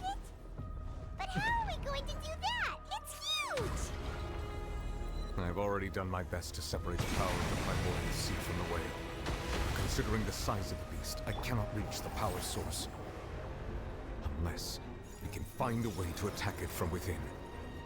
I shall share a part of the ancient dragon's power with you. We shall look for an opening together.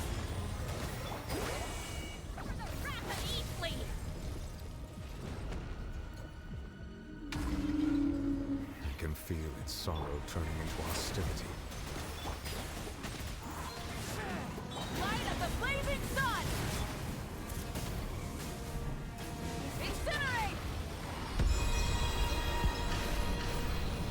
As one with wind. The all-devouring narwhal cannot resist its instinct to devour.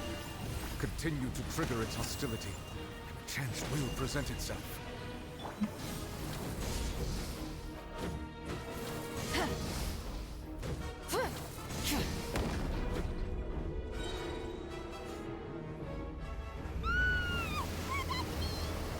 No. No.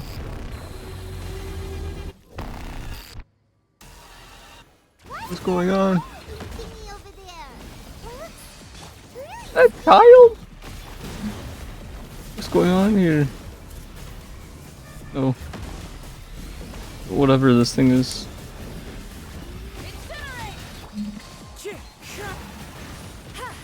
Rise with the sun! Water jet! Get to work! Wrath from the sky!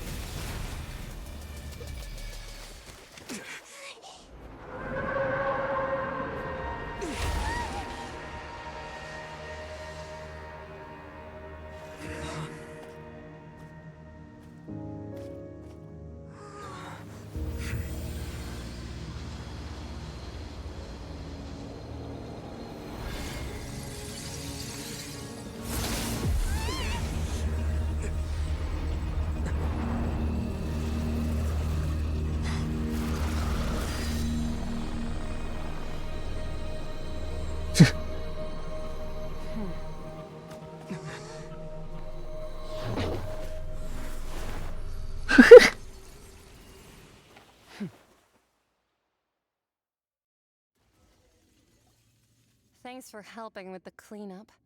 It should have been my job, but... oh well.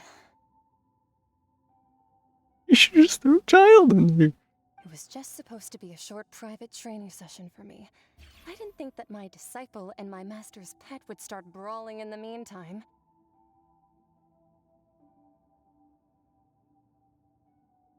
Well, actually, I had a feeling that it would happen at some point, but they bumped into one another earlier than I thought. What a blunder. I suppose I'll have to swing my sword 3 million times as penance. That power. Who are you exactly? Paimon has an idea. From what she said earlier, she must be Child's master. Skirk, right? It's just that he gave us the impression that she was the less talkative person. I simply did not have anything to say to the weak. But you, on the other hand, managed to defeat the all-devouring narwhal without using power from beyond this world. So you may speak to me as equals. Person would. I have to agree. It's a strange use of a planet's primordial waters just to raise an all-devouring narwhal. That kind of power is wasted on it. It's not cooperative. It eats too much. And I have more important things to do with my time than pet sitting. The only thing that creature has going for it is its looks. All in all, it fails as a pet. Miss Skirk? I think you might have missed the point. The point being? Well, being that this pet almost destroyed an entire nation. So what sort of person is your master? Well, Child's master's master. Wait, is that right? Oh, right. So you don't know him. Sorry, I assumed you did. His name is Sertologi. Ooh? I have the same reaction as the option. Who? Never heard that name. I am unfamiliar with that name. Huh. So Master isn't sufficiently famous. How should I describe him then? Have you heard of the name The Fowl? No. The Fowl? Still nothing? Well, how about the Visionary? Vetterfalnir then? Or Gold Rhine-daughter? No. Ooh, that one we've heard. Rhine-daughter's part of the Hexen Circle. She's Albedo's mom, right? Oh, so you do know that name. To be honest, I also heard all of those names and titles from my master. I don't actually know them either. But I suppose you understand now, yes? My master is likely a similar sort to Rhine-daughter. They are both pursuing some form of perfection. Wait, didn't you also mention a visionary person? Paimon didn't quite catch their name. Actually, never mind that. I believe it expedient to inform you.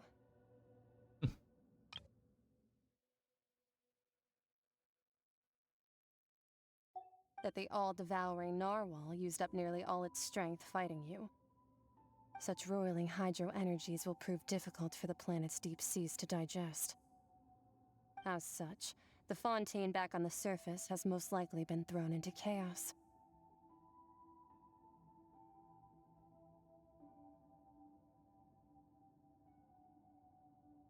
In other words, the prophecy that you've been fretting over should now be in full swing.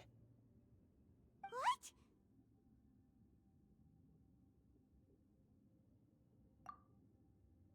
Naturally.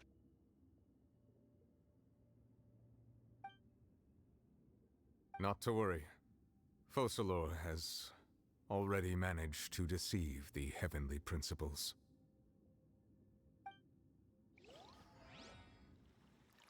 In the end, the people will all be dissolved into the waters, and only Furina will remain, weeping on her throne.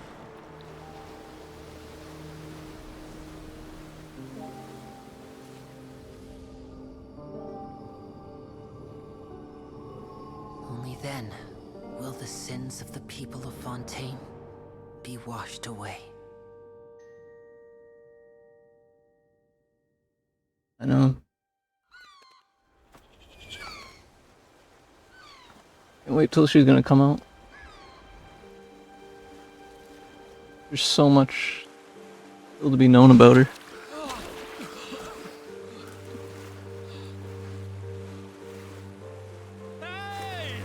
Help! Over here!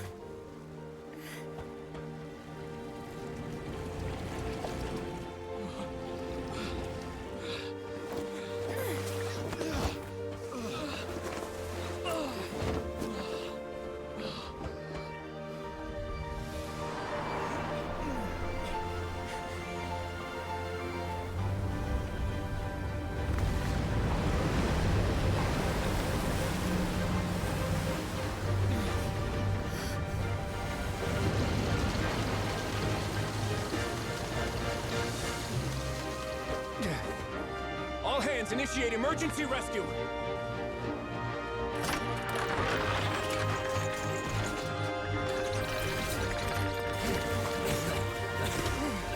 Hurry!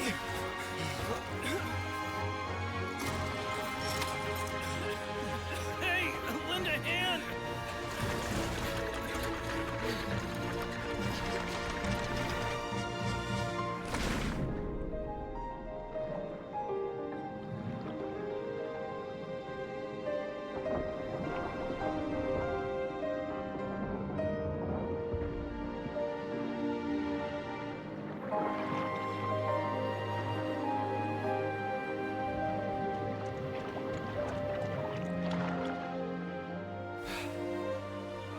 Look! The water's receding!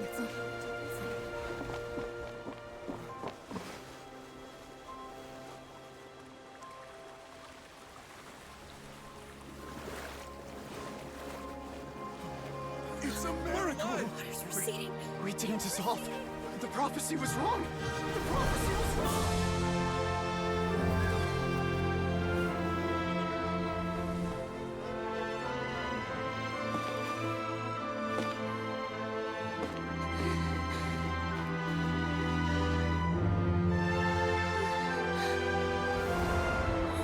Are you alright? Yeah. We're saved. The prophecy was wrong.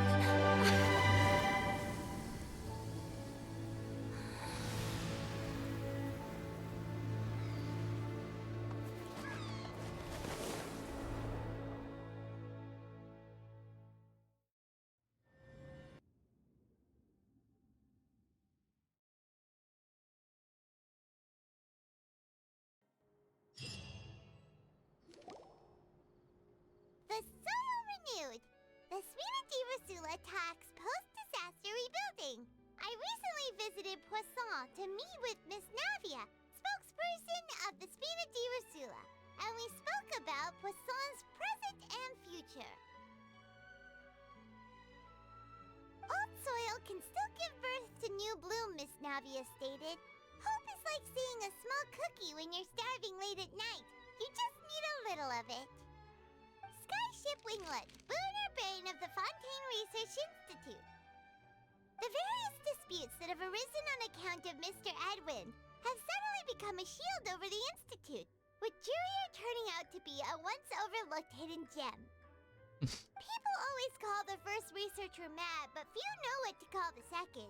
And should that latter person achieve a miracle, they would find it all the harder to find a word with which to classify him and his team. Wow!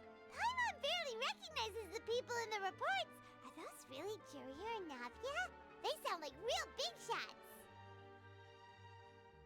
They've been real big shots. Just didn't meet. What do you think? Pretty enthralling, huh? The Steambird's idea was pretty simple. With the disaster just having passed, we would print a free edition packed to the margins with good news to calm people down. The value for these big scoops lies in their inevitable follow-ups. We'll publish further reports and go into the stories behind those people. Edwin's assistant, Jurier, created a true flying ship, while Navia is leading people in the reconstruction of their home. I'm sure that these stories could draw even your well-traveled eye. Let's do it. Paimon's curious too! Wait a minute. Didn't we watch everything happen from start to finish? What's there to be curious about? And that's exactly why I'd like you to come conduct interviews with me. You're the best incubators of news, if you haven't noticed. And also, with you around, I'm sure I'll get to see that Duke. Are you sure? Hasn't he turned you down several times already? Oh, this time will be different. Come on, let's head to Poisson first, and then make a trip to the fortress. There are some things you'll only know when you get there.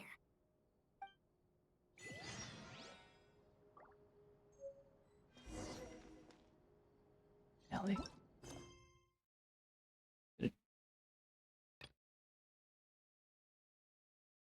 Calamity facing Fontaine this.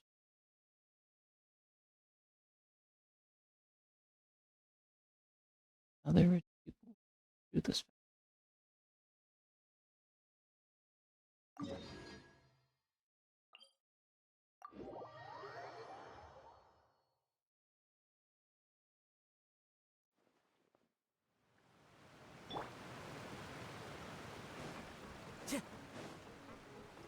Time to go.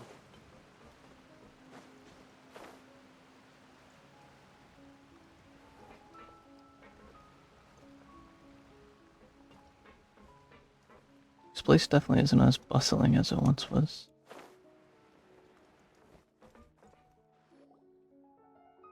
Navia! Oh, it's you. What brings you all here? Hey, we're just having a look around. I'm here to update myself on how things are going here. Oh, the Fatui are here too! Let me introduce you. This is Mr. Garunt Snezhevich. He represented the Knave in sending us a large amount of supplies, and is helping with our work. Our residents are hard at work as well. Thanks to everyone, work is progressing nicely. We've lost a lot of people, but we're moving forward. That will have to be enough. Hello, Miss Charlotte. I'm a big fan of yours. I especially like that article you wrote last year about Fontaine's stray cats. But if you don't mind, could you not emphasize our role too much in your report? It's not charity we're doing here. We just happen to share the same interests as the Spina. I get where you're coming from. I'll keep it as simple as possible. Or would you be willing to feature as friendly neighbors? That would be fine. Thanks. Oh, you're back too. How are things? We finished laying down the construction materials. It'll be another hour before the workers are able to go over there. Huh? You're here too, Clarant? Well, her reputation's greatly risen after that whole duel business with Miss Farina. So she's here in Poisson to wait out the heat. All right. She really came here to help me out. There's too much to consider in the reconstruction of Poisson. The Spina has need of more decision makers.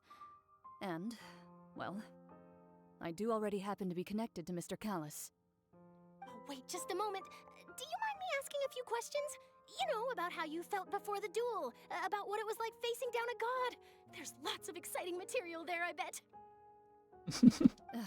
Forget it. I'm sure you can find a better theme than that, Miss Charlotte. I see you're the same as always. Couldn't you do me a favor, for Navia's sake? Well, if we're talking about doing things for my sake, you might as well just take a few more photos of me. Or of the Traveler. It's better than wasting time persuading Chlorand, at any rate. Of course I will. I'm not gonna let him off that easy. All right, then everyone who wants to be in the photo, gather up. And smile.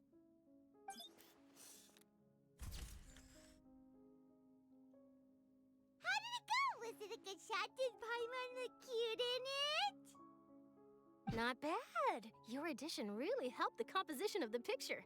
All right, hang on a moment. Let me snap a few more shots. Charlotte takes more pictures. Not to the... All right, that should do it. I'll be back here later anyway, so let's go. Rather takes more pictures on to the clicking after there's no rapid fire, isn't it? Alright, that should do it. I'll be back here later anyway, so let's call it a day. You're very quick. Speed is of the essence when it comes to the news, and freshness is the key. Also, not to brag, but I'm pretty good at building connections. Who knows? I might eventually get that interview with you after all, Miss Clarand. Wow, you really do have that never say die spirit. I'm impressed. I'll hazard a guess that this is how you got that interview at the Fortress of Meripede. You already was going. Oh, you're well informed. Let me make a guess too. I asked Sijuin who told Monsieur Nervillette, and he told you, right? That's a very complete information chain. In truth, all Monsieur Nervillette asked me was, when did the fortress become so friendly towards the media? I told him that it was best not to speak too soon. There's no guarantee that Ridesley will make a personal appearance. You're right. I've got to treasure every moment I have with them. In which case, I'll be making a move first. Stay safe now. And tell me if you hear anything interesting. I'll treat you to afternoon tea in exchange.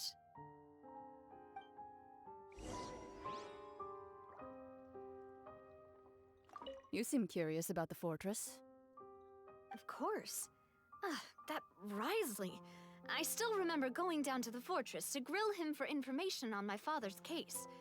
Boy, did he take me for a ride. Without telling me anything, of course. But he did invite you to tea, didn't he? 2 large pots of it, in fact. It was good tea, though. I have to agree. The tea there is very good. Speaking of that, would you like to have some today? I mean, you've got time, right? Well, I'd be partial to some shortbread. Wow, it's like we've got a menu or something. Sure. Good. What flavor of biscuits would you like, Mr. Snezhevich? Me? I'm fine with anything. But I would prefer chocolate, should you have it. Chocolate biscuits. All right. Leave it to me. I'll go over the newly arrived supplies with you later, Mr. Snezhevich. We should be able to finish the preparatory work today. That works great for me. Huh. Is it just me, or did you get a new lipstick? I did. It was a gift from Sijuin.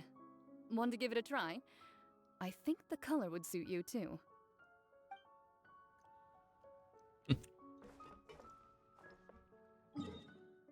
Go to the Fortress of Meripede next.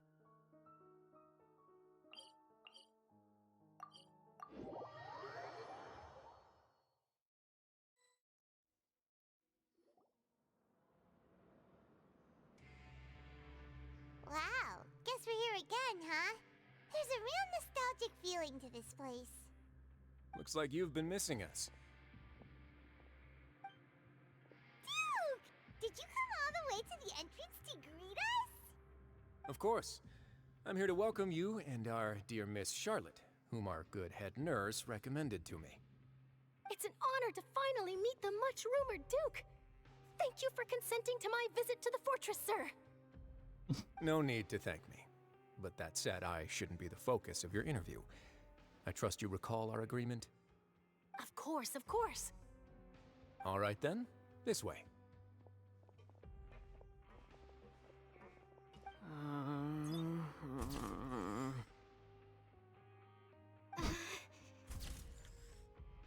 Hey, no need to be so nervous. I've already taken all the photos we need. Miss Charlotte, do these pictures really need to be published on the cover of the Steambird? It would seem that Miss Lorvine doesn't want her face to appear beside that of Mr. Jurier, Sir, please don't say things like that. But it looks like dear Mr. Jurier denies it. Might this interview be very important to you then? No, I just... This is my first time being interviewed, and I'm very thankful to the Steambird for... Now, I might not look it, but I actually did meet Mr. Edwin once. And I'll be honest, I enjoyed chatting with you more. You've definitely got more of that genius vibe going on. The boat that brought about a miracle, the ark that saved the people. Why, you recreated a myth back there, like an emissary of legend. Still, if I might ask, where's that flying ship now? Huh! Looks like Charlotte's trying to get herself another exclusive scoop. I have to apologize, but that ship is presently in the bowels of our factory. I'm afraid it won't be easy for you to get a shot of it. Really? Well, then in that case, could I have an interview with you to make up for that loss? She really does know how to squeeze opportunities. You already know my answer, I'm afraid. Best you interview our head nurse instead. Or perhaps you'd like to take another photo of this couple of researchers? Did you really have to use the word couple? Well, then, 2 solo photos will do. Is my hair messed up? Please, someone help me have a look.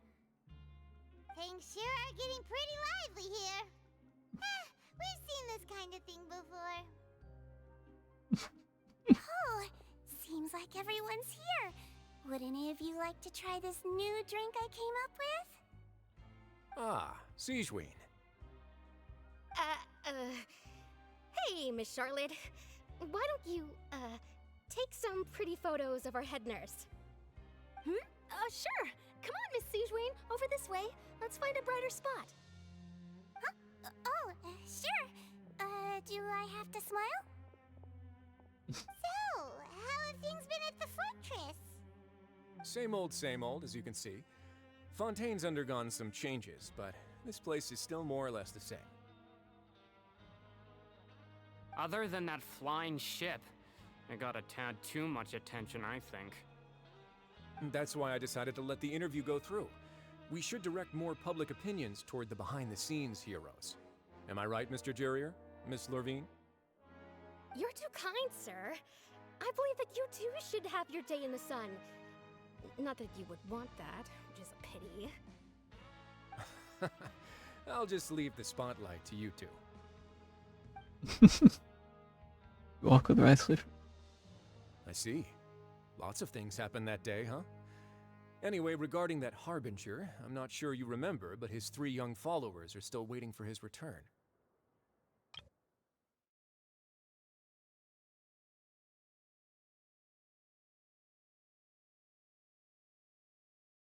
I'm still curious. I want to know. Where's Child? Where? He sure did win them over, huh? I'll tell them that there's good news and bad news. The good being that their boss seems fine, and the bad being that they must face extended sentences for abetting his escape.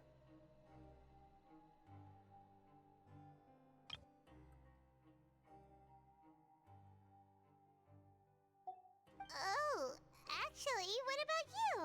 Are things gonna change for you too? What change can there be? The fortress will keep chugging along, and so will my duties. As to what Miss Farina's departure will mean for the nation, and if our laws and governance will be transformed, we'll leave those to the folks in the overworld.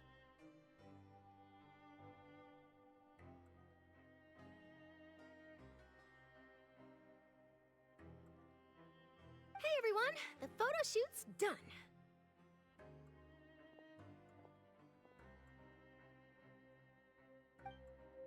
Good. In that case, let's call it a day here. Thanks for your cooperation. Come on, Traveler, let's go. Till next time, everyone. There'll be a next time? Maybe. Who knows? I might write a story about the underwater factory next time. Until then. All right. Last stop, the docks. Oh, you know, I'd love to see you in one of Charlotte's photo shoots one day. Is that really necessary? Our line of work doesn't really require much photographing. It's precisely because we don't need the picture that they'll have value as keepsakes. You don't really look all that opposed to the idea, you know. Maybe I'm just happy that I managed to once again avoid the spotlight. I think this interview went well either way. Yes, you successfully kept prying eyes away by using Mr. Jurier and Miss Lorvine as shields. Very good. You should be happy for them. They have a bright future ahead of them.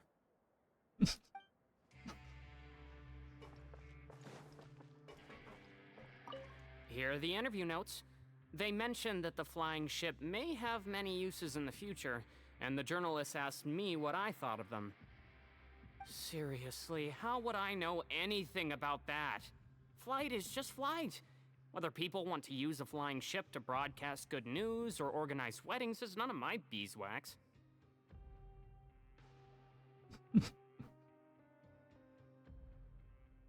A wedding? Huh.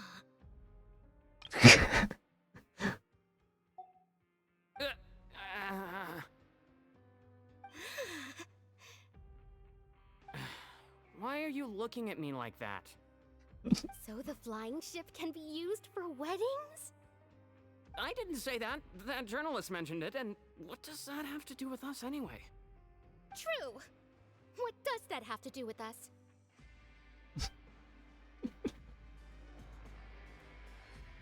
Here are the interview notes. Seriously, how would I... A wedding? Why are you looking... So the flying ship... I didn't say that. True. What does that... You're so funny.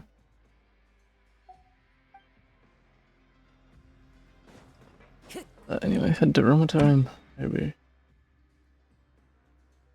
I mean, we're heading here. I don't know who. Me and Lynette, maybe? Down this way?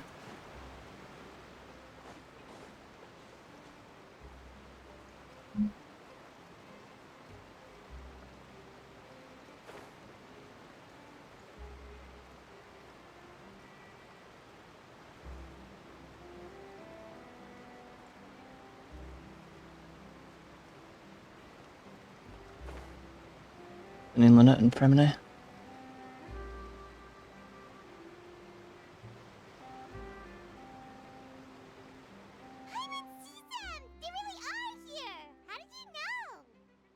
Navia mentioned that she stayed in touch with Linny and the others after working together.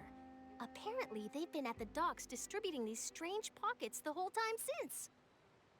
Traveler, Paimon. Ah, and Miss Charlotte, too. Would you like a magic pocket? What sort of gadget is it? It's a wondrous bag that can be used to carry many things. The water level has returned to normal, but if you see any of your things floating around, you can use this to carry them. Or you could trick a friend into doing it for you. Trick a friend? I wonder which of my friends would fall for that.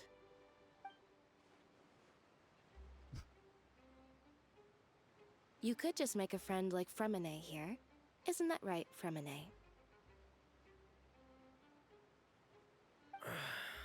Is this what you meant by, I'll help you make some more friends?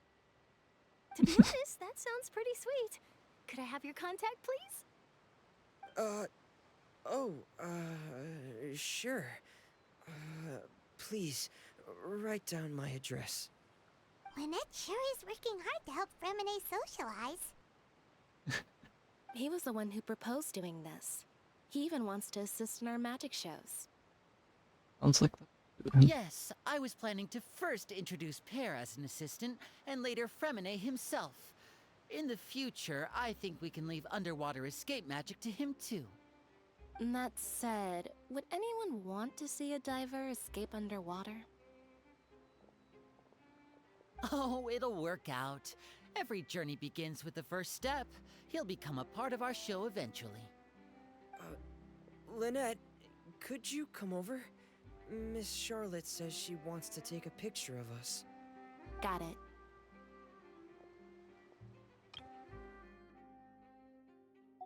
My, that Charlotte is rather perceptive.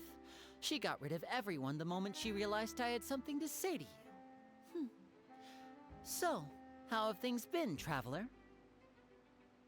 I'm doing alright. Father says that you did a great deal during the latest events. She's very grateful for your contributions to Fontaine. That's alright. We were more than happy to help. So, what's she doing now? Oh, I guess you haven't heard.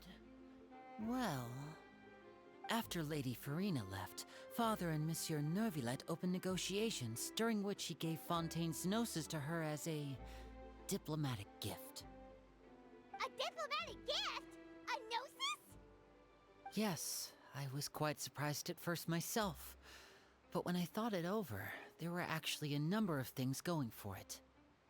It could have been done as an apology for the incident with Lord Child, or as thanks for his help in tying the all-devouring narwhal down. Furthermore, Father did also lend significant aid to Fontaine and Poisson.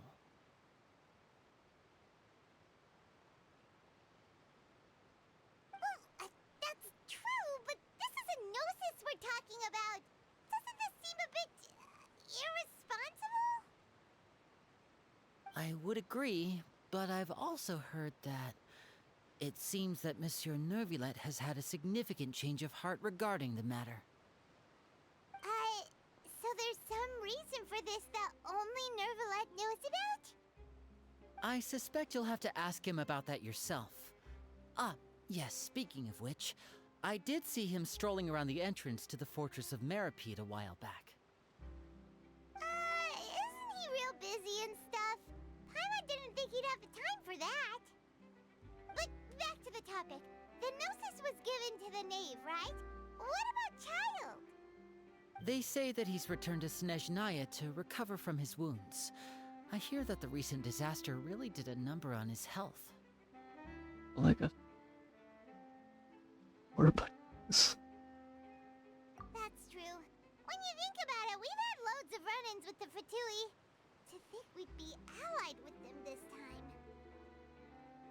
So shocked by such a simple switching of sides?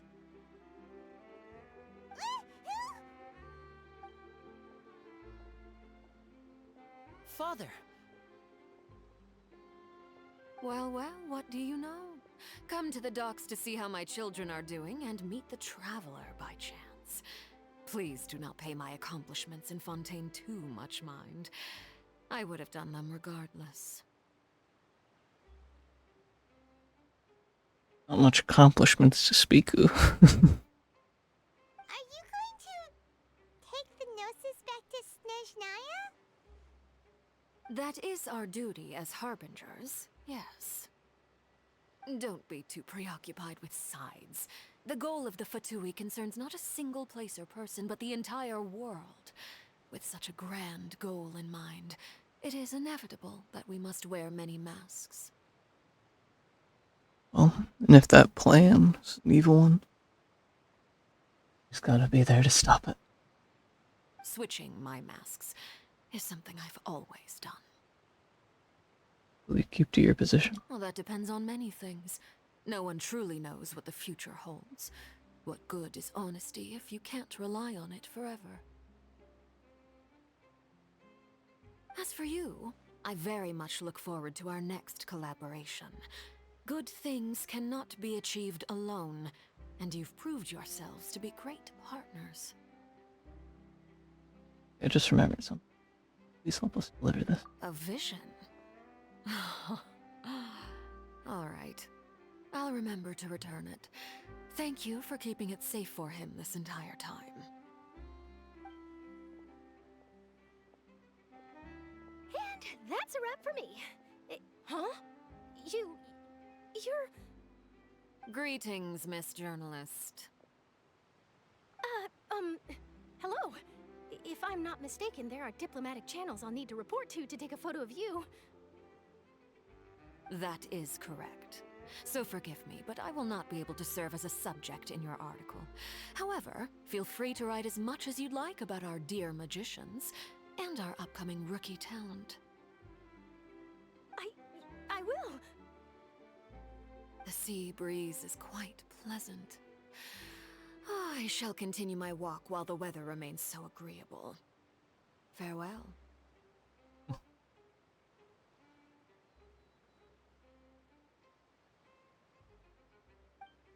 Farewell, Father. Oh, she has such an intimidating presence. I didn't even dare to take a picture. Thankfully, I've already wrapped up all my pre-scheduled interviews. Thank you all. This'll be more than enough for me to write about, I'm sure. Don't be too nervous. Why don't you take a magic pocket before you go? Here, Traveler, Paimon, you take one too. To move things about? That's right. Funny. I was giving out magic pockets when we first met too. And what do you know? I'm doing the exact same thing right now. So many things have happened, but the pockets are still the pockets.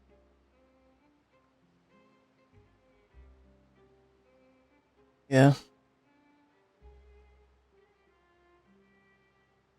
I'm still trying to comprehend everything that's happened. I guess this must be life. We will all follow our own paths, and serendipity will lead you to your fated friends. All right then. We'll be handing out pockets in some other districts later, so we'll get going now. Have a good day, you two. Well, guess we sent Charlotte off. Shall we go see what Neverlette's doing? As long as he's not so busy that he doesn't have time to chat anyway. Where'd they go? Time to go. Huh? Just look for Neverlette.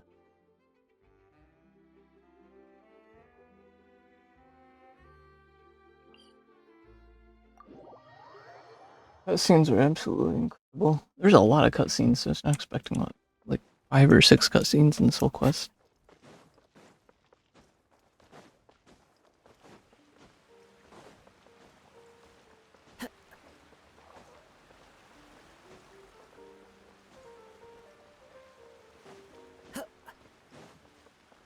For the bat. Let's talk to Neverlette. Assuming he's the last person we gotta see. The entrance to the fortress! Ooh, he really is there! Where Farina is. So,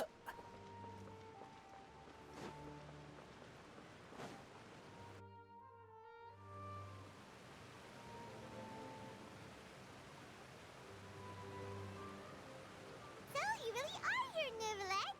Paimon didn't think you were going to have free time this hour of the day. Really? Oh, I suppose you must have met Mr. Linney. He took the time to greet me earlier when he passed this way.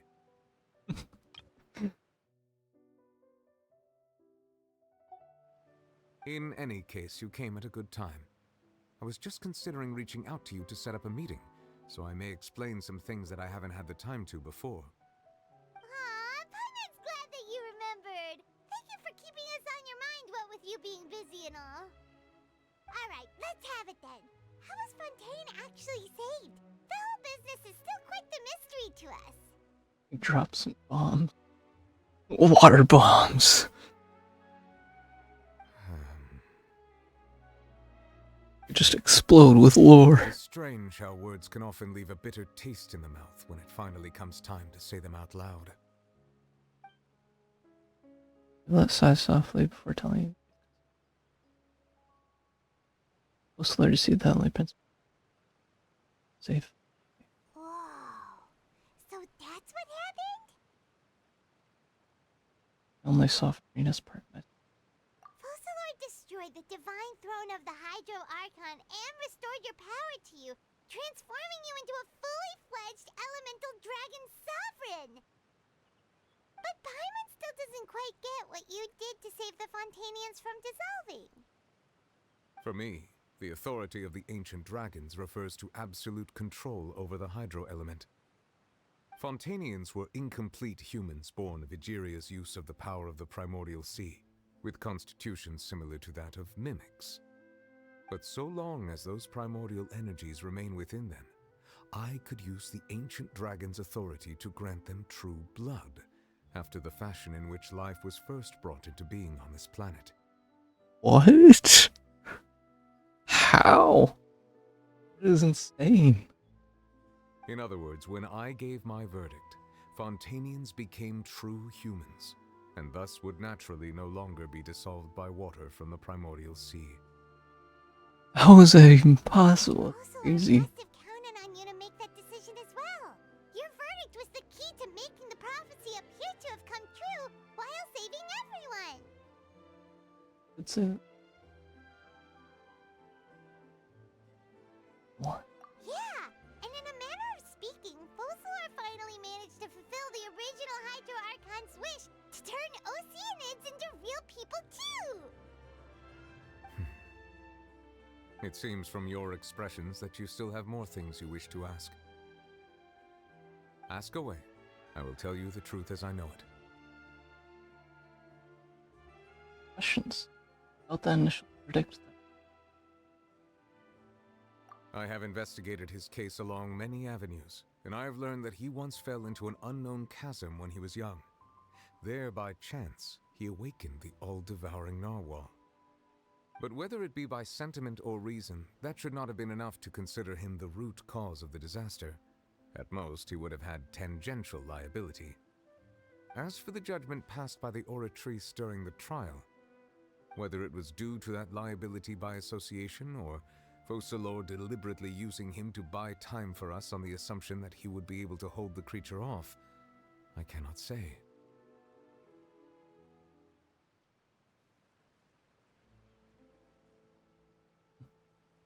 Guess Focalor had Fontainians in mind the whole time.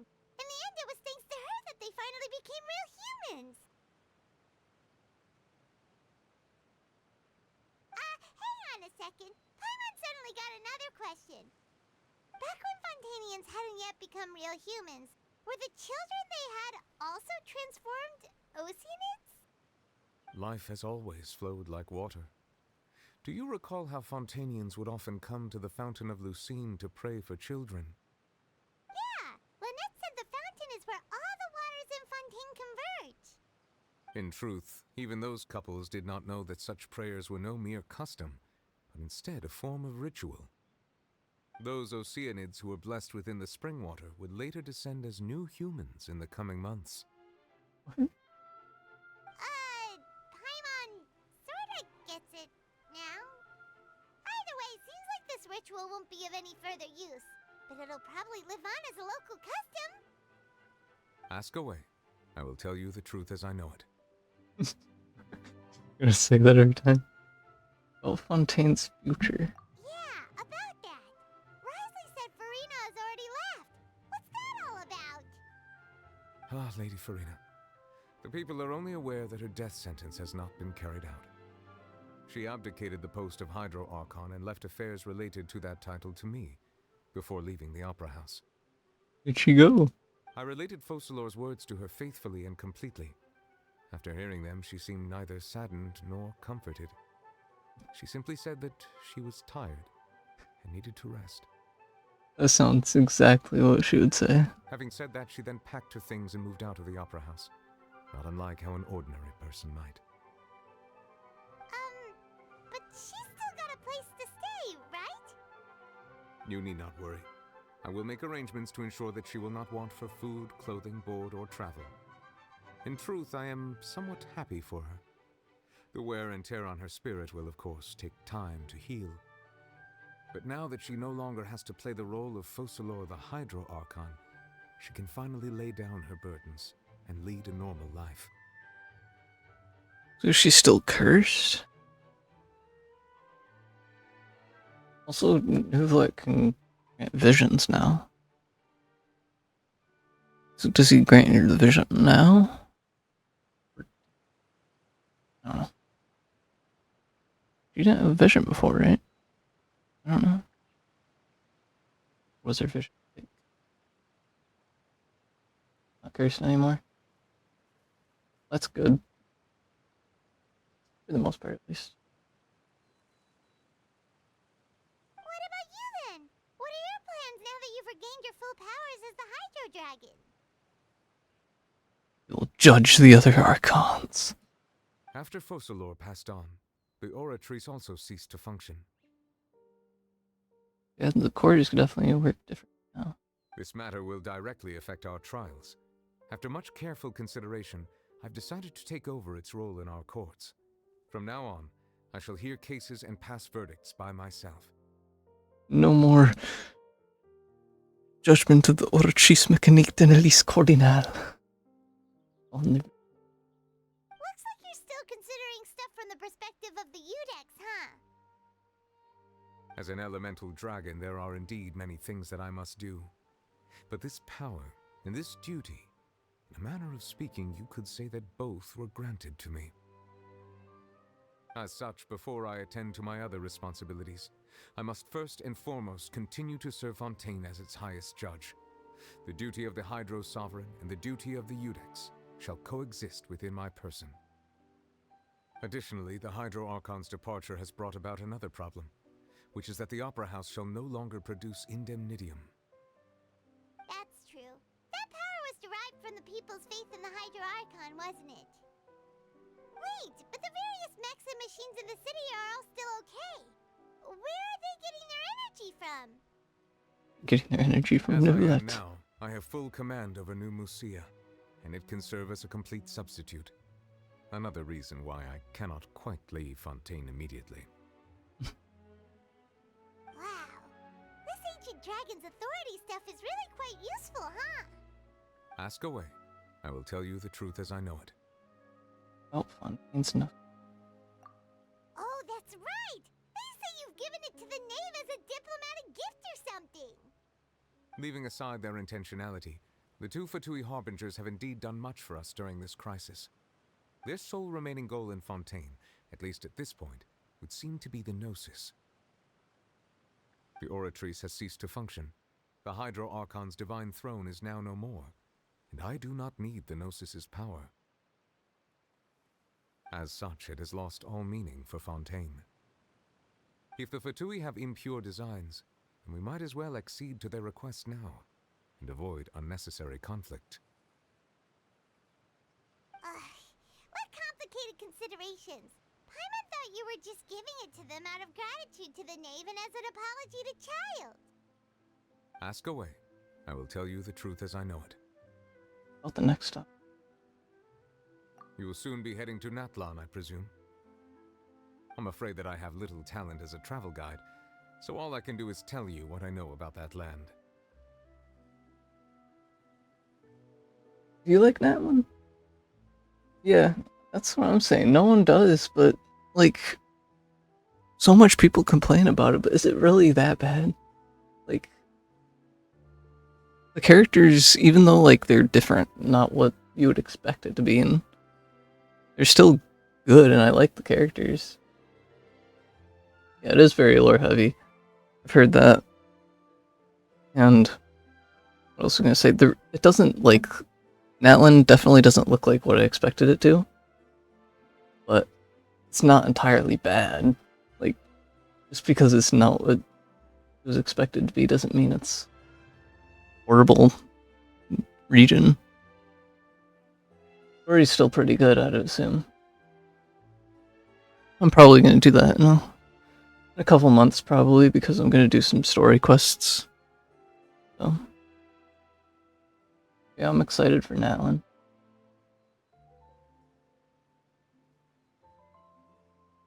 Yeah.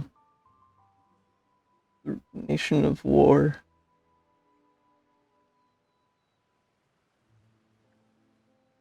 I mean, Mawika, like, I haven't even done any of the Natlan Archon quests yet, and I'm already a super big fan of Mawika.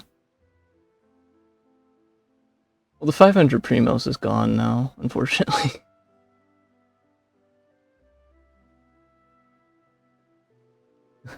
Yeah, I could have got like 3,000 Primos, but because I'm so set in, keeping it in order, I just decided to wait. As far as I'm aware, Natlan can be said to be a nation of dragons. A nation of dragons? You mean like you? That's the thing. Like, it's a nation of dragons. I was expecting a dragon sovereign character in Natlan, and I'm so disappointed that there's not. Like, that's definitely the main thing I would say about Natlan is the lack of pyro characters in the pyro nation. Like, I was hoping for a whole bunch of cool new pyro characters, and we barely got any. Like, I'm happy with Malika, but it's still more would have been better.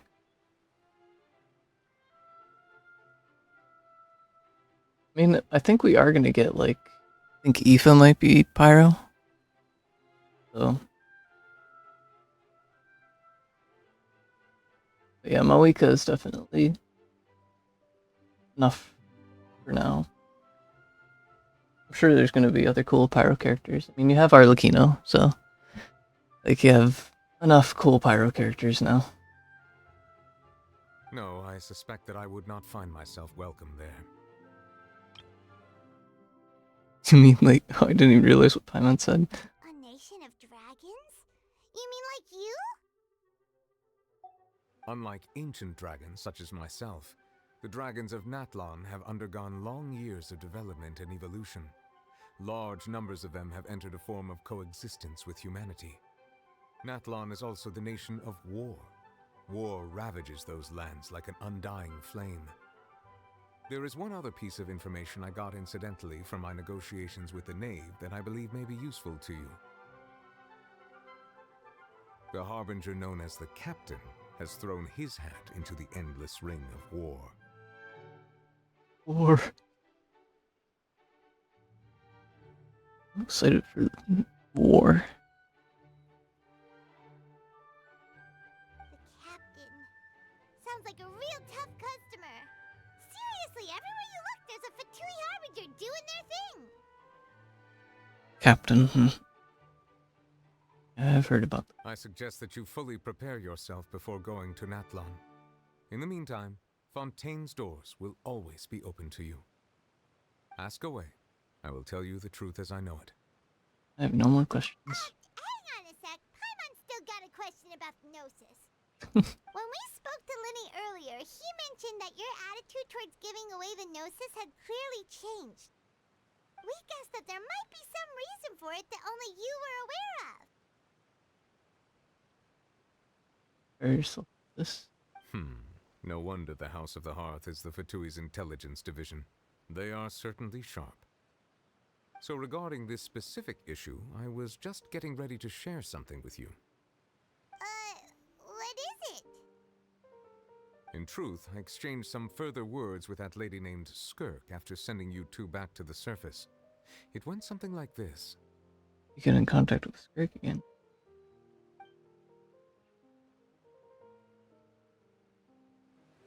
Oh.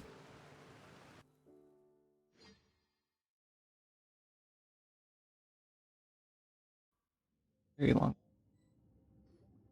Well, we're going to head topside to see what's going on. You hurry over soon as well, alright, Nervalet?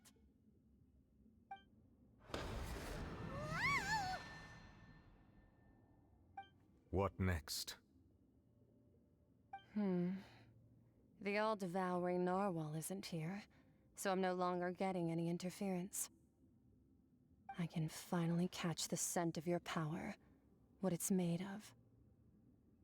It is the authority of the planet's primordial dragons, but with something very similar to a god's curse mixed in. It's quite a novel blend.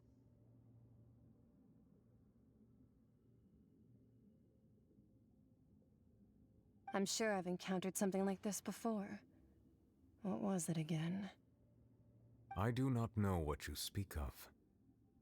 Ah, of course. How could I forget? You should have the remains of the third Descender on your person, yes?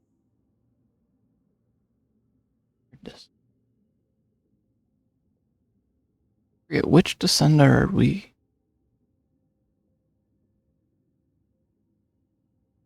Remains? I've never heard of any such thing. Huh. According to your parlance, I believe it may be called a gnosis. Well, that much is true. After Focalor's divinity faded, she handed her gnosis to me. Fourth or the fourth? But I fear I have never heard of it described in the manner that you just did. I've been training with my master, the Foul, ever since I was young, and I have never returned to the surface since. So most of the information I possess, I got from him.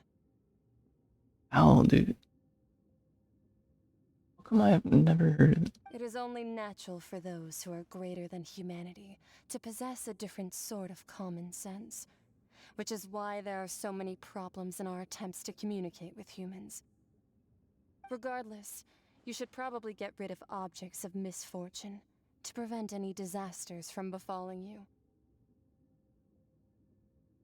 To live in itself is a blessing, but once a person dies, the bonds he once had with this world shall all turn to curses. What do you mean by that? No need to fret. These are just my personal thoughts, and my reason for no longer wishing to return to the surface.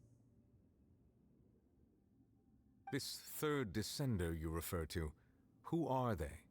And when did they die? Master never mentioned them to me. Perhaps it just wasn't that important for me to know. If you're interested, though, I could ask him.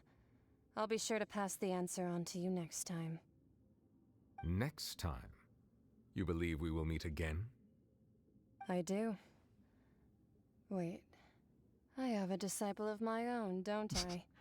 He can be the messenger then. Yeah, just use child.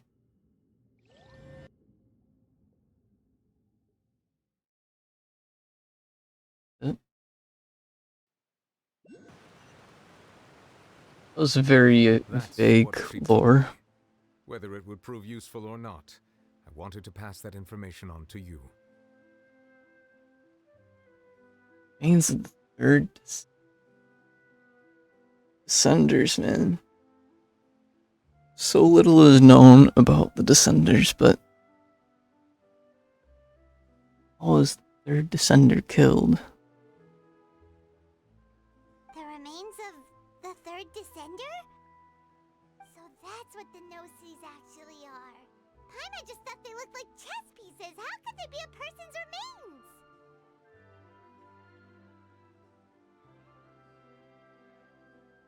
You're saying the Gnosis, all the Gnosis are one Descender?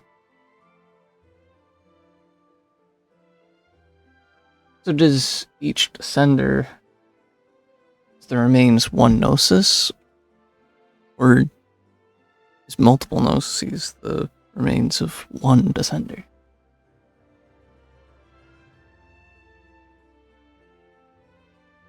So it's 7 Gnosis per Descender.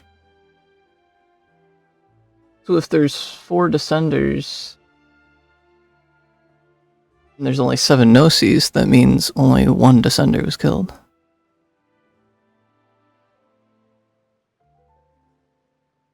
All the same, assuming that there was no misunderstanding or special metaphor at play, that is what she meant to say.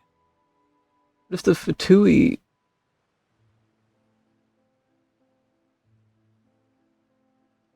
If the Fatui wants all the Gnosis, does that mean Fatui wants to uncover the mystery of the third Descender? Well, the Gnosis was made using... Now I see. And she said that it would bring misfortune and that you should check it, which is why you gave it to the Fatui. Just give misfortune to the Fatui. If she speaks the truth, then I would simply be putting Fontaine at unnecessary risk by keeping it here. Descender, she mentioned one of them. I'm the 4th Descender. For me, this is a new thing. One, that the Gnosis are related to the Descenders. 2, that the one who...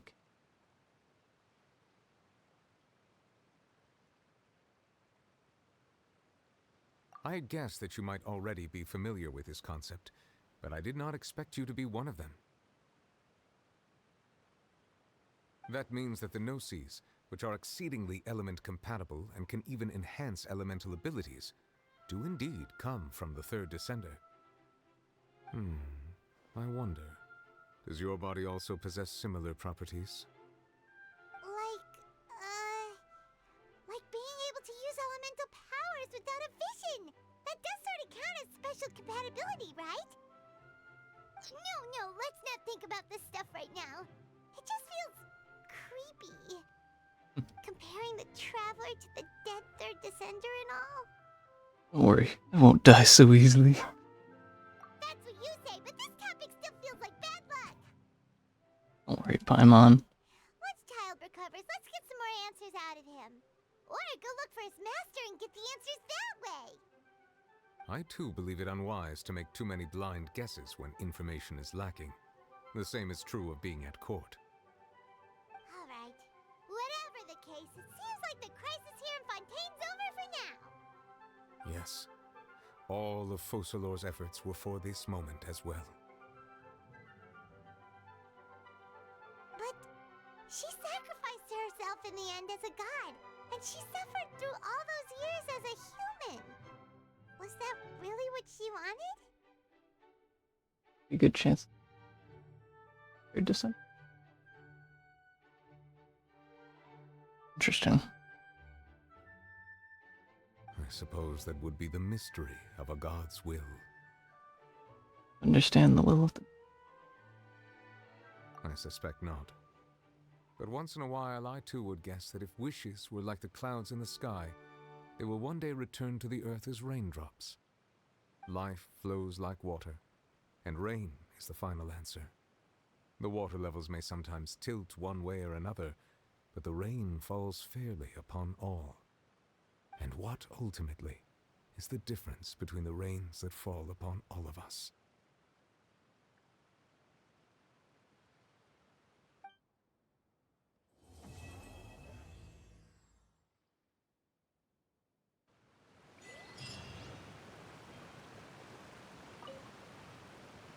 It seems from your expressions that you still have more things you wish to ask. Ask away. I will tell you the truth as I know it. I suggest that you fully prepare yourself before going to Natlan. In the meantime, Fontaine's doors will always be open to you. Ask away. It's a no. Yeah. That is Fontaine's finale. That was wild. I still have so many questions, but like, I understand most of it, but like, I still have no idea what Skirk is up to. Who is Skirk? Like, is she part of the Fatui? Like, I have no idea. Who's the foul? Who knows? Arlecchino did not play as big of a part in the second quest as I was expecting, to be honest.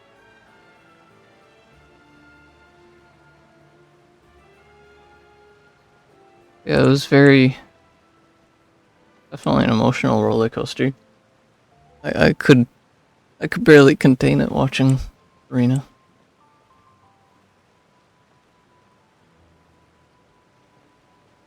I was speechless. Yeah. I think that's gonna be it for Act 5 for Fontaine. Gonna do bedtime story next week, probably on Tuesday. So